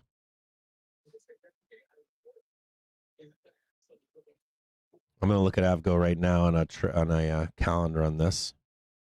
I'm going to do this in SPY because for some reason, people on your show or your followers or whatever don't enjoy the 60/40 tax treatment of SPX. You just got to do SPY all the time. So I'm going to do it in SPY. I don't get it, dude. Like, what's wrong with like not paying tax? Do Gains. Gains. You're not going to get the gains like you are on IO and or OI and IV. Oh, you know what I forgot about? That's the only thing no one wants to ever talk about. That. The SPY X div trade's coming back around. That has Oh not shit! been I haven't even good. thought about it. So, know why it's failed? Know why it failed in June is because the market rocketed to the. I got my fucking div. I got my dividend. It was like $1.66 or something. Did you? Yeah. Congratulations. I ended up having to. I'd buy a bunch of fucking SPY and shit. I was like, I'll take all these options, just buy the SPY. Like I got stuck with a bunch of SPY, and then I was like buying the dip in the spring, and so like we're at like 92 or something when that happened, right? Mm-hmm. It was like right around 92. I got out. What's so funny? Go ahead, finish it. No, you got it. Good. So my buddy, I trade for a buddy, good buddy of mine, like forever. Small account. And he's like in June, he goes like, this tariff thing is bothering me. So can you give me like a $2,000 downside asymmetric trade? I'm like, sure. I'll give you QQQ put fly for July, right? So he wanted $2,000 on the downside on June like 5th. Okay. And so I did it. And this is what astonishes me when I think about it. The first strike was 480. QQQ is 580. You know what I'm saying? The put strike was we are so much higher than just June. Like it's insane. You know what I'm saying? So yeah, he wanted a hedge at 480 and we're at 580. Tell me that's not nuts. Nobody knows how high we are right now. It's like there's no parachute. There's no parachute. Ball. No. There's no parachute. Like we could trade down to like 500 on the Qs and No, like don't talk start like of the that. year. No, we can't. It would just be flat on here. What do you think the percentage chance of? I think there's a high percent. I think the high or like the low percentage stuff, like a 30% chance. I think we have a 30% chance, 15% chance of trading. Giant game of chicken that's coming up. 576. 576. Coming, like, yeah. So like everyone's probably safe with their fucking Palantirs and shit until like September OPEX, and then that meeting is gonna be just a huge vol event. Think about it. And so like when we approach that, right, with PPI that same week, owning vol that week is gonna be just so nice. Yeah, I agree with that. Do Do you think they could price in before then, though? That was my only fear, was that they price all this shit in now. Like, did you see how Avgo looked in 2024? It was like sideways bullshit, and then like October 1, it just fucking went straight vertical. Like this market, look at how it's behaving today. It's just Dude, we're not even nobody there. Dude, we're not even at the daily trigger yet. Like the daily trigger is like way down here. Where is it? 632. Like the bloodbath below. I don't think we can do this We today. have to burn off that CPI bullshit because that was Okay. just like So- a fake report in the first place. Yeah. So just look at this. Look at the chart really quick. So like this ain't happening. All they need. I'm going to explain what they need right now. So all they need to do is bottom tick this. Yeah, how do you make a just to cap make a bullish case here if you can? It's kind of tough. A bullish. I think our bullish case is easy. We just did a huge drawdown. Just on average. Let's go look back at. Hold on one second here. Yeah, I can make that case all day long. Make that fucking case all day long right here. Right here. Nose to snout, 3.5%. That looks like a bearish case to me. Well, how often do you get them? That's a great question. Never. No, you get this every 3 to 5 months. Roughly every 3 months you get a 3% down move. So do you expect another 3% or more in the next 3 months? Well, I would hope that, like, in reality, we can, like, trade down to 6,000. I mean, that would be, would feel like sort of, yeah. Here, let's remove all this. So that's a long way down, though. Yeah, well, long way down, but it's. Hold on, I'm not in disagreement of it. I'm saying, what? Damn it! Hold on, here's that one right there. Okay. So we know where trend is. We know this is trend right here. I think that your best case for bear case for the fall. So if you have like, let's call this like, let's go to a 4-hour. Let's do a 4-hour. I think your best case scenario for the fall is the weekly trigger. Right here. I think this is the most like highly probable, most bearish outcome for the fall. That's my like if you have on average worst case scenario, it's somewhere in here. That doesn't preclude us going up here and making an all-time high. Don't worry about that bullshit. This 1 minute chart shit. Don't worry about that. Like down here, I think that's the most like 30% chance we hit that. No, let's look at it together. Ready? So we're gonna do let's do like a fall outlook. Let's do bear season outlook. So on a month. Bear. Yeah, let's do bear outlook. So on a month.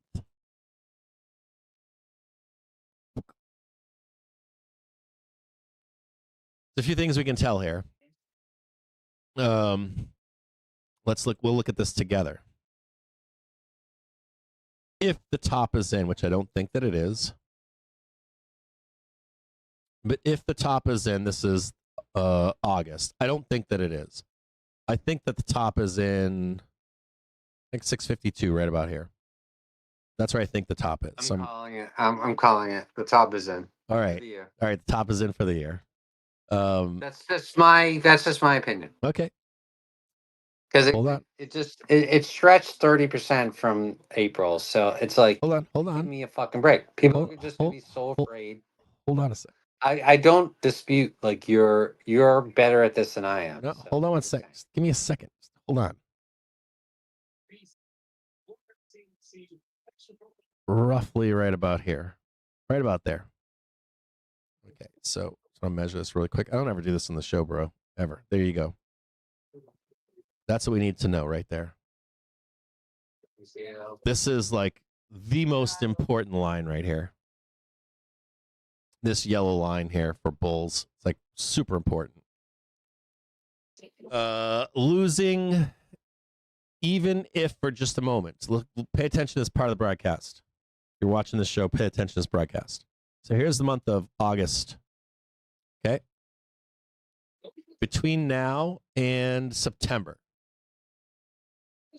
if we breach 636.36, I think it's roughly there. If we breach that, that opens the door to the rest of the downside. The giant candle, dude. Hold on. How do you fight through those giant candles? What's that? I didn't see a candle. Hold on. Hold on. Yeah. Well, so that's how you open up like. So this is how you open up the targets lower. Current. This is current. By the way, I'll have you know. And there's your 604.62. There's your 604. So let's just start with this as the thesis here, right?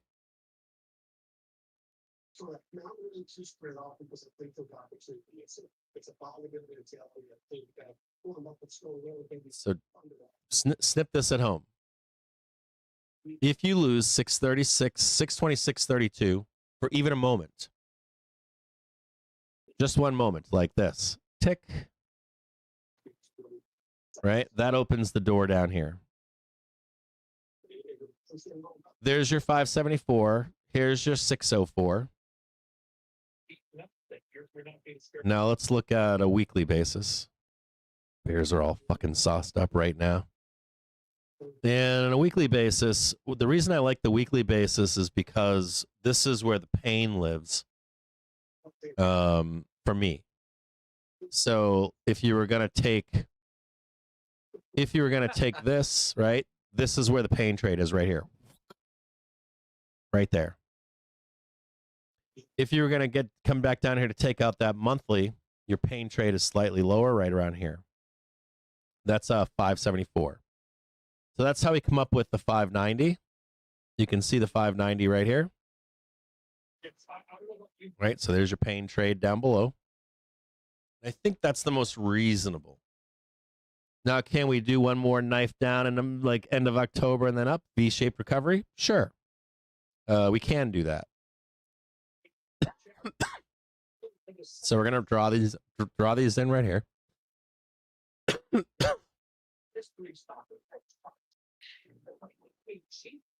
My only point is that we're not there yet. And if you gamble, or you can hedge, but you got to know that hedging costs money. It's not meant to make money. You should have no expectation. You should be long the market and expect that we're going to continue higher, and you're going to get paid, and your hedge is going to burn. If you want to hedge it though, all the way down there, I think that's appropriate because if you do go down there, it's going to help your longs not get fucked up, right? Now you can disagree with hedging. I'm fine with that. You don't need to hedge. You can hedge on the day if you want. All kinds of different things you can do. You can just be like, Cap, I'm so long from so fucking far under that it doesn't matter. Whatever your argument is against, that's fine. I'm okay with that. So let's just draw these in right here. Let's draw this one in right here.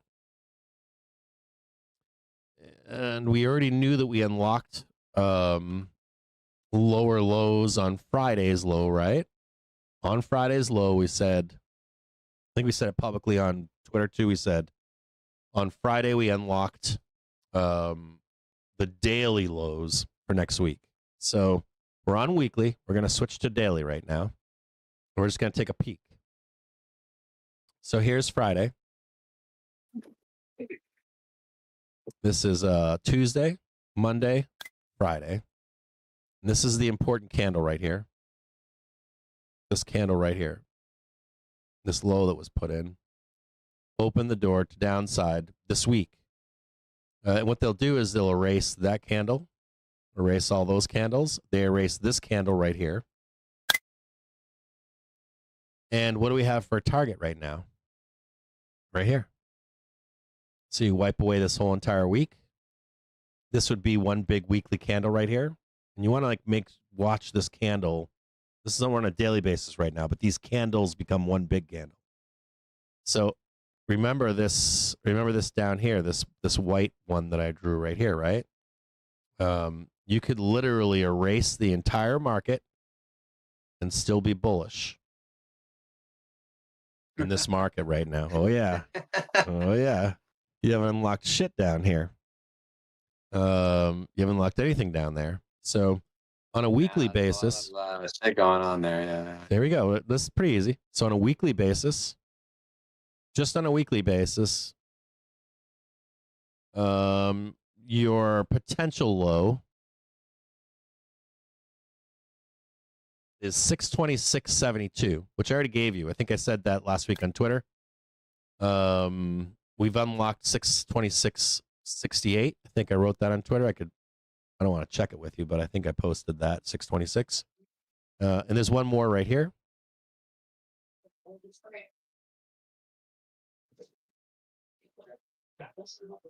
And that's 633.60.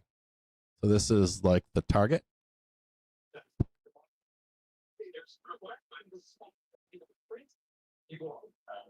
Or potential target. Bears are already, they're like, I'm on all inputs now, Cap. I got it. Okay. Now, the bigger question is bears want it done all one day. You know, bears want this done like now, right? Straight down, vertical on Tuesday or what? Tuesday. They want all this literally today. It's not going to happen like that. All they need to do is break down just slightly more, a little bit, tiny bit more, make the 20% right here. Show it to you right here. This is our target right here. Right there's our target.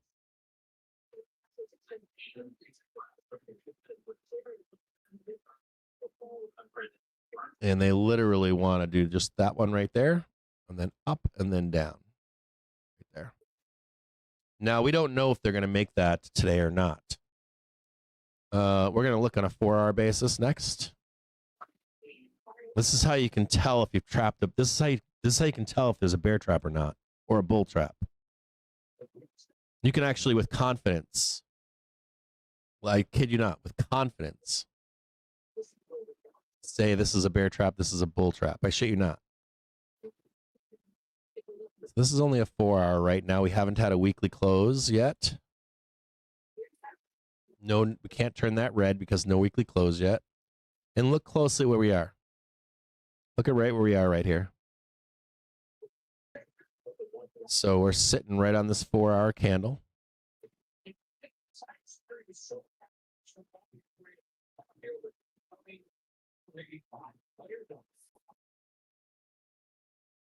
And if you're a bear, right there. And I think this is 6400. I think that's 6400.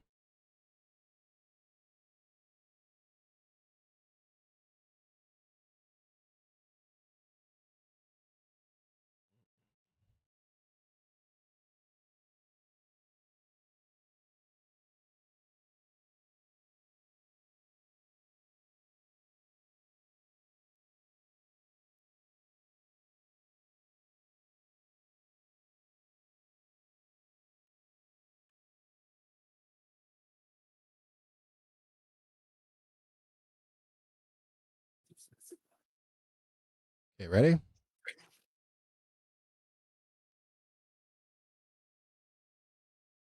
So read that with me there. Sellers only need to sweep 638.84. So we don't need to go any lower than this. We can. I think that's 6,400 right there. But there's no requirement. That's my point. You don't have to. We just literally just need to go down just this much right here.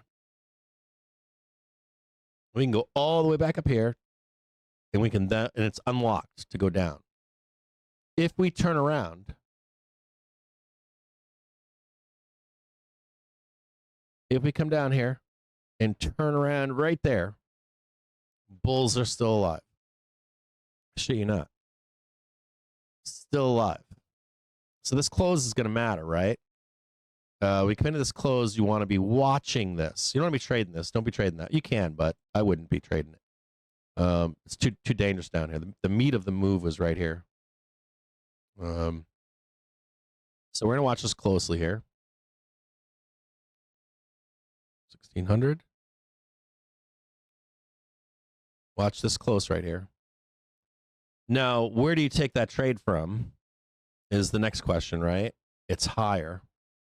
It's like up here. Might even be right there. 643.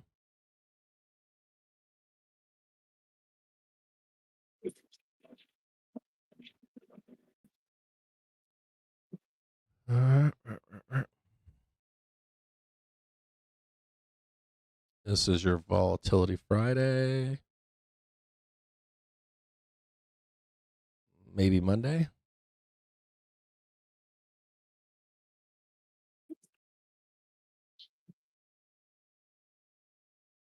Now let's read into this a little bit. If a bear reads this, the bear is going to say, "Fuck it, I'm still short here, and I'll just hold through this into here." But you can't, or I don't think there's an edge in it.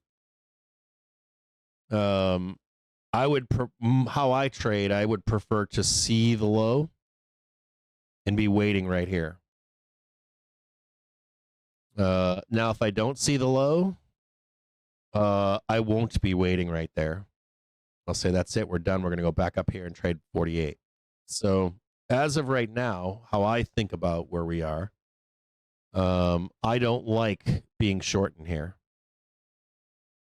I like the idea of higher, and I like the idea of being told we took all of it, because right now they haven't taken it all.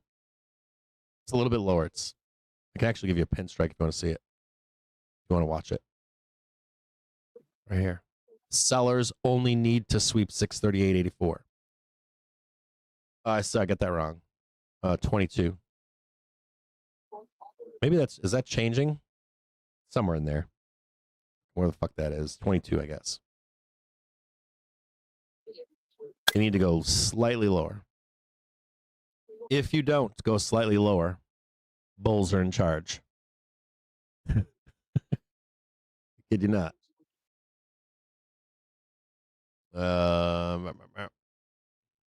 Let's look at it right now.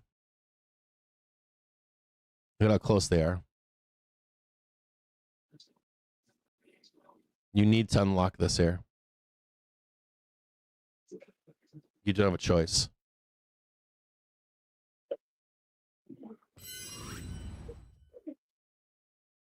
I think that's roughly where we are.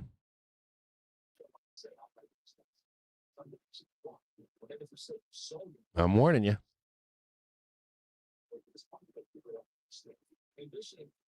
Do you know the last time we did this? If you're watching the show, do you know the last time we did this? We did this on that Friday. I think it was a Friday. The down move, the 3%, 3.5% down move. Remember, we were watching that day, the close, and I was like, we got to watch this closely. We got to watch the weekend and Monday open. This is the same setup. It's like literally the exact same setup. So if they can't sweep this low down here, all it is pushing price down. That's it. That's all we're doing is pushing price down right now. It's feeding the bears so they can pay their rent. Kid you not. Let's watch it closely together. We'll watch it the rest of today.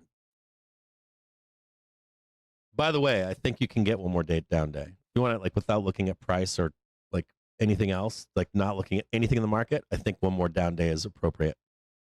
But it's not here. So be careful. Anyways, Vol, I see 74. I see 590, 574. I think that's a reasonable drawdown for the fall. I don't know if we get caught in the 604 to 74 to be more people would be pissed in the show. I think if you're looking for the second leg, like the top is in for the year, that you have to wait for the relief rally, and if the bit bulls aren't there, I would then tend to agree with you. If like the data starts turning horrible and sentiment turns horrible, I find it hard to believe that coming into seasonal weakness, that trading even 574 would deter a bull or a buyer. I think they're going to be like, yeah, it's seasonal weakness. Let's go long for the end of the year. It's going to print in February. So I think like sort of a general thing is if you go into an earnings season and everyone's all fired up, like, you know, in October, I mean, that's like a recipe for pain. But if you're going in like all depressed, right, then you're going to get upside.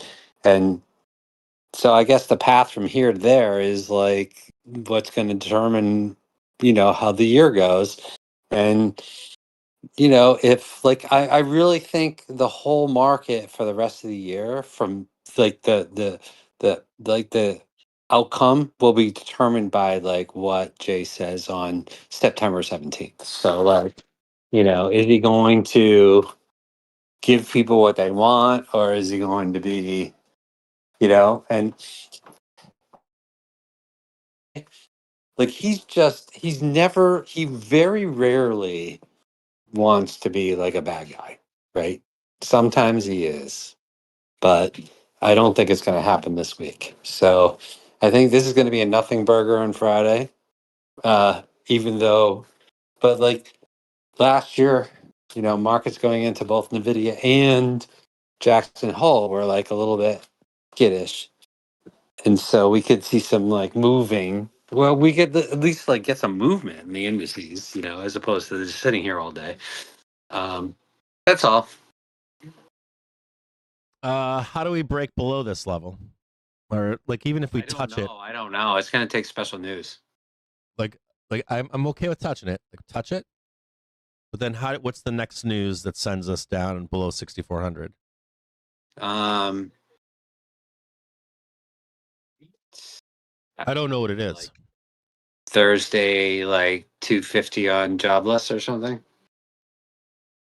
And they also have all these housing reports still, right? Nobody Fed gives Chair a shit Powell. about that. It's like it's like a market that doesn't even matter anymore. It used to matter. It doesn't matter anymore. Do you think it's like just unrealized volatility into Jerome Powell's speech at 10 a.m. on Friday? Just like sell into that and then don't be short. If we go in down from here, it'll go up.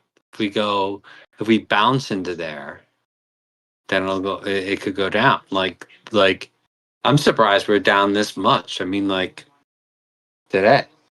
I didn't catch it. 40 SPX is about as big of a move, right? High to low than we've seen. It's one of the biggest moves we've seen like in the last 3 months, right? So you've seen low to high like 60 points, but high to low cash, it's a pretty sizable move. So I'm surprised we got this far down. I knew I knew the sellers were here on Friday. I knew they were here on Monday, and I knew where they were. And then yesterday's close, I was like, we're gonna fucking squeeze because we're so close to where they are. And momentum was turning up.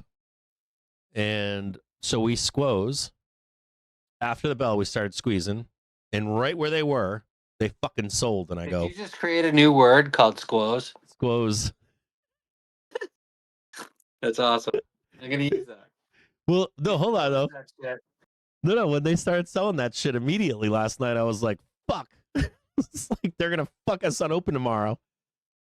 They were having nothing to do with it, dude. It was like preordained and pre-planned. I was like, fuck, we're so fucked tomorrow. So then I'm like, all right, let's see where they are in the morning. So I'm like, I wake up this morning and I'm looking and I'm like, oh, they're right fucking there. I'm like, they're fucking right on the opening bell, just parked. Right above price, like sitting right here. Can you explain to me something? Like at the end of the day, when you like see the squeezes happening, like what is the exact trigger? No, not exact trigger, but like what are the things? Do you use like This is one of them right here. like a 5 minute? Yeah. No, this is it right here. This is fucking it right here. This is fucking it right here. If they don't fucking get 638.23, I'm telling you, I'll tell you again, the fucking bulls own this shit. all day long. Like, you got to get the fucking low. I know for fact that they got to get that fucking low. They don't have like 100%. Like, this is 100%. If they don't, it's gonna be a bear trap. We're gonna fucking squeeze tits. We're gonna squeeze like 646 from here. We'll trade 46 almost immediately. Like, it'll just ramp. And that's my last question. Is we have until Jerome Powell on Friday. So, if we're my point here is, like, I'll show it to you right here. Like,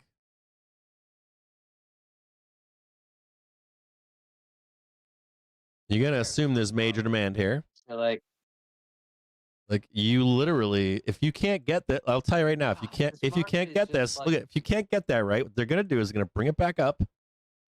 These sellers gonna come in, back test, hourly triggers now right here, and they'll ramp this fucker right back up your ass again until like Thursday, and then they'll line up the trade again for down here. And here's where it gets more fucky. Like, they'll do the thing again with Jerome. I shit you not, dude, and it'll go back up again. I can show you the proof right here. Like, you can see it right. Yeah. Go look in 2024. They did it in 2024. I don't know if it's when that's coming, but I guarantee you that there's going to be a bounce. And if we keep on doing this bleed down here, there's going to be a bounce before the event, because like these bears are so fucking scarred. It's right here, dude. They fucking just, dude. It's so close. Like, like, look at this.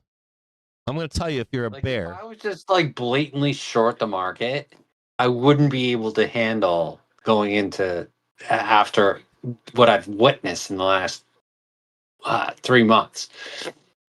There's no way I'd go in short. Look at how close we are, but so far away. Shorted after, right? Exactly. So far away. It's like they did this like 2 weeks ago. I was like, we just gotta watch this, because if they do this, we're fucked. Not right away, not then, but like down the road, we're fucked. All right. And if they don't do this, listen to me. they're gonna fucking ramp it up their asses. I have a mental problem that I can't solve. Right. Okay. And here's what it is. I keep thinking like a pragmatic investor. I went to school for accounting. I got my MBA. I keep thinking like a boomer when I should be thinking, in a different way. And so it hinders my ability to make money in the market, because I just go like, this is the fucking house of cards. Like, what the hell is going on? Right. Then, and I'm missing out. Right. You obviously do a great job, because, in the middle of the day, you're like, it's going to squeeze up, calls, bump, cash. Get some more puts. Get some more calls. Close those fucking things out. I have not been able to, like, even though I know the OPEX cycle and I figure out when, like, a lot of the time when there is going to be volatility, I still haven't figured out how to be just like throw money at long and short dated long stuff. I just haven't been able to do it. It's almost like I need to go to shock therapy. You want to do some zero dates together? You want to trade this down right here? We can trade this down. They have to unlock this. They have a goddamn choice. Up like you guys do. I want to trade up. Like, we're going down there.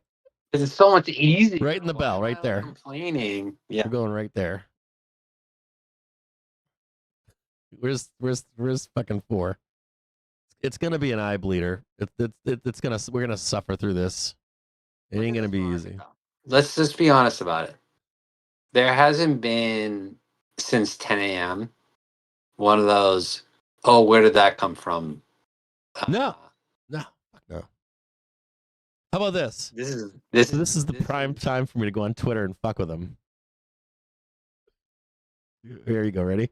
This does not look. I'm gonna go on Twitter and fuck with them right now. Because guess what? August burnt off. No one's got puts anymore. Everyone's like, no puts. Fuck that. Put hate. Put hate. That's a real term. Put hate. Right? Put hate. Finally, Bears.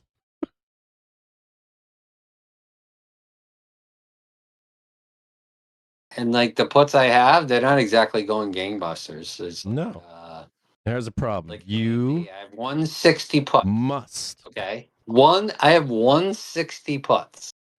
31 days to go. And they're worth like $5. They're like, nobody's a believer. Nobody thinks anything can go wrong. I have 8 Arista Network putts. Okay. 130 putts. Right? 31 days. They're worth $470. Think about that. I don't know if you've seen that chart lately, but it's out of control. Nobody wants any puts. So I tried to explain to somebody recently, like, well, what is the price? How do options get priced? I said implied volatility is just a fucking catch-all ruse. Mm-hmm. Put demand. That's what it is, right? Yeah, that's what it is. Just demand, So dude. that's how the whole option formula comes together, right? It's not like delta, theta, fucking gamma, or whatever. No. At the end of the day, well, it does. It matters if you're a dealer, but like at the end of the day, options are priced off of demand for the movement, and if nobody wants it, then it's not going to give you any money, right? So that's what long ball is. Long ball is an expectation of people wanting protection on whatever it is, and there's no fear at this point, and no one. There's no fear. There's no fear. No. There's not actually, like, they haven't unlocked the downside either. Like, look at it right now. Look at the price action. They still can't get it fucking done. Look at them, dude. The low here, low right. I'm gonna flip this around on you a little bit. All right, let's go. Show me the way. Because when the VIX spikes, when vol spikes, what's really happening, it's not people buying puts, it's people forced to cover short vol positions. Yeah, 100%. I should say that more. Sometimes I say it, but I don't say that frequently to people. I usually use the dumbed down version of it. But everyone thinks this is the fucking ATM, and so, which it is. I mean, let's be real, it is a lot of the time, and it sort of feeds on itself. It feeds on itself so that it works, right? But then when it goes wrong in a spectacular way. It does. I agree with that too. Yeah.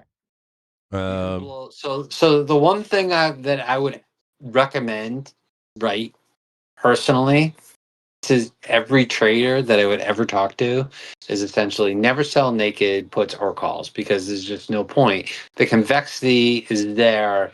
There's so much selling of the stuff that it's better to be long volatility a lot of the time than it is to be short vol. So I agree. Yeah. I agree. Well, yeah, I agree from like absolute perspective. I agree. You know what? Do you know why he's saying that to you right now? Because vol is normally low. It doesn't spike. It spikes less frequently. Simplified. but if you're like long vol, right, in a smart way, and you get an event, it hits hard. Like 2 years worth of money. Yeah, it hits fucking hard, dude. It's fucking stupid. You definitely don't want to be like, I told you the story, I think a month ago I was on, and I was talking about like the Ebola and the airplane thing, and trading out of VXX and UVXY short calls for somebody, and knowing that they could trade till 415. And I was like, oh my God, it was the rebalance at the end of the day was just brutal. It was, people are getting their ass handed to them so hard because they thought short calls and this stuff was free money. And then they ran into, a cement mixer, and they were just dealing with it. And it was just, just don't be short vol, people. Just don't do it. Dude, hold on a second. I'm gonna get some calls here. Hold on. Add some more calls. Hold on a second here. What am I doing here? Right there.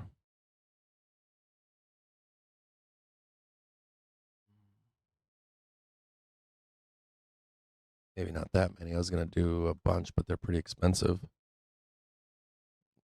All right, ready? What? Okay. Buy some calls. I'm in calls now. Gonna buy some squeezy calls. Yep, and a bunch of zero dates. There we go. I hope you got this right. This is not the best timing for squeezy calls. You know that. Let's see my position. I'm at 0 right now. I'm on It's actually, 643. It's a little bit too early too. It's a little early. I think it's 57. very plausible that we go down here. Well, the first thing you have to realize, and you know this, is that the leverage ETFs have to sell, and they'll get that. That'll be front run, and they'll get that done by like 3:30. Like the price action will get done by 3:30, and then it'll be what happens from there. Do people see zero dated SPX and go like, "Oh, I'm totally gonna like jump on that because it's like 30 cents for 64.50s or something like that." I don't know, but I don't look at it like that. I look at it like where's demand and where is it not? And like, are they still there buying or not? I keep it pretty simple. We're going up right now. We're wrong way, Spy. Watch them jackhammer us down. Like, oh yeah, fuck you, bulls, and then wham.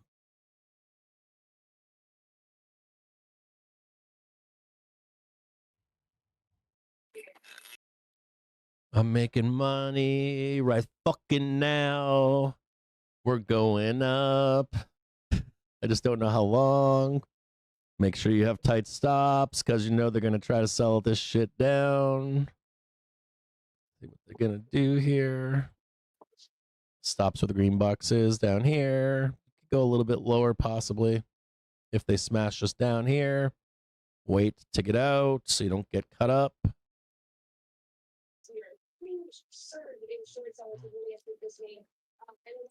I mean, theoretically, you want to see us go down some more, right? Into Friday? One more leg would be nice, wouldn't it? So this makes sense to go down here. This makes logical sense to go down into 3 o'clock. I'm gonna find out. we're not doing logic. Logic is right there. That's where we need to be. We just that's all you need. Now you're gonna think go short here, but you don't. You wait higher. So in both outcomes, we go up here. Short? No one's going short. Or we go there. We're gonna sell this later, depending upon where price is, or if we hit this or not. Let's watch them vol whiz. They fucking look at them. Look at these fucks. Come down here. Yeah, I want to see like a volume bar. That would impress me. See that right there? That big red fucking thing? I want to see actual humans selling something. Yeah, these are computers, dude. No. I want that's exactly my point. I want to see humans selling something, and it's not happening now.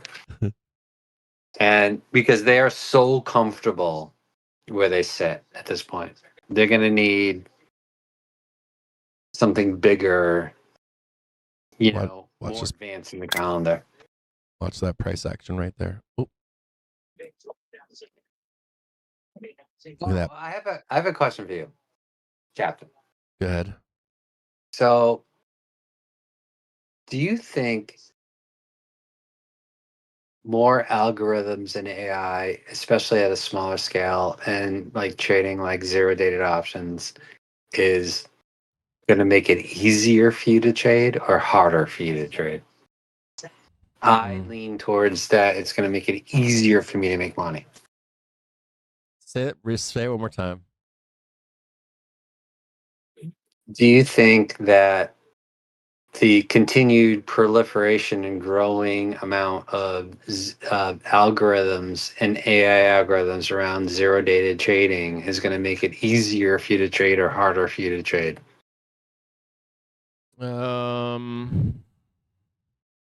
It's the start of something bigger.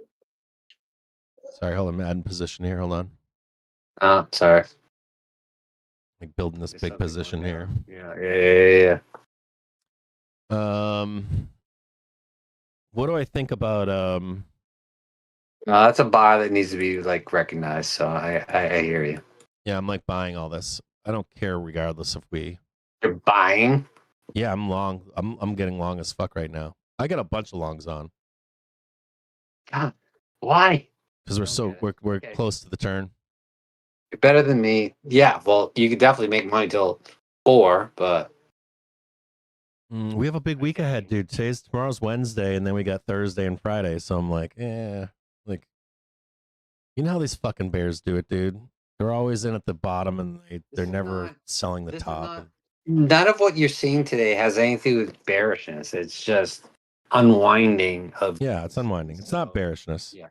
I'm flat right now. I'm You would zero. notice if it was bearishness if you saw like that just huge volume thing. And I shouldn't say like, bearishness. like what's the opposite of a ramping camp? It'd be like a stamping camp, right? Like just something down on volume and it can't go up. We haven't seen that since well, it did happen on the 1st of August, and then it happened on May Vixperation. It's extremely rare when you get one of those where everyone's just freaking stuck and they can't get out. You don't know think what I the mean? 3.5% down move isn't? Well, you need more than that, then, don't you?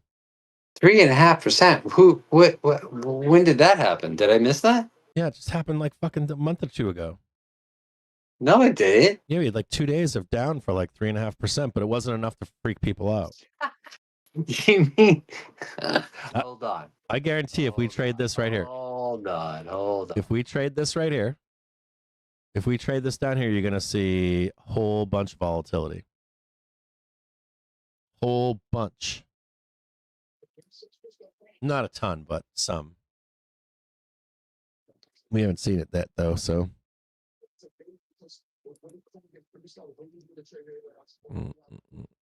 I'm down 3.45% right now on that trade. On July 31st, we went down 1.6%. And then the next day, we went up 1.5%. Well, that's what I'm saying. Like, no, wait a minute. What day are you talking about? That was the pain. Oh, the pain. Yeah. I'm talking about you're talking about July 31st and the 1st, right? Yeah. That was a 3.5%. It all back in one day. Yeah. The worst day since May expiration. There you One day. It was down and dirty.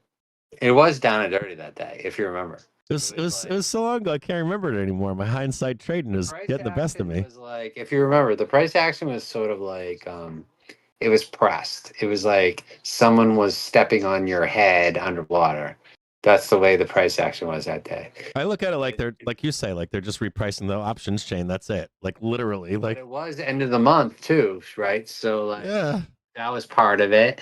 Part of it was the fact that like everyone, a lot of people don't realize that, so many options roll end of the month, not just OpEx. So yeah.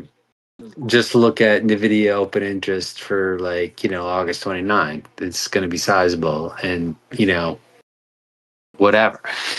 So, and Bitcoin, crypto, I've written many articles on this. Crypto tends to be weak at the end of the month too. And there is now, I think, something like 60 billion notional in Bitcoin options trades. So at like at like 120,000 and 140,000 going out to December and stuff like that. So like these things do matter. Like they affect the whole market. Like actually, like if you watch crypto alone, you can almost predict how the S&P is going to act. Because if crypto starts like leaking oil, then the S&P will, So I'm- I definitely have a chart of Bitcoin and Ethereum up all the time because I know that like that's the spec money, and then if that starts shitting, then other things are gonna say. There's some sort of correlation that I can't like actually figure out why it's correlated, but it's there. It's definitely there. You can just go up, put up a chart, S&P, Bitcoin, and it's solid correlation. I'm bearish into September, October. My biggest question is, do we break trend or not? That's all I need to know. All I need to know is, can you get Well, far away trend line enough from trend to change trend in the What year? do you consider the trend line? So like, I think I'm that like I think you can break below. I think you can I would say break an below FBX. briefly 629, 622. So I think the trend line in SVX is we've been hugging the Yellen Twisteroo trend line from 2023, Mm-hmm. right? But the trend line, if I'm not as good of a TA guy as you. You were like a master, but like I would say 6250 is probably like, what is that? That is like that's the 50 day. And that's where the Bollinger Band is. So I'd be like, it doesn't like to go outside that. Like, I'll put this chart up right now on Discord. It never likes to really go outside that.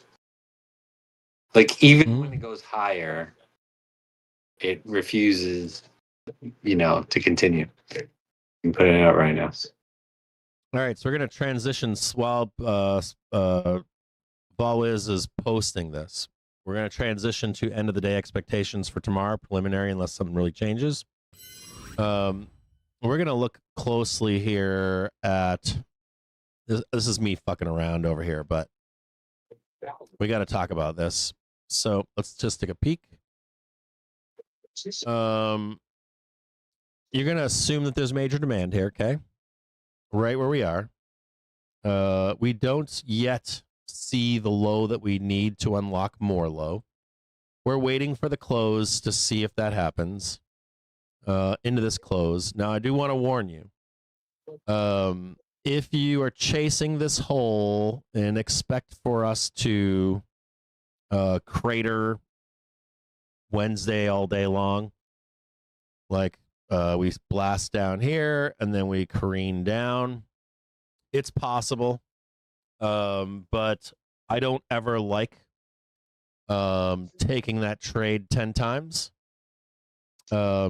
I really truly believe that the only thing you're watching for is what is the low end of this close.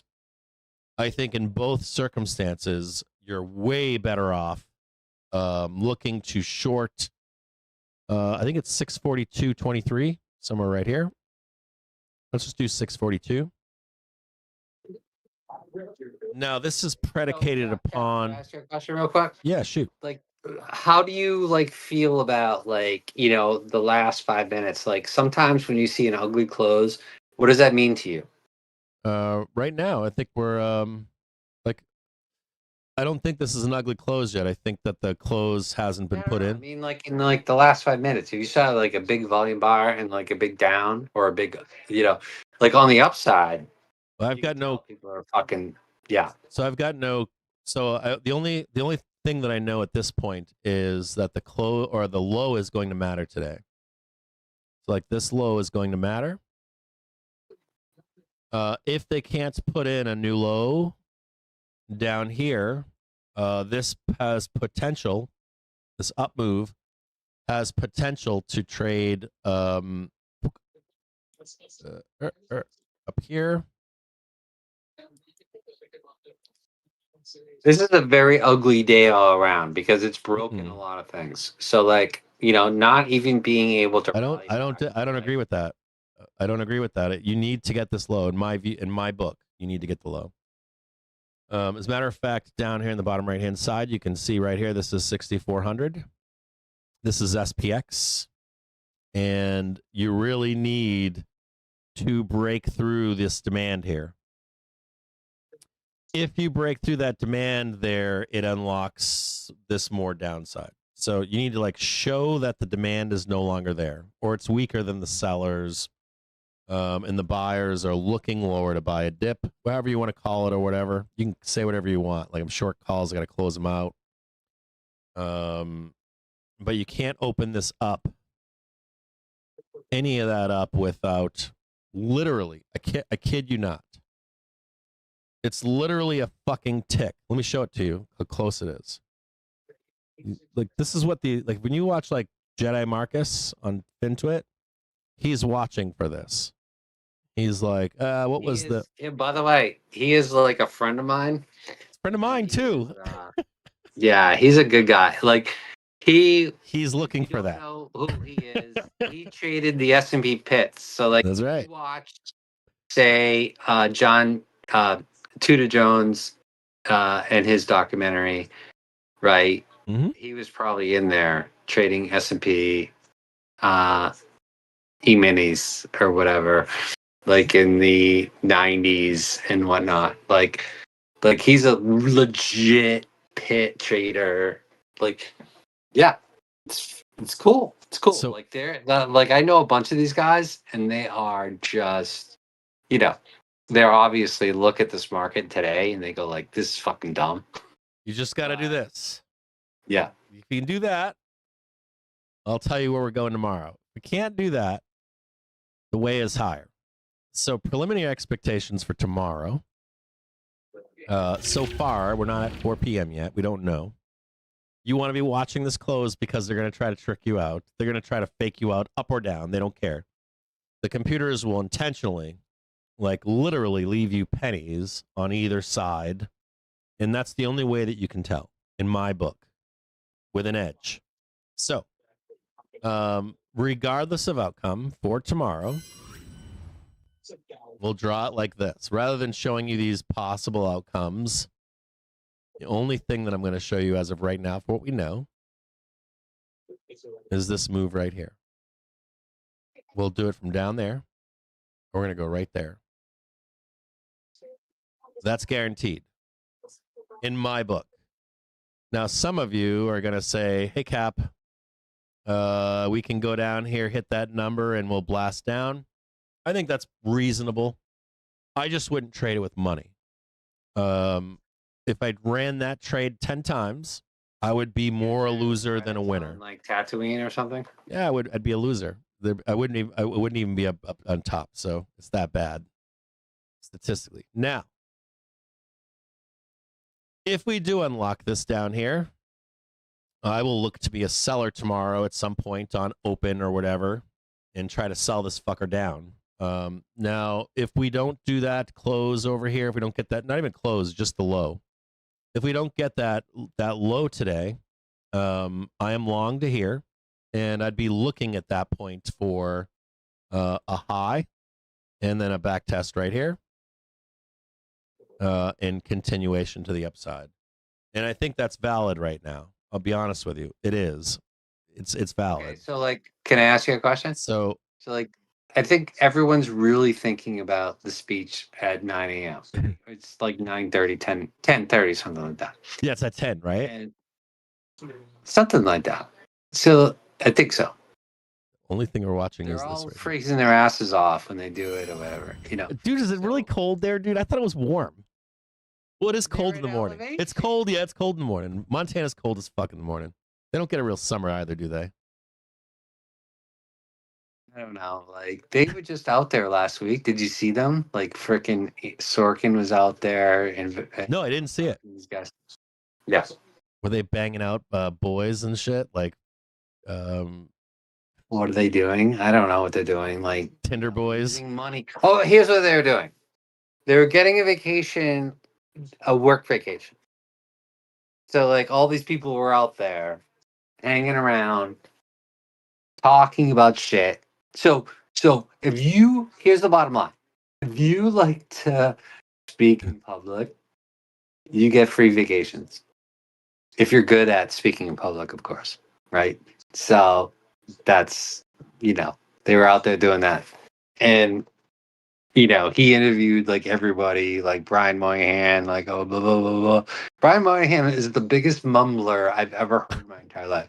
Oh, like consumer spending was up, the economy, blah, blah, blah. Like he mumbles the whole time. He speaks. Yeah, like it's terrible. But so I think he speaks at like 10 o'clock in the morning, and then you know, it should be almost a meaningless exercise, in my opinion. It shouldn't be that much. I remember wasn't the last one like bullshit? What was the price action last year at last year's Last year the price action was very down the day before and very up day up. That's what I thought it was. Like sold down into it, and then it was like a nothing burger. Right. I think Jerome even NVIDIA stuck was to the involved in script. that. NVIDIA earnings were involved in that. So I felt like the script. He's like stuck to the script. He like repeated everything he does at FOMC. So I don't think that's the thing. I don't think he ever really goes out there to like, you know, do what people want him to do, right? He never does what people want him to do. He won't reduce rates like people want him to do, and he won't like tamp the market down like people want him to do. He just won't do what anybody wants him to do. You know, so that's it. Is anybody in zero dates for this last down move? Any of you out there watching the show in for this last down move? I'm in a bunch of calls for tomorrow and end of the week, but no puts right now, zero dates. Is any of you out there in puts right now? I'm not. I don't think we get the second leg down until just before like Wednesday, Thursday. I think they're going to fuck us tomorrow. And then we'll get like one more down leg the day after. I think we're going to fail going higher, and then we're going to do one more leg to the downside when we fail that leg. Anybody else out there in zero-day puts? I don't think it's unreasonable to be in. I don't think it's a bad thing. I'm not asking you like a trap.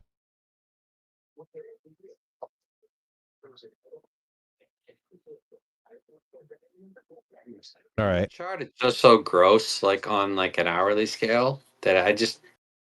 Dude, I think on both outcomes we're going higher here. Whether we go down to touch that number or we don't, we're going higher. So that's my thesis here. It doesn't matter.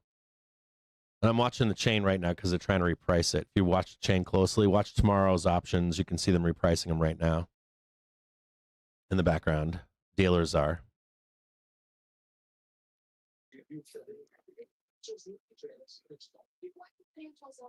Like, if you're asking that question, no. Palantir getting knifed like this, okay? Look at a Palantir chart. It has been stabbed in the kidney. I think it's buy right here.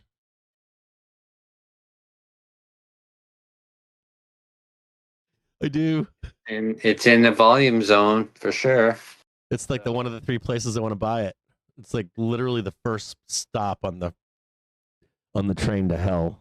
But it definitely took a shiv. There's no doubt about it. It took a shit, but we've already charted that we wanted to buy there. So I'm like, yeah, it's like PT1. I think 114 is a nice like September call verticals or something like that. No, I think it reminds me of Avgo. Reminds me of fucking Avgo. Like, Avgo, dude, you like grind it sideways and they don't let off until October, and then it rips faces off. You can't fuck with Avgo right now because it has an earnings coming up. Like, and it's going to affect SPX. It's going to affect SMH. It's going to affect NVIDIA. September 4th, the day before NFT. So, like, that is a major. People just don't realize how big an event that is because Avgo's up 100% since like. So you're bullish on Avgo or no? I'm nothing on Avgo. I'm just witnessing the parabola. It's up so much. The thing that I keep thinking about is like I'm thinking about like whatever that week season is, like what am I going to buy then? That's what I'm thinking about. And I never considered that Palantir, but now that I'm looking at the fucking chart that I did myself, I'm like, yeah, I might have to go long Palantir with the Palantir, even though I don't like it. You know what? That's what I should have done is I had an SMH chart, seasonality chart, and it's not good. Okay, from here. Mm-hmm. But it's not bad either. It's just kind of like fucking meandering around. I think we And sell the the. last. I think we're selling the first Q1. That's what I think. I think Q1 is we're gonna fuck up some people's faces. Bulls. I think bulls are super ultra fucked around there.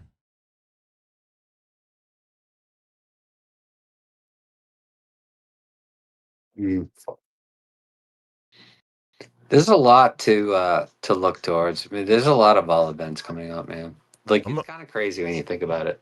I'm You a got fr- I'm, Nvidia, you got like Jackson Hole, you got do you think we've already had the blow off top or no? um I think we're not going to get a well, blow off top or I didn't see a blow off top. yeah. Did you? No. I didn't see a volume thing. I just saw, you know, markets dragged up. I'm concerned if we trade that 590 or 574 or 600 if we drop below there and don't make a new high. I think that would freak people out. So I got a funny story for you. So my buddy, who's a really good guy, he's actually like kind of a decent trader. He's like a assistant superintendent at a golf club. He goes, Scott, can you put on a bearish trade for me? I'm like, sure. This is back in June. I need to ask you that. I do ask you that all the time. He goes like, can you give me a cheap downside 10% move? I go, yeah, I can do that. It's not that hard. So I put on like a 480, 450, 420 QQQ put spread on put butterfly spread on in like June. We're like hundreds of points high, like 20. Like this was just a couple months ago. We're so much higher. It's almost like comical. Like we missed it. Even if I put that on in like on a long call butterfly, it would have blown through and not made any money. So the only way to have made money taking that view would have been to just a straight long call. It's unbelievable how people just can't get their head around, I don't think, how far we've come in such a very short period of time. That's my point. It's like me yelling at my wife over here. Like QQQ was 480 in fucking June. It's 580 now. Like what? Seriously. It goes up and to the right. We're not in a bear market. You're gonna have your glory. I already know you're gonna get it. Like you're gonna get your fucking glory. You're gonna be fucking like we're so like I think our economy is so fucked. They're gonna leave it up. They're like, okay, we're gonna let the Democrats win 4 years, let them clean up the mess, and of course they're not gonna stop anything that happened. Like they're like, what about that shit that he did over there? No, we're gonna leave that. Right? We've got more power. It's just the bad guy. But What, you want to talk politics? no, I'm just thinking about like how often do you get the bear market? Like I get the argument you're making about like you get one? no, I mean how often? How often? How often? Well, we don't have them. Because if they happen, they last like a month and then they're it's the GBO, greatest buying opportunity of all time. Do you think that it's do you think there's any potential for like late 90s trade where we're like we did in the spring, like down 20%, up 30%, down 30, up 50? All right, so I'm glad you brought this up. Like last night, I was talking to some friends about mutual funds. Mutual funds take time to actually get your money out and put it someplace else. It's a fair point. Like so in like the 90s and 2000s, people were like, you can't just get out of a mutual fund. But like now you can get out of things. Trade my 401k. Yeah. Yeah. The investing rules are different and stuff like that. But back then it was like you had to like get a tooth pulled to get out of your mutual fund. And then if you even thought so, my buddy got into like into trouble. He got suspended from trading because he did 2 trades within What? 60 days in his mutual fund. I'm like, who the fuck is in a mutual fund when you get suspended from trading a mutual fund because you did 2 trades in 60 days? No trades for you. I'm the risk manager. Where do you come from, man? I came from an insurance background. It's like Because it's so difficult for them to actually do the maneuvering around, rebalancing that stuff. So you probably have seen like charts, like, this much money is coming on mutual funds, Yep. this much money going to ETFs, Yep. right? And for good reason, stupid. But the rules that exist. So my point, circling back to my point, you're not going to see the same market reaction to a bubble now that you saw in 2001. You're just not going to see it. That was a 2-year, painful extrication of money slowly, right? Reallocation of funds. If people decide this time around that the AI story is over, it's going to happen quick. And the first move will be rotation. And then, in my opinion. And then, but if the economy is fine, I think some of that's happening. Reasonable. I see some of that. I looked back on what were the internet companies in the 90s and 2000, and you could see the roll before it happened. They were murdering those trades. But what's fucked up is we had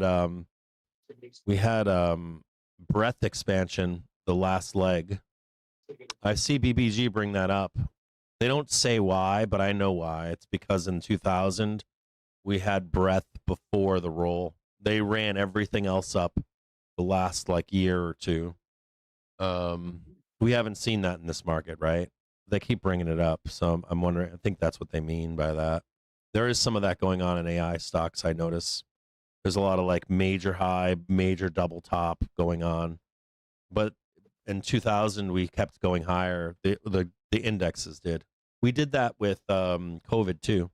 In COVID, 2021 saw huge drawdowns for meme and spec growth and a lot of blue chips, but the indexes stayed up to the end, and all the corporate debt bond companies stayed up to the end too. Right? Any of the corporate debt bond companies were fine until January. I think Apple took a hammer in September, but they still recovered and made an new all-time high. Apple. Yeah. Ripping again, right? What are you doing, Spoos? What the fuck are you doing? Where the fuck are you going, bro? What the fuck are you doing?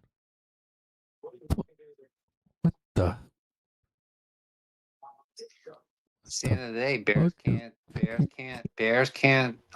Can't get it done. They can't carry a shirt overnight. They just guard. They gotta lock in those profits and get out. You gotta sell them calls or close the calls they sold to sucker bulls today. This was a good day for me. It was a good day. I had a good day. Because guess what? And I could get totally ripped apart tomorrow. But my September vol positions that are literally 30 days out did well. This is why a hedge is good right there. This is why a hedge is good right here. This is my 1 day returns. Here's That's why a hedge is good right here. We just need this last little part right here. I know you are a big proponent of this, but I don't know if you bring it up enough on your show. Is that buying long dated calls or puts, leaps, is a very good idea a lot of the time. You could. Can you tell these people totally- that twice a year they can go leaps and it's easy money? Like, just tell them It's that. so easy because they won't bleed, but then when you have a move, they'll blow up, right?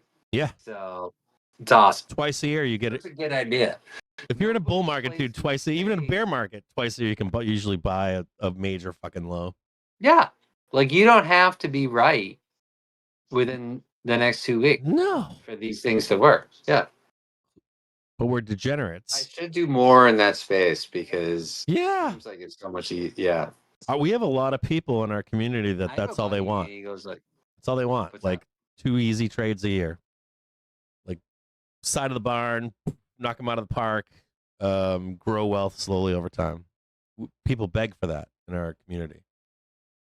Just 2 easy trades, twice a year, not once. You can do one in the fall not normally. that easy. I mean, if you bought puts the year, I mean, you're toast. But if you bought calls, Yeah. you can buy both. If can you buy go both like puts and If you go like end of October, end of March, April, and you just put on a fucking synthetic long, like 8 out of 10 times you're gonna make money, right? So one of the best. So this is okay. Listen to me. Swear to God. Like Jim Leitner. Have you ever heard of this guy? Mm-mm. He's like an awesome trader, and like he says that he buys straddles and stuff because the market doesn't appreciate the actual trend move that will happen. Mm. And he says, like, I don't know like where this is going, but I do know that it's on a price if we go in one direction for a while, and that could be up or down. So like he like goes, we buy like SPX straddles, QQQ straddles, and like think about it. Lots of time on them and very far out of the money, or what are they? Yeah, like leap straddles. I like that. When you just cut one side at some point and the other side's just running hot and heavy, so you're like, fuck it. Well, if one side's worthless, then well, I don't know. Like I don't know. I realize how the you straddle manage doesn't the care about trade, one side being worthless, like, I but can read you the actual. Let me read you the actual thing. yeah, I'd like to read up on that. So cool. It was in. I first ran into this because I have a book called like Inside the House of Money, and he was like one of the guys that were interviewed. But hold on one sec. People are saying they would like to see a leap tracker. Do you guys want to trade a leap together this year? We can trade one. If you want to try, we're coming into one right now. Literally the most bearish time of the year is like September, October. We can put a leap on for like a February, March print. We'll date them way farther out, but we'll look to collect the money in that time period, like February, March. You guys want to do a leap? Leaps are good. Leaps are good ideas. I like leaps, dude. They're hard to fuck up. I own some. I Because I go like I don't even have to. It's like it's synthetic stock yeah, and owning with vol. leverage. Yes, exactly right. Exactly right. And you don't have to really sweat. Like if things go to zero, then obviously it's not going to work out. Yeah, man, it's gonna be a slow. Like I buy, yeah. We're down 20% in 2 days. You would get fucked there. A crash would do it, right? A 20%, like was the crash is like 20% in a few days, right? It has to be within like 3 or 4 days, 3 to 5 days. I would maybe give them 2 extra days in a week if you're down 20%. We've had those. That would be the only way to fuck a leap, right? I don't even know if you could fuck the leap on the 20% down move. I would like a leap would get torched if the business has a fundamental, like UNH would have a fundamental existential issue. Then your leap's fucked. I wonder if they fucked leaps in the spring move down. If you could like intentionally see where they fucked leaps and where we are right now. But that would be interesting. You know what I mean? Like if you're in leaps and you held through March, April, where are you at with those leaps today? Are they like just break even, just coming into break even? It would make a nice segue into seasonal weakness.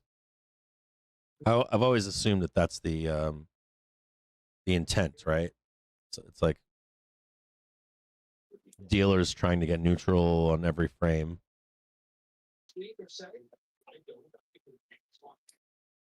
Trading 639.29 to close here. Sellers unable to get the downside move as of yet. We have another half an hour, another 23 minutes left. They still can get this jackknife down. I'm telling you, like, do not trust this price action. We can easily, literally, like, jackknife and then up if they want to do this. If they don't want to do this and we're going to go higher, the trade is to 643.23. You want an exact number? I'll give it to you. 643.23, I think, is the exact number. Now, I don't know where we go from there. My assumption would be that we're going to fuck around up there, and then we'll sell into Thursday, Friday morning at 10. I think they're going to drag it out all week long. It's going to be like today through Thursday into Friday morning. Now, my take on Friday with Jerome Powell is that's going to be a nothing burger. He could fuck over White House, of course. I think it tarnishes his reputation. I think his reputation has gone through the shitter, and it's arisen from the ashes. If you're like, hey, I hate the Fed, I get it. I get that you hate the Fed. But if you look at the data when we came out of COVID, it was so fucking bad. And you got to give that guy credit. You have to. Him and Treasury Department, us, you, everybody, we got out of that mess. That was really bad. It was fucking glaringly bad looking back on that data, right? So I think for Jerome here, he escapes without rocking the boat. He looks better. It also helps him with his retirement. You don't want to be the guy pulling like a newsroom nutty or anything and being like, fuck you and fuck this. Like, not for the guys like that. Those guys have an image and reputation. So I don't see that coming out on Friday. You might get a bit of a fuck you, I think, closer to his exit. I would hope that he would leave you a parting. Can I comment on this? Yeah, sure. Shoot. So, like, I think he's going to do, like, the best he can do to say absolutely zero. Yeah. And people will just take it, right? The markets will take it in a negative way if he says zero, right? So, like, the bar is elevated, right, for him to just support cuts. And if he just goes with... So you want that tip of the cards? What's that? You want that small tip of the cards? Just the, like, can't even game on the cut? that we're going to, like, wait. If he even says we're going to wait for a CPI and NFP, Mark's going to take that back. He's going to be like, how do I steer the ship? That's a good point. Yeah. I think that's a good point. Do you think he'll tip that card and say, I'm open to a cut in September? Well, I'm sure he's got his writers on it. And Nikki fucking leaks. Yeah. Like, so my buddy thinks that Nikki Leaks is going to just signal what's going to happen. He's talking about Nick Timros right now, by the way, if you don't know who Nikki Leaks is. Is that he thinks he's going to, like, Nikki Leaks is going to, like, give you the broad sort of... I like how he fucks him sometimes, too. At the time. I like how he fucks Nick over sometimes. Nick's like, I didn't see any of this. This wasn't in our email. Then you're going to have to take it up the ass sometimes, and it's just the way it is. He is the most connected guy. Yes. Yes. Oh, my God. I think he intentionally throws him under the bus so that no one can claim that he's inside. Don't you laugh every time he introduces himself? Yes. As the third questioner at the Fed meeting? Yes. Don't you laugh out loud? Yes, every time. It's like he's such a fucking butt buddy. It's like, what are we doing? He's got like the fucking fish hanging out of his mouth, and I'm like, oh God, here we go. So funny.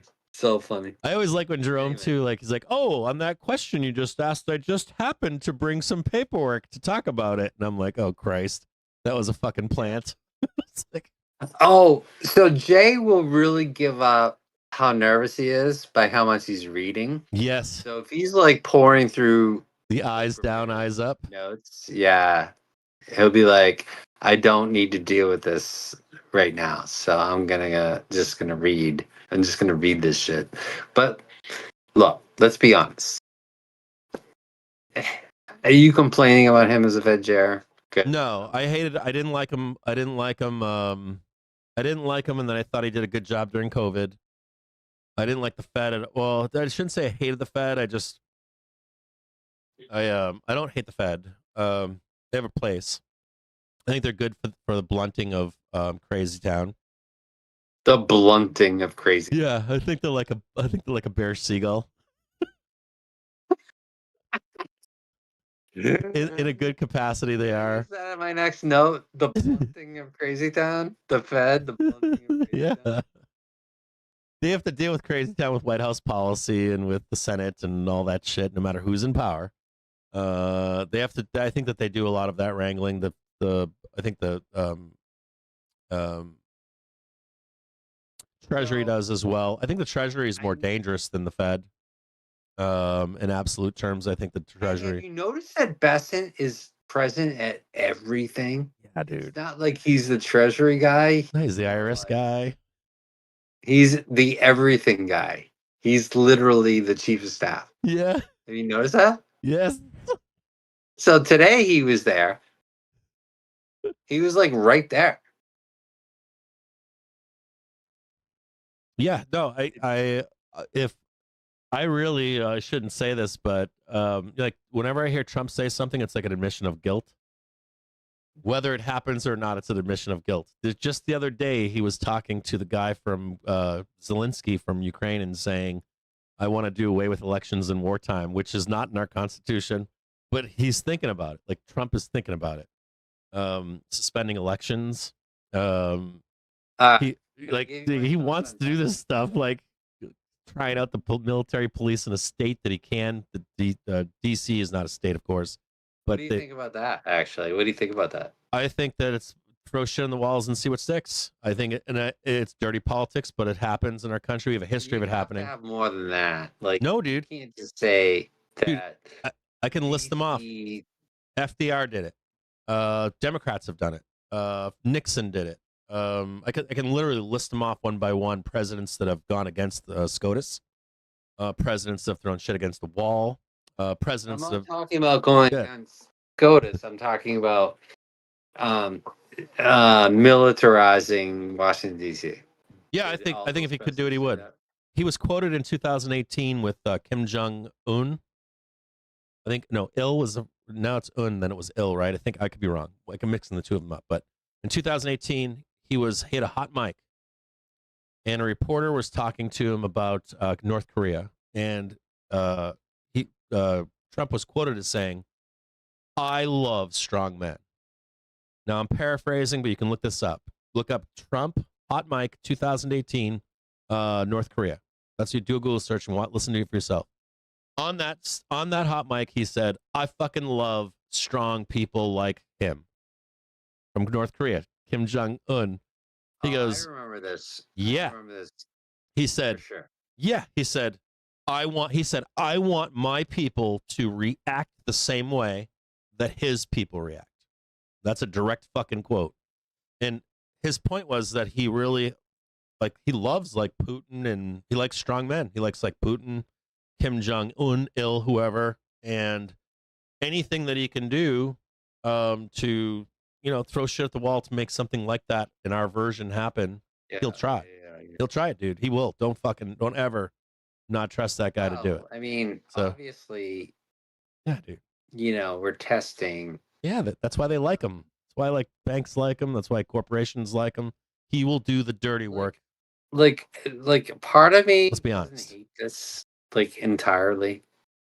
No, he's making money, dude. He's cementing his legacy. He's cementing his kids' legacy, family. He's never allowed inside of that kind of power. To be left out of this whole thing, dude,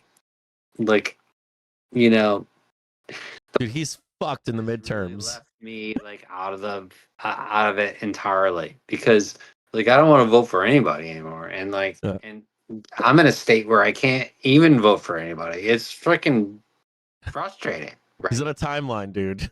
It's like, I guarantee he's thinking this shit right now. He's like, I got to do one of two things. I either have to, I can't become a lame duck.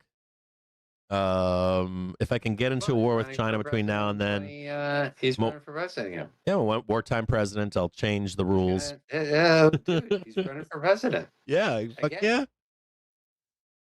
If Maybe he, get that done. what if he That would wins? be- holy shit! If you could possibly, What if he wins? You got to remove him from power, right? president again? Yeah.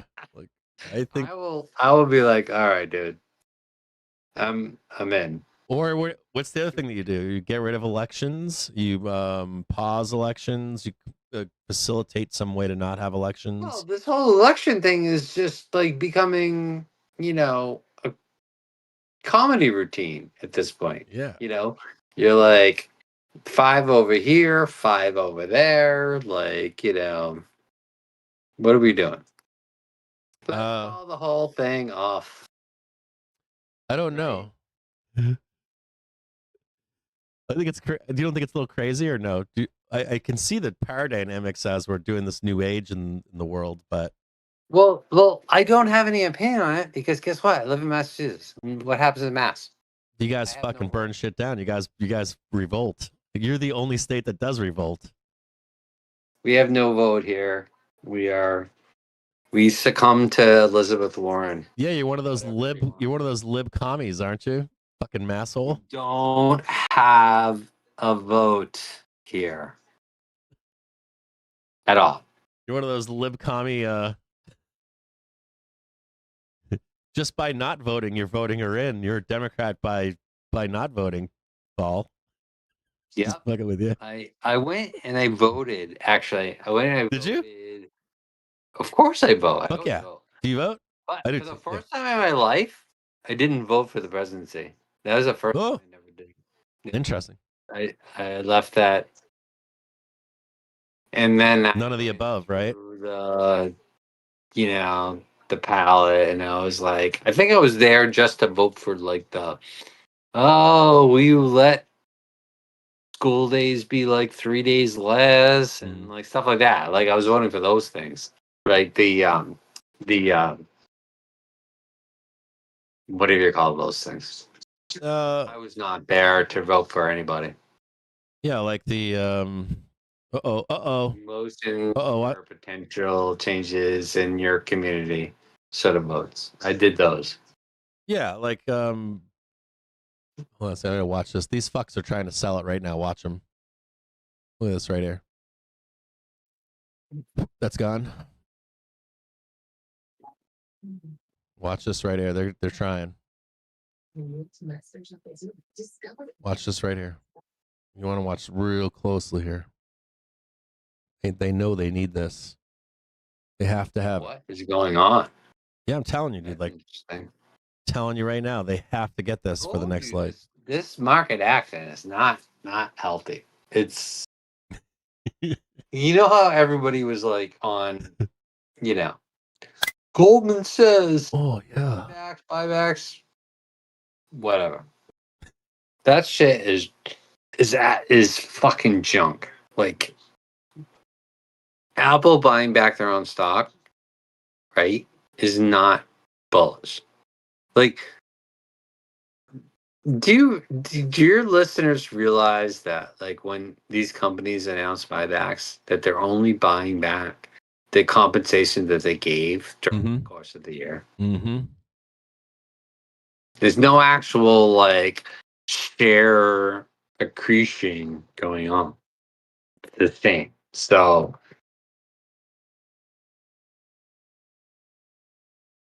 yeah. And you're against buybacks or no?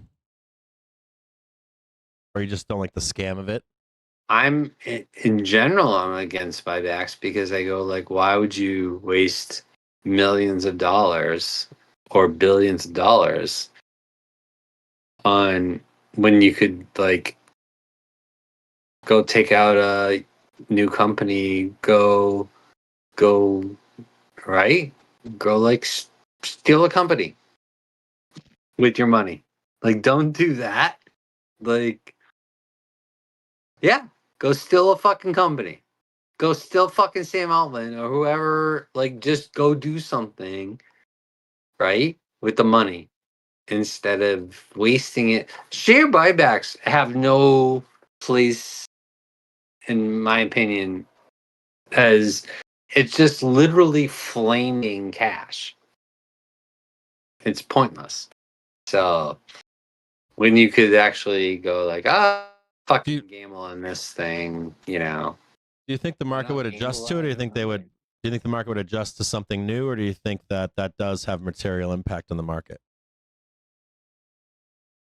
Well, it does have material impact because people like assume that these people are doing it. But like Tim Cook, like all he's done to, if you look at like how many shares are outstanding for Apple in the last like 5 years, all they're doing is buying back executive option awards. That's all they're doing.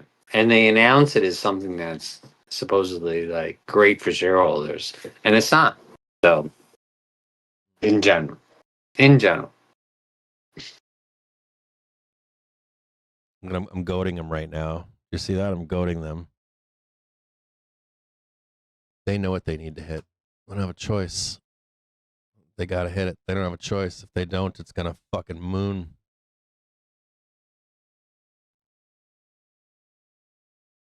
Watch these little fucks right here. Look at them. Hey, how do you feel right now? You feeling like 100%? Yeah, I feel good. I feel 100%. I was not feeling 100% into I think mid Saturday I started feeling better. I would say that, like, you know, I was really sad on Friday because I go like, he is literally in agonizing pain. Who? And who's in agonizing pain? Oh, me? yeah. Oh yeah, I was in agonizing pain, dude. Then I went into Monday. I fucking got out of the dentist chair and walked out. How many hours in an operating room? Dude, hold on. Like 8? Dude, no, hold on. Day one, I sat down in so I'd asked my wife, I'm like, can you get me a dentist appointment? This was like a week or two ago. No dentist appointment. Like 2-3 weeks pass. I'm like, I'm getting some pain. And on this side actually. And I'm like, I'm not feeling good. And then like last weekend, I cracked my tooth and it exploded.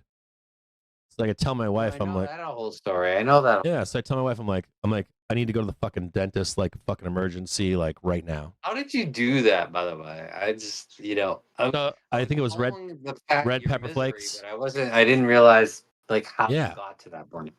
So so when I go to the dentist, that was just one tooth. Dentist's like, no, you already cracked another one.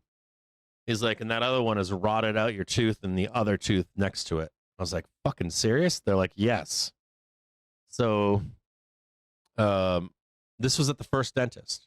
So that Monday, I go to the dentist. They do the X-rays, they do everything, and I had offhandedly told my wife, not nicely. I had said like, what the fuck? Like, I need to go to the dentist. Pick any goddamn dentist, emergency room dentist, whatever.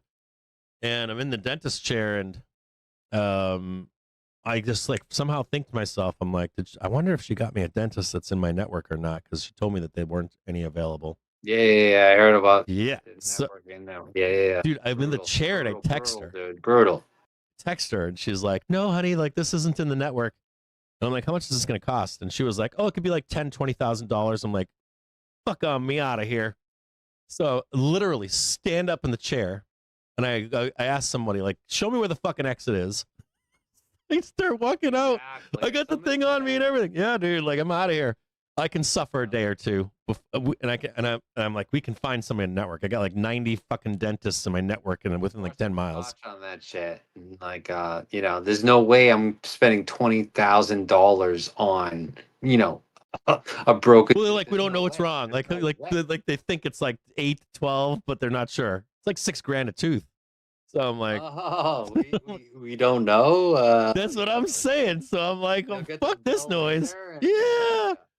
You're out of network. You're paying cash. You have money. And they, of course, they're like, do you have money? It's like, Cha-ching! The wife's ringing the fucking checker. You know, yeah, I got money. What the fuck we need? My house. I'll pull it up. Yeah, so my fucking wife is like.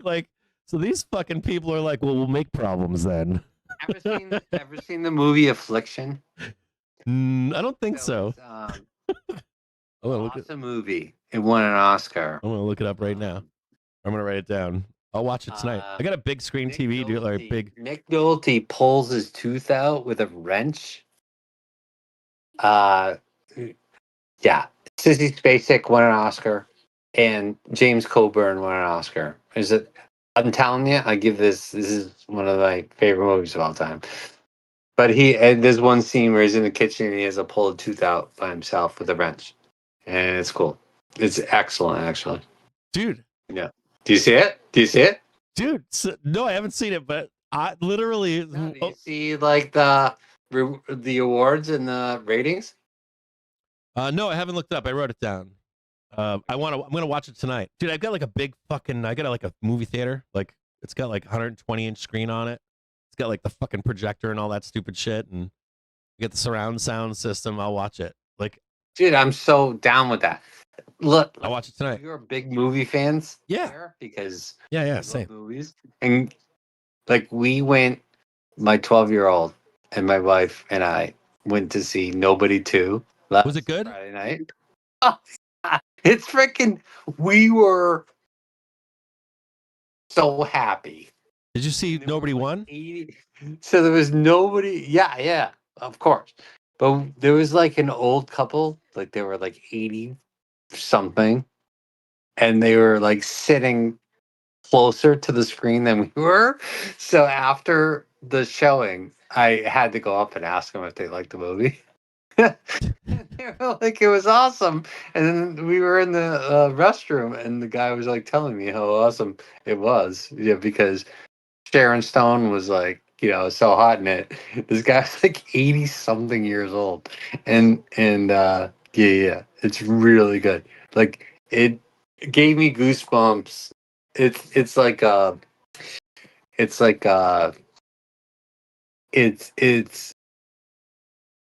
not a revenge film for like white guys, but it's like sort of like it ain't like. So do you remember Falling Down with Michael Falling Down? Remember? Yeah, that was a good movie. I saw that movie. That was a great. It's like that. That's what Nobody really is. Hold on a second. Let me fuck you guys with puts right now. I'm gonna fuck you right now. You see that? Fucking you guys. You guys see that right now? In your fucking puts. Fuck off with your puts. Look at that shit. Yeah. Like my calls are printing right now in your face. Look at that. Look at that. Fuck you. Seriously? Fuck you. Fuck your bear friends. See that right there? Oh yeah, I'm all over it. Look at that. Wow, that's that tells you where we're at. That's right. That got you what? 15 points in the last 2 minutes? Yes. Yeah, show them that sausage down there. Yeah, show them that fucking sausage. They didn't get it, did they, Mr. Sausage Man? Yeah. Now we're going to trade 643.23 like I told you in advance. Mark it in your books. It's still going up now. It's not done. They want to sell the clothes. They want to sell. Yes. Yeah. Now 640.08, 640.11 right now. Oh, yeah. How do you like them apples right there? You like that?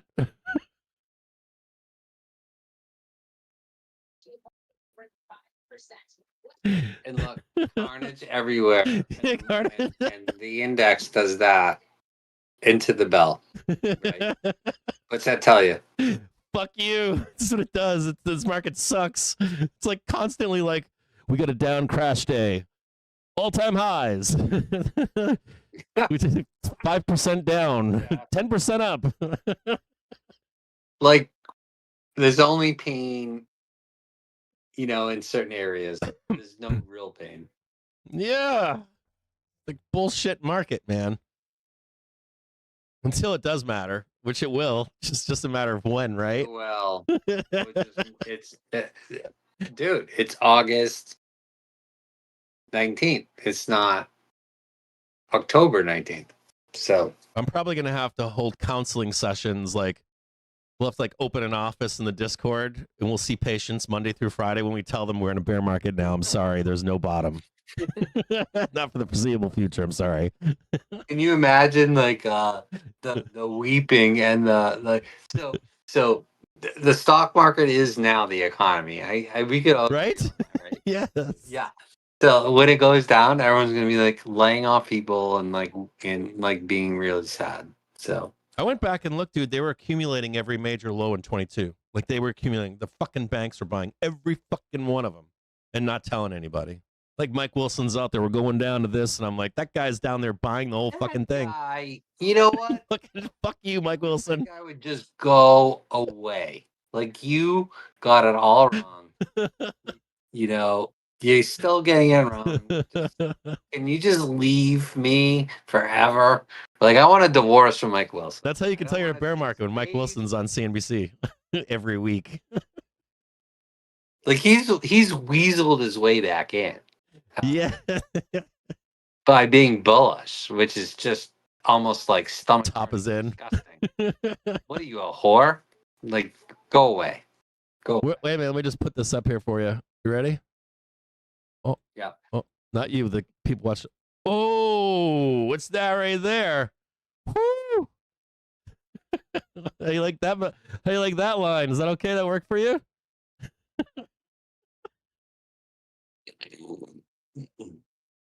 Oh god, it's so terrible.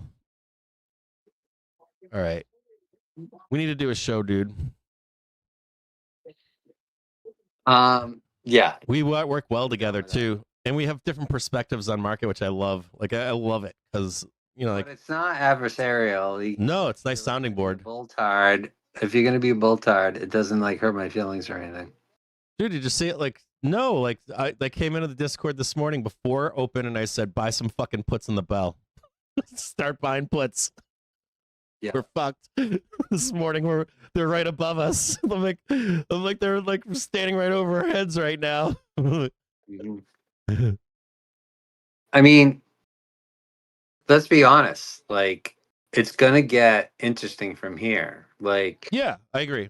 It's gonna be crazy. There's gonna be moves.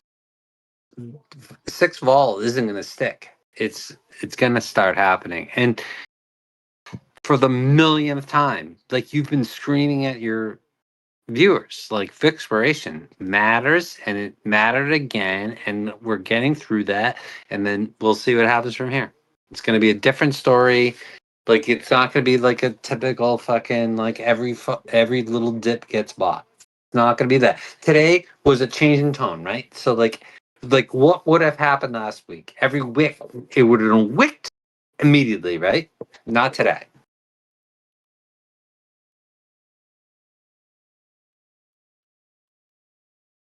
No? I missed that last part. I had to answer somebody in the Discord. I apologize. I was just saying that, like, last week, the market would have wicked every little dip, and today, not so much. So that's a total change in tone.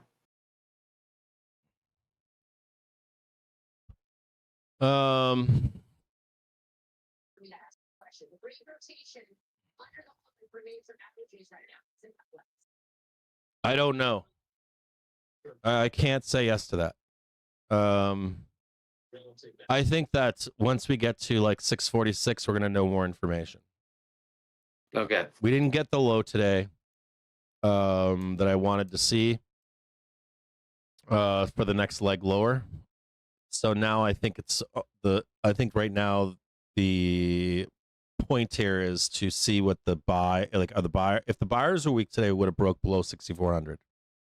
So they're not weak. They're there. Still buying every fucking dip. So I think now the onus is on buyers to take it to all-time highs. Now, can they get there or not? I don't know. They're likely going to trade like 646, and then we'll That find would out be more a information. Giant bull trap. Another all-time high from here. I Mhm. think would be a giant bull trap. Or like, I don't think necessarily all-time highs would be the target, but the all-time high number to approach would be like I get out there, I'm gone by that point, but right where we are right now, the target is an attempt at all-time highs. Now, how you get there, you have to hit 46, back test the hourly trigger, and then you can go up and make that attempt. Whether it's a failure of all-time highs or a new all-time high, I don't know, and I don't care. I'm normally out before we get there. But that's where we are right now, in my view. That's where the onus is. I don't think it's a shocker to see 648 like tomorrow next day. And not only that, the bulls have to do that in a day or two, within 1 to 2 days. They get like 1 or 2 days. That's about it. If they can't start making new highs immediately and with force, they're fucked. That's another thing too. If you see price stall like tomorrow, Well, Thursday, there's no that's doubt that bad. the onus is on bulls now, right? What's that? There's no doubt that the onus is on bulls now. Yeah, the There's onus. no doubt. Yeah, it's on bulls right now. Like if we stall tomorrow, that's bad. We need like a direct shot, like just start going up within 1 to 2 days. If they can't, I get pretty bared up into Friday. Well, Like say ES, 6470-ish would be like, looks like an awesome short.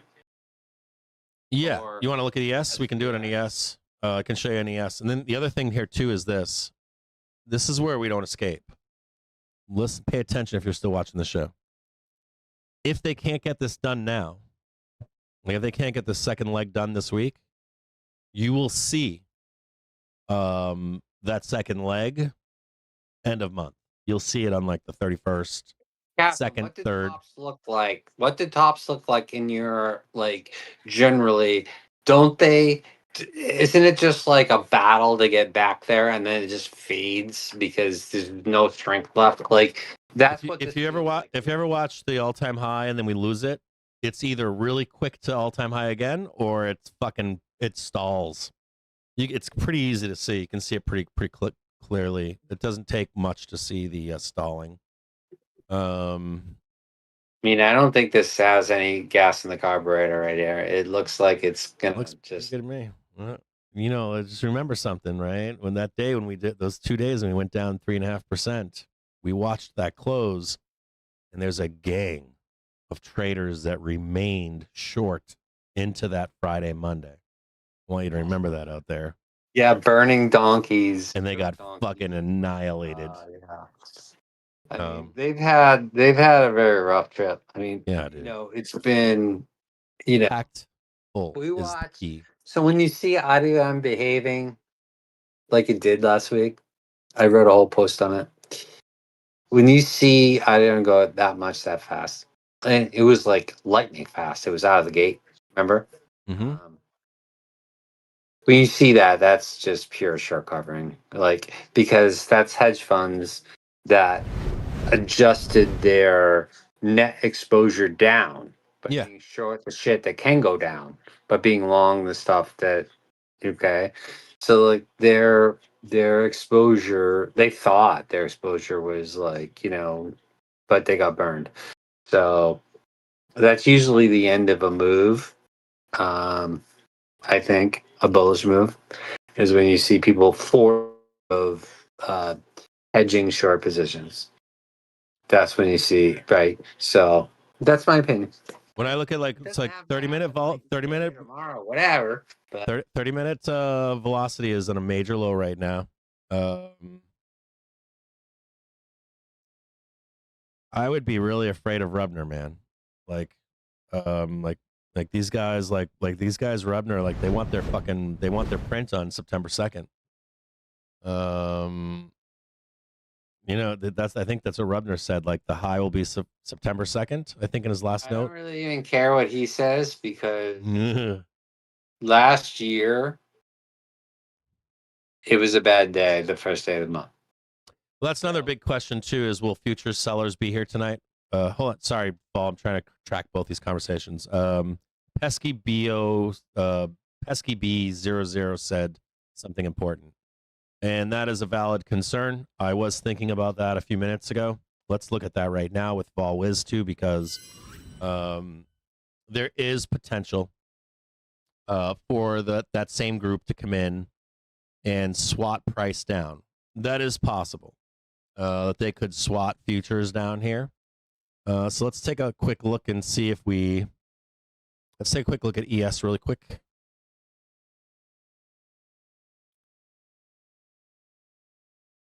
Let's look at that. I think it's a great question. ES will tell us a better story. We're going to go to 30 minute here. And I do want you to again, I just want you to be aware that, all these dips are being bought. We are still in a flat correction. You're not seeing like any kind of like really doomish or anything like that. We are losing daily closes down here, but we haven't gone negative yet, so the market's still somewhat supportive. We don't have any selling on like CTAs, COTs, unless we break below 6,000. They don't become big time sellers. This is bullish, by the way. This is bullish here for futures. It is. We're gonna look at a weekly basis here. Let's go down here. Just take track of futures and see if they're still here and it's bad and all that. The door's still open down here. We see that one down there. That's 62.43. We got this one right here. This is what you guys are looking for your downside moves if you trade futures.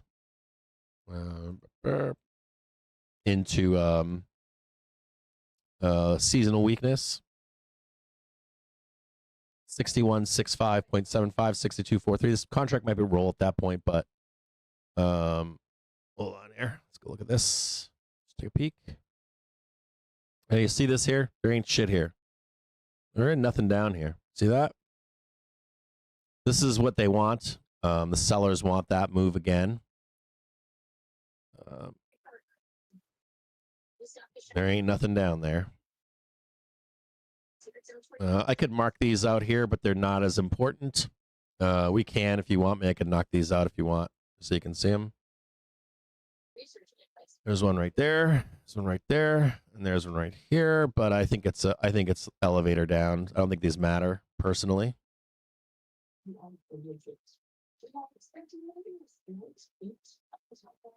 I think we sweep all that shit out of there. So futures is actually showing a little bit more doom than. No, not as much doom. There's another layer down here. But we're not going to look at that. You don't need to worry about that right now. We were just worried about what Pesky B had to say. So the big thing here is this right here. 6445.75. If you're a futures trader, that's the one you're looking for. And I want to talk to you about that right now really quick if I can. And why I don't think it's going to happen in the overnight. So we're going to put that day there. We're going to go to 4 hour up here. And I want to show you these right here. These are important too. This is a 4 hour right here.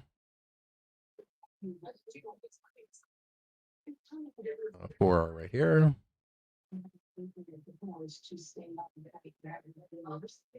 Okay. Change this one to yellow. And on a 1 hour basis here, I'm going to go back to the weekly, monthly thing. I just want to go check this really quick. Just want to check the candles. Nothing on the monthly yet. On a weekly, I just want to see if they tag the weekly low. This is bad. You could take this as bad here. Let me just check this here. This futures candle I don't like seeing on the low. This high real quick.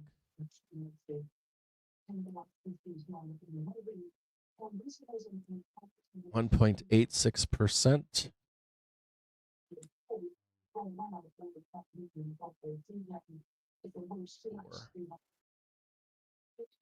Like it's a little bit lower. It's like right here. It's a little bit lower. It's like right there.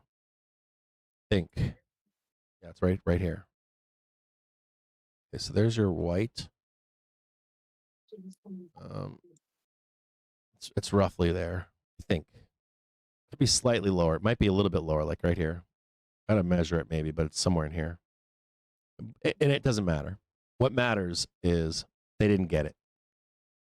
You can see that wick right there. They did not get below it. That's important for bulls, and more so for bears too. So we got the 4 hour here. Just want to check this really quick. I'll make sure I'm not fucking this up. 1 hour right here. Okay, so here's your daily candle right here. This is important. So there's a few things you need to realize here with futures for today, okay? The sellers are not here. They're not here. Your sellers are slightly higher. I want to show you where they are. These are your real sellers here. So just so you know, this is where the sellers are. Right here.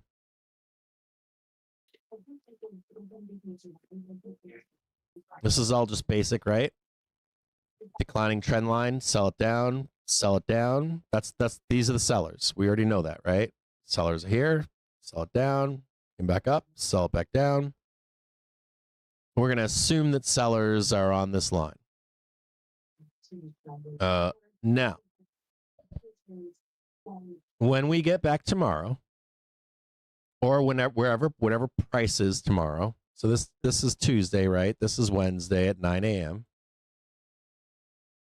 If price is up here, 9 a.m., this is 10 a.m. right here, Wednesday. If price is up here, somewhere up here, I would consider selling. Now, only if we go up here and we reject, so here's your hourly trigger. We go up here, we do a back test and fail it. I'm more inclined to be a seller there. Okay.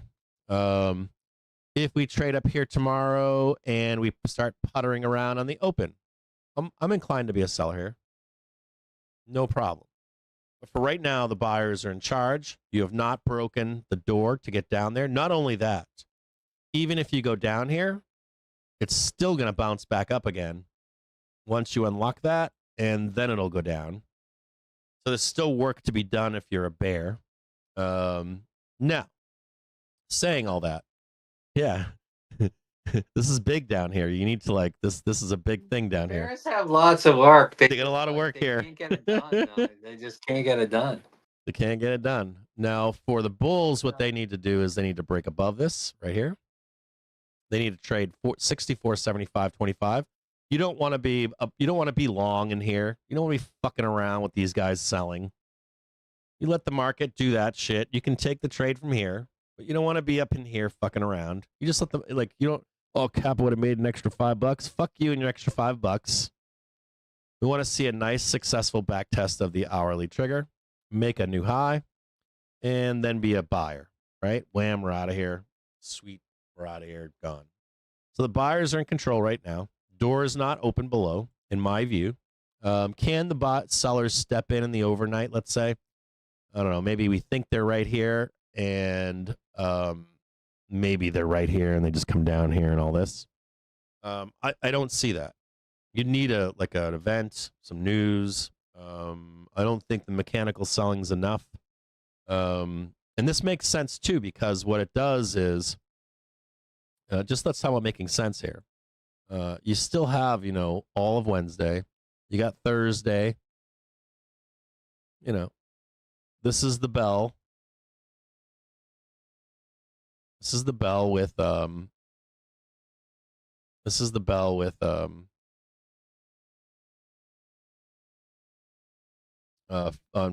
Friday Jerome Powell. So even if you were to get stuck in here and then back down here and then all this nonsense, you get what I'm saying? even as a bear, you want to be here.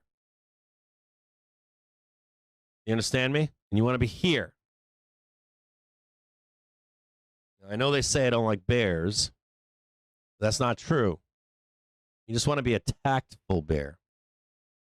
And you're looking for certain things. You're looking for the break. Don't lie to them. You don't like bears. And down there.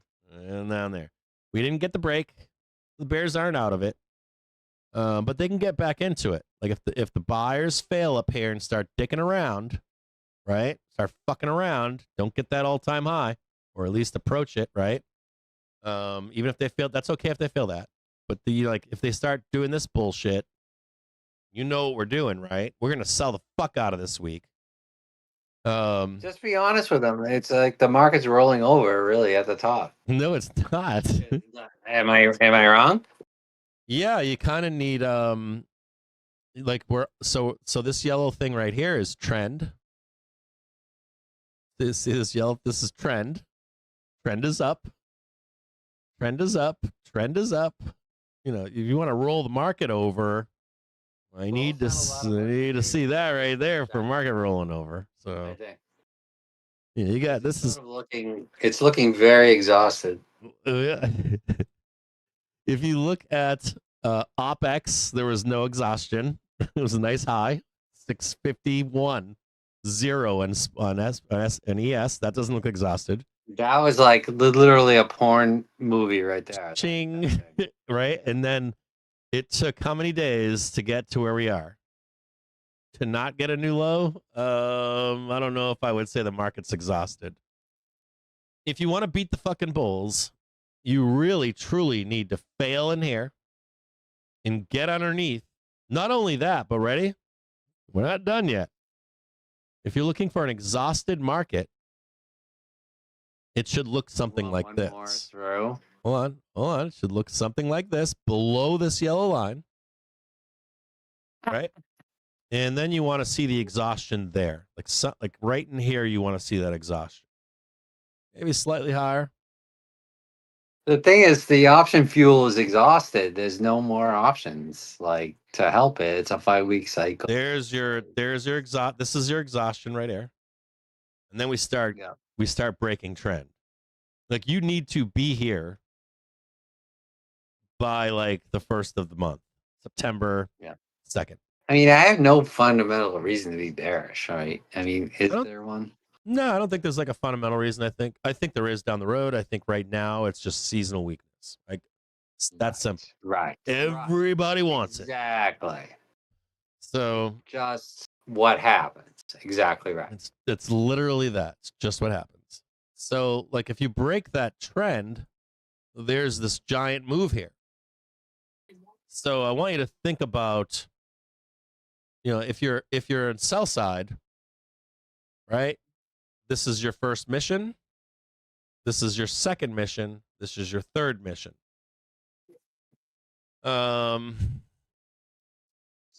This part of this trade, the first leg is complete-ish.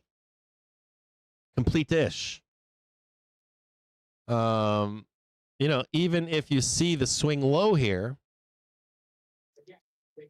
even if you were to see an overnight swing low, it's still going to go up. So, like, this is the mission. That's the mission. So you still want to be up here. Or, like, you know, and then down there. Down there. Yeah, even this morning when we were here in the Discord, if you go in the Discord and just look at my post this morning in Discord, I was like, sell the open. Puts, hedge. If you're long, hedge right now. So it doesn't matter when you catch it. I mean, if you time it like that, you make a lot of money. I made a fuck ton of money today. So, like, if you can time it right. Is it like, do I need like a backhoe to collect a fuck ton, or like how much? If we start stalling in here tomorrow, we'll start selling together. So, but I think as a seller, you're done for now. Just now, I'm gonna wrap this up for you really quick. If you're a trader, you've been in market for a long time, I'm gonna warn you of something. You may get the fucking elevator shaft down in the overnight. If you're to run that trade 10 times, it will not work. You might make Doubt it it'll rich happen once. tonight. I don't think it'll happen tonight. Yeah, it is. But Just follow what I tell you to do. If you're out there watching me, just do what I fucking tell you to do, and you'll be rich. Okay? Say that with conviction and shit. You don't like if this fucking thing goes down on the overnight, right? Then you don't fucking care. It's not my trade. Sorry, it's not. Didn't hit my rules. And oh yeah, you're great. We pat you on the shoulder. You're fucking awesome. You're great. Mind you, I have a hedge on the market. Like I have an actual hedge for November. So like, okay, great. We're back making money again. So, but just I want you to, as a trader, I want you to think. Don't fucking sell that close. Please don't. I can't tell you how many times. Go on fucking FinTwit. How many times do I post? You've become the hole, Hal. Like every goddamn time. You're the hole. Don't be the hole.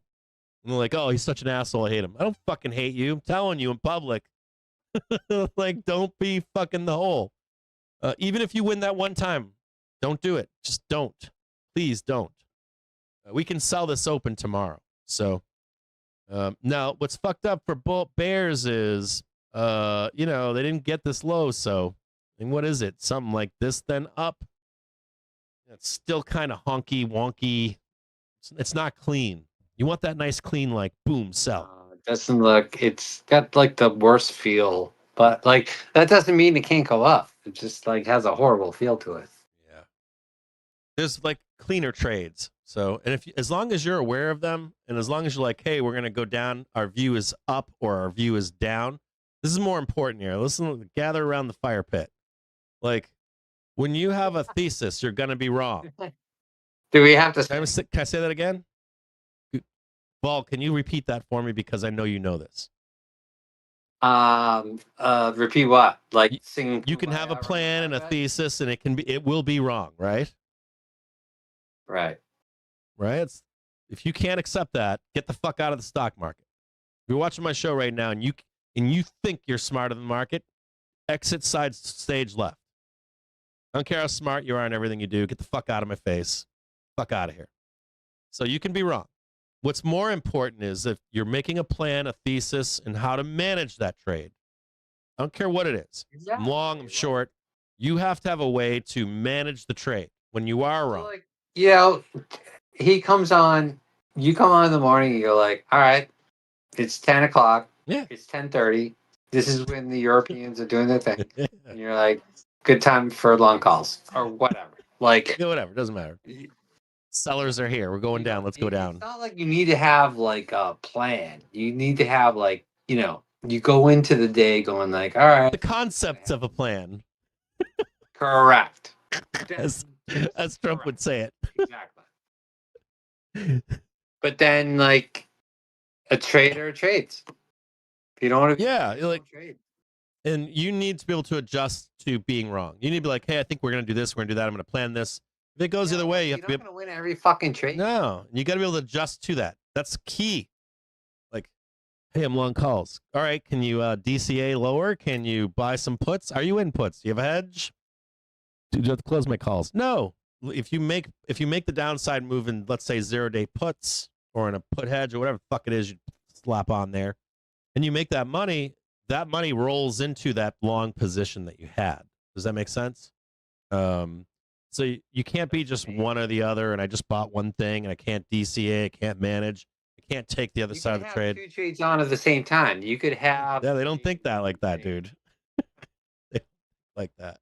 It's like one way or the other. I'm all along Reddit. That's it. Just Reddit. What are you in right now? 70 Delta calls in 2 weeks. So I can tell you that. I have that trade on. You got a killer trade on Reddit right now, don't you?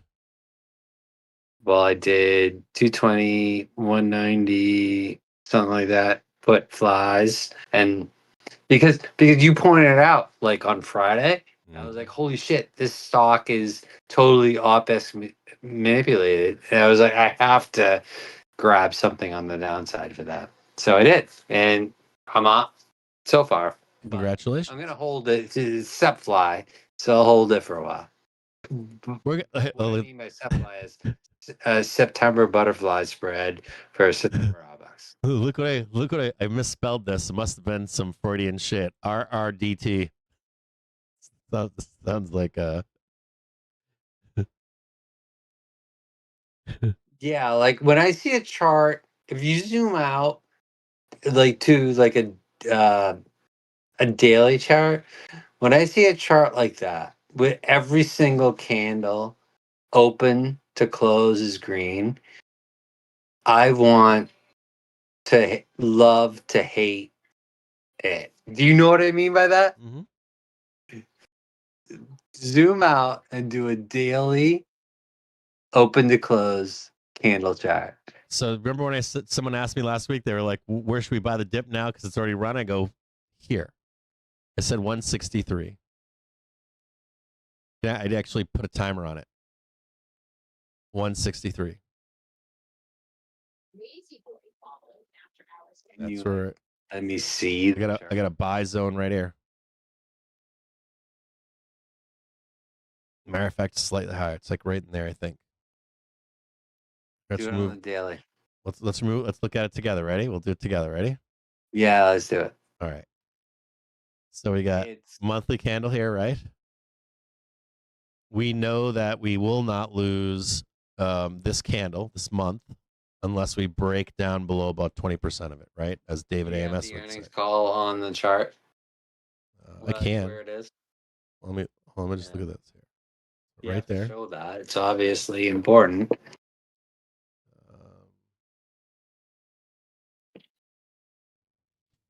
This company is, it's just not. This thing can go. It's an important company because people believe in it. And I do understand the fundamentals behind how this company makes money, but they're not making enough money to support the valuation, right? So it's sort of like a Palantir. It's like a Palantir, like. Yeah, it's like future earnings, right? Yeah. Potential. So I get it. Okay. But it's not, it's way overvalued. But you can't fight these things, from the short side because you'll just, it's like getting fucking nut tapped every day. So you don't want to do it. But okay, so the bulls must hold. We should talk about leaps on this. I should look at like fucking leaps, leap puts. So bulls thinks about leap calls. I should look at leap puts. See if I can get some Reddit leap puts for when it implodes on itself. Bulls need to hold 189.08. I don't think that they hold it this fall.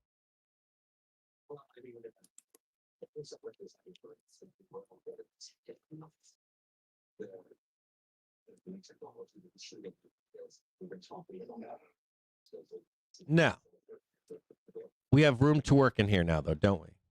So we go to a weekly basis.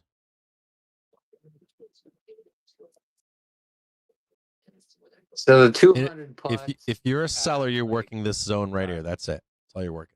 Just that. That's all you're working right now. If you're bearish on Reddit.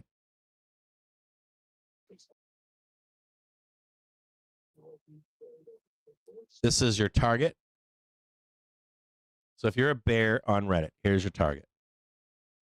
Target is between now and September 1 is right here. 204.25. You're not going to care if we hit this one. You're exiting before we ever get there. If you're a bear, you take all this and you let the FOMO gang fuck around down here.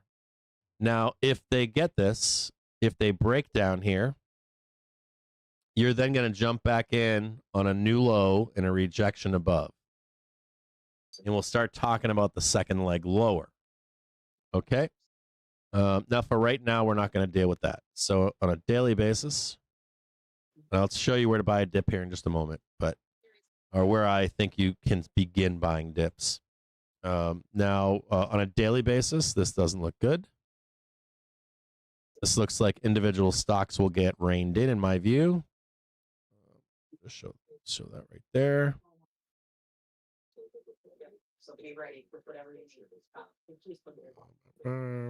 That's not good. That's not good. None of that's good. We're definitely hitting this. We will definitely see this right here.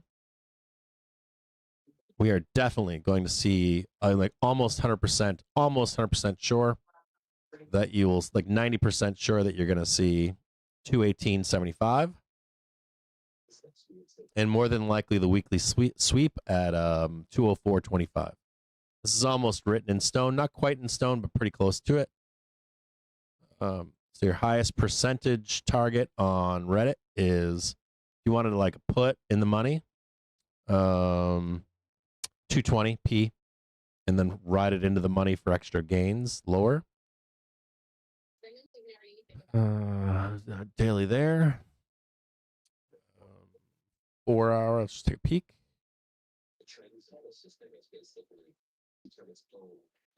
Same bullshit as everybody else up here. No change.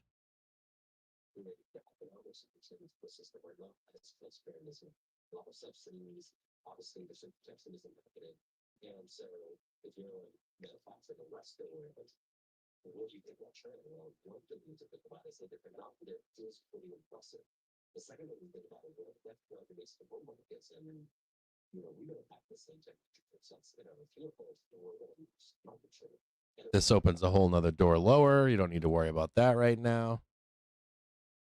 Nothing you need to be concerned about. There's a lot of demand in here. A fuck ton of demand in here. These fucking bulls, man. They don't care.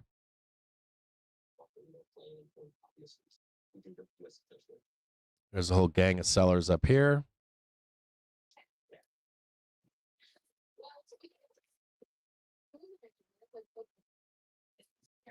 Don't even bother with that. Just gonna leave it as a.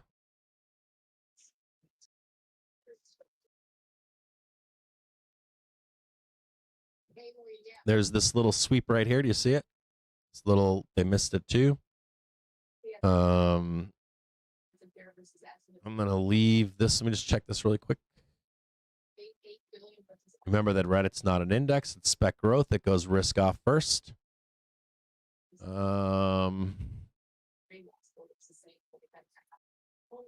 Check this really quick.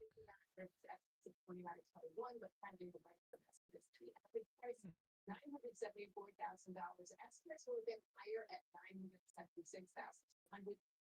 CEO Doug Yearly said, while affordability pressures and uncertain economic conditions persist, we are pleased with the resilience of our luxury business and more affluent customer base. It did get higher delivery guidance of 3,350. So we don't talk about. Oh, thank you. It shares protection 2% off.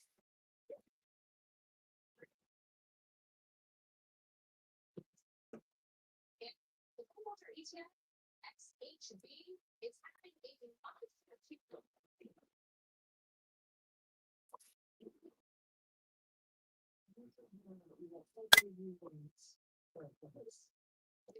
You are cranking it today. You're like, are you trying to make up for like last week? I even was like, where the fuck is he? Really? Well, personally, like I like you, so I was like just having the dulcet tones in the background is like helps me trade like during the day and whatever. So like I know you've heard that from other people too. Well, people get mad if I'm not. People get really cranky if I'm not like This is tough too, man. I can do this all day long, which You- obviously I just did.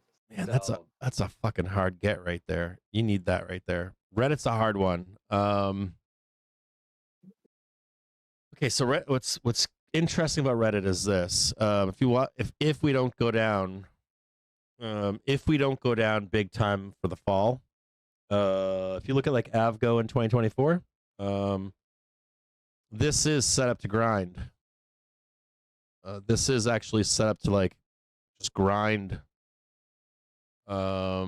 With Let's be no honest about Reddit. I mean, like if they have any sort of news that would be, you know, any sort of news that would be, because like even it's you know what Reddit actually is. It's a company that's being used like a whore, right, by other companies. And if that money goes away, it goes down. But when's that happen? It's hard to tell. Dude, it looks like fucking it looks like fucking Nvidia bullshit. Let me check this really quick here. These are the weak options are. I'm not even. Hold on. I was looking at those a minute ago.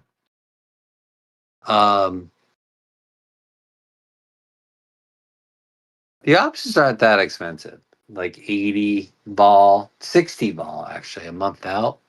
So, this doesn't look like they want to give it up. To believe that these stocks are gonna fall. So, like all of these stocks, like this is my buy zone right here.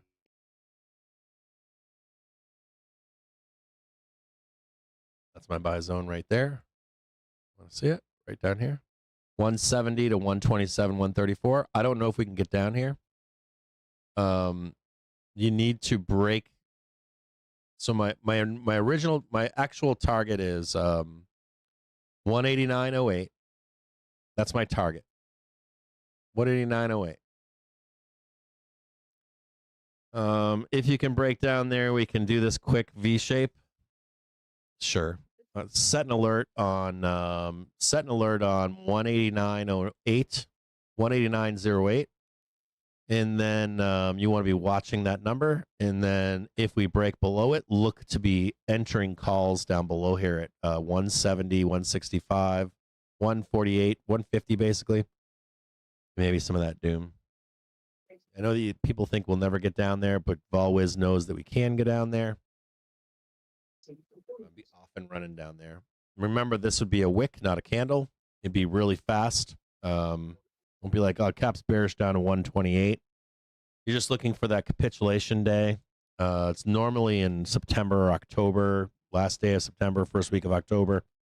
And there can also be something else I want to talk to you about here if you're watching the show still, which is indexes take longer to bottom than single stocks. So you could see like blood down here in like, let's say, middle of September.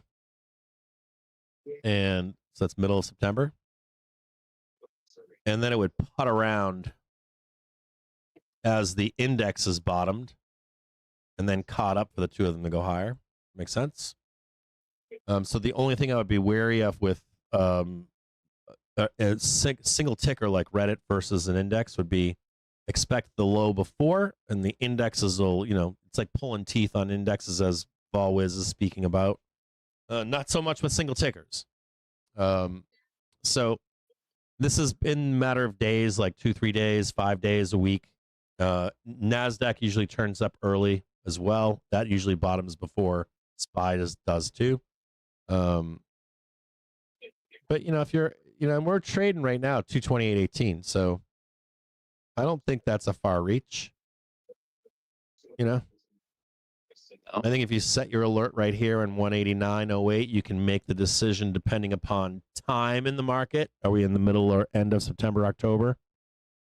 Market conditions, is SPOO's bottoming and Reddit hasn't given it all up, or maybe Reddit did give it all up and SPY is bottoming. So market conditions, time, market conditions, in an accumulation zone.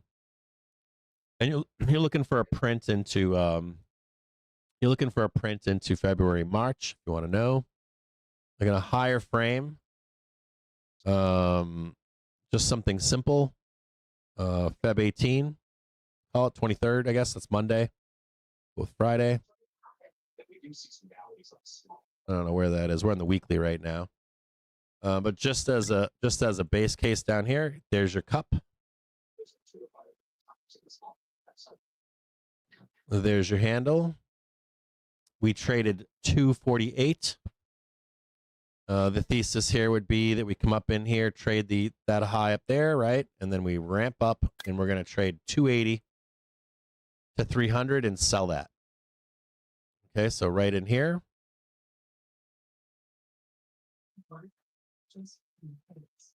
You sell the news up here. Fairly easy, right? I don't care about another all-time high up here. This is a weekly projection, not a daily. I'm like, oh, Cap put this up here in a 1-minute chart. It doesn't match. It's a weekly expectation, something just like that. Matter of fact, we'll just leave it up higher.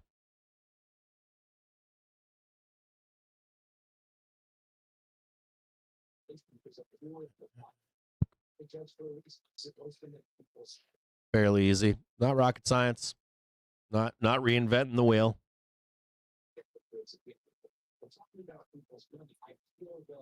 And look for that 300. You could catch that 300 in December, but give the extra time on it. February, March. Feb OPEX, Feb end of month. If you need to do a leap, you'd want to close them here. If you did the leap for farther out in time, you want to close them. I have real concern about next year. Like, I gotta I try not to scare you guys out there, but we are, and I don't think it's necessarily bearish. But if we change our economy, they're going to reprice the stock market. I'll keep it that simple. It's just top line. If we change our economy, if we stand course, if the DNC doesn't change everything, listen to this closely here. Like, if you come into the midterms and the DNC wins, and they don't immediately roll back policy, we got a fucking problem. If we go into the presidential election and the DNC comes into power, let's just pretend that a Democrat wins. I want you to know that no fucking Democrat or Republican has rescinded any of this shit going back about 10 to 15 years. So if you don't see that, we have problems. Because they're going to change our economy. If they change our economy, they reprice everything. In my view, they do. We're also running into cyclical inflation, cyclical unemployment cyclically. And it begins right now. It won't show up in the market, I don't think, until spring or summer. But, by the time we get there, it's going to be, walking, talking, flapping its wings, looking like a duck. And you also have to take into account that the stock market likely knows this. Banks likely know this. So what they're going to do is try to do a blow off top. They're going to try to take as much money out of the market as they possibly can at the top and then sell into you at some point. So they're going to rise, like dump the shit they have to dump, rise everything else up to get big fat prints. And it could get wild as we get there and do that on a more macro sense. It could be crazy. You could see, December, or excuse me, 1999, 1998, big drawdowns. And I want to show you what why we have that problem right now, if I can. So if you look on just SPX, doesn't matter. SPY doesn't matter. Well, if you look on, this is SPX. If you just look on SPX on a daily basis, still on the show. If there was to be a blow off top, you would need to see more action like we saw in the spring. Is that right there? Big move like that, big move like that. So you need to see stuff like that. So it's not that we can't keep making all-time highs next year, the year after, but it would turn more into like a blow off top. Just like this spring is the only way we extend into next year. So you'd see like large drawdowns, large upswings. And I can't predict that. I can't. However the market wants to sell out, they are selling out. I can promise you that. That's what they're doing right here. You can see it right here. They haven't unloaded yet, but they will. You can see it right here. They unloaded right here. Like, they have to keep doing this to keep the market alive as long as possible. At some point, you're going to see a divergence between this right here, and price, but we're not there yet in my view. So there's two or three ways that the market can handle this. It could be a lot of this type stuff. But I think I don't. They have time against them right now. So if there was like a Time's against them. I think by the time we get in here, it's going to be fucking messy. We're going to take that whole thing down. So, we're like, I've counted this like Elliott wave. I've done like the velocity. I don't know how else they extend the market. The only way that I see them extending the market is, I don't know, like what they did in the spring. If they can't do what they did in the spring, then if they don't do the playbook from the 90s, then top is near springtime. Cool. I'll see you all tomorrow morning. Thank you for coming on today, Volatility Wiz. You want to add anything, brother? You got anything to tell these people? Is he here right now? What's he?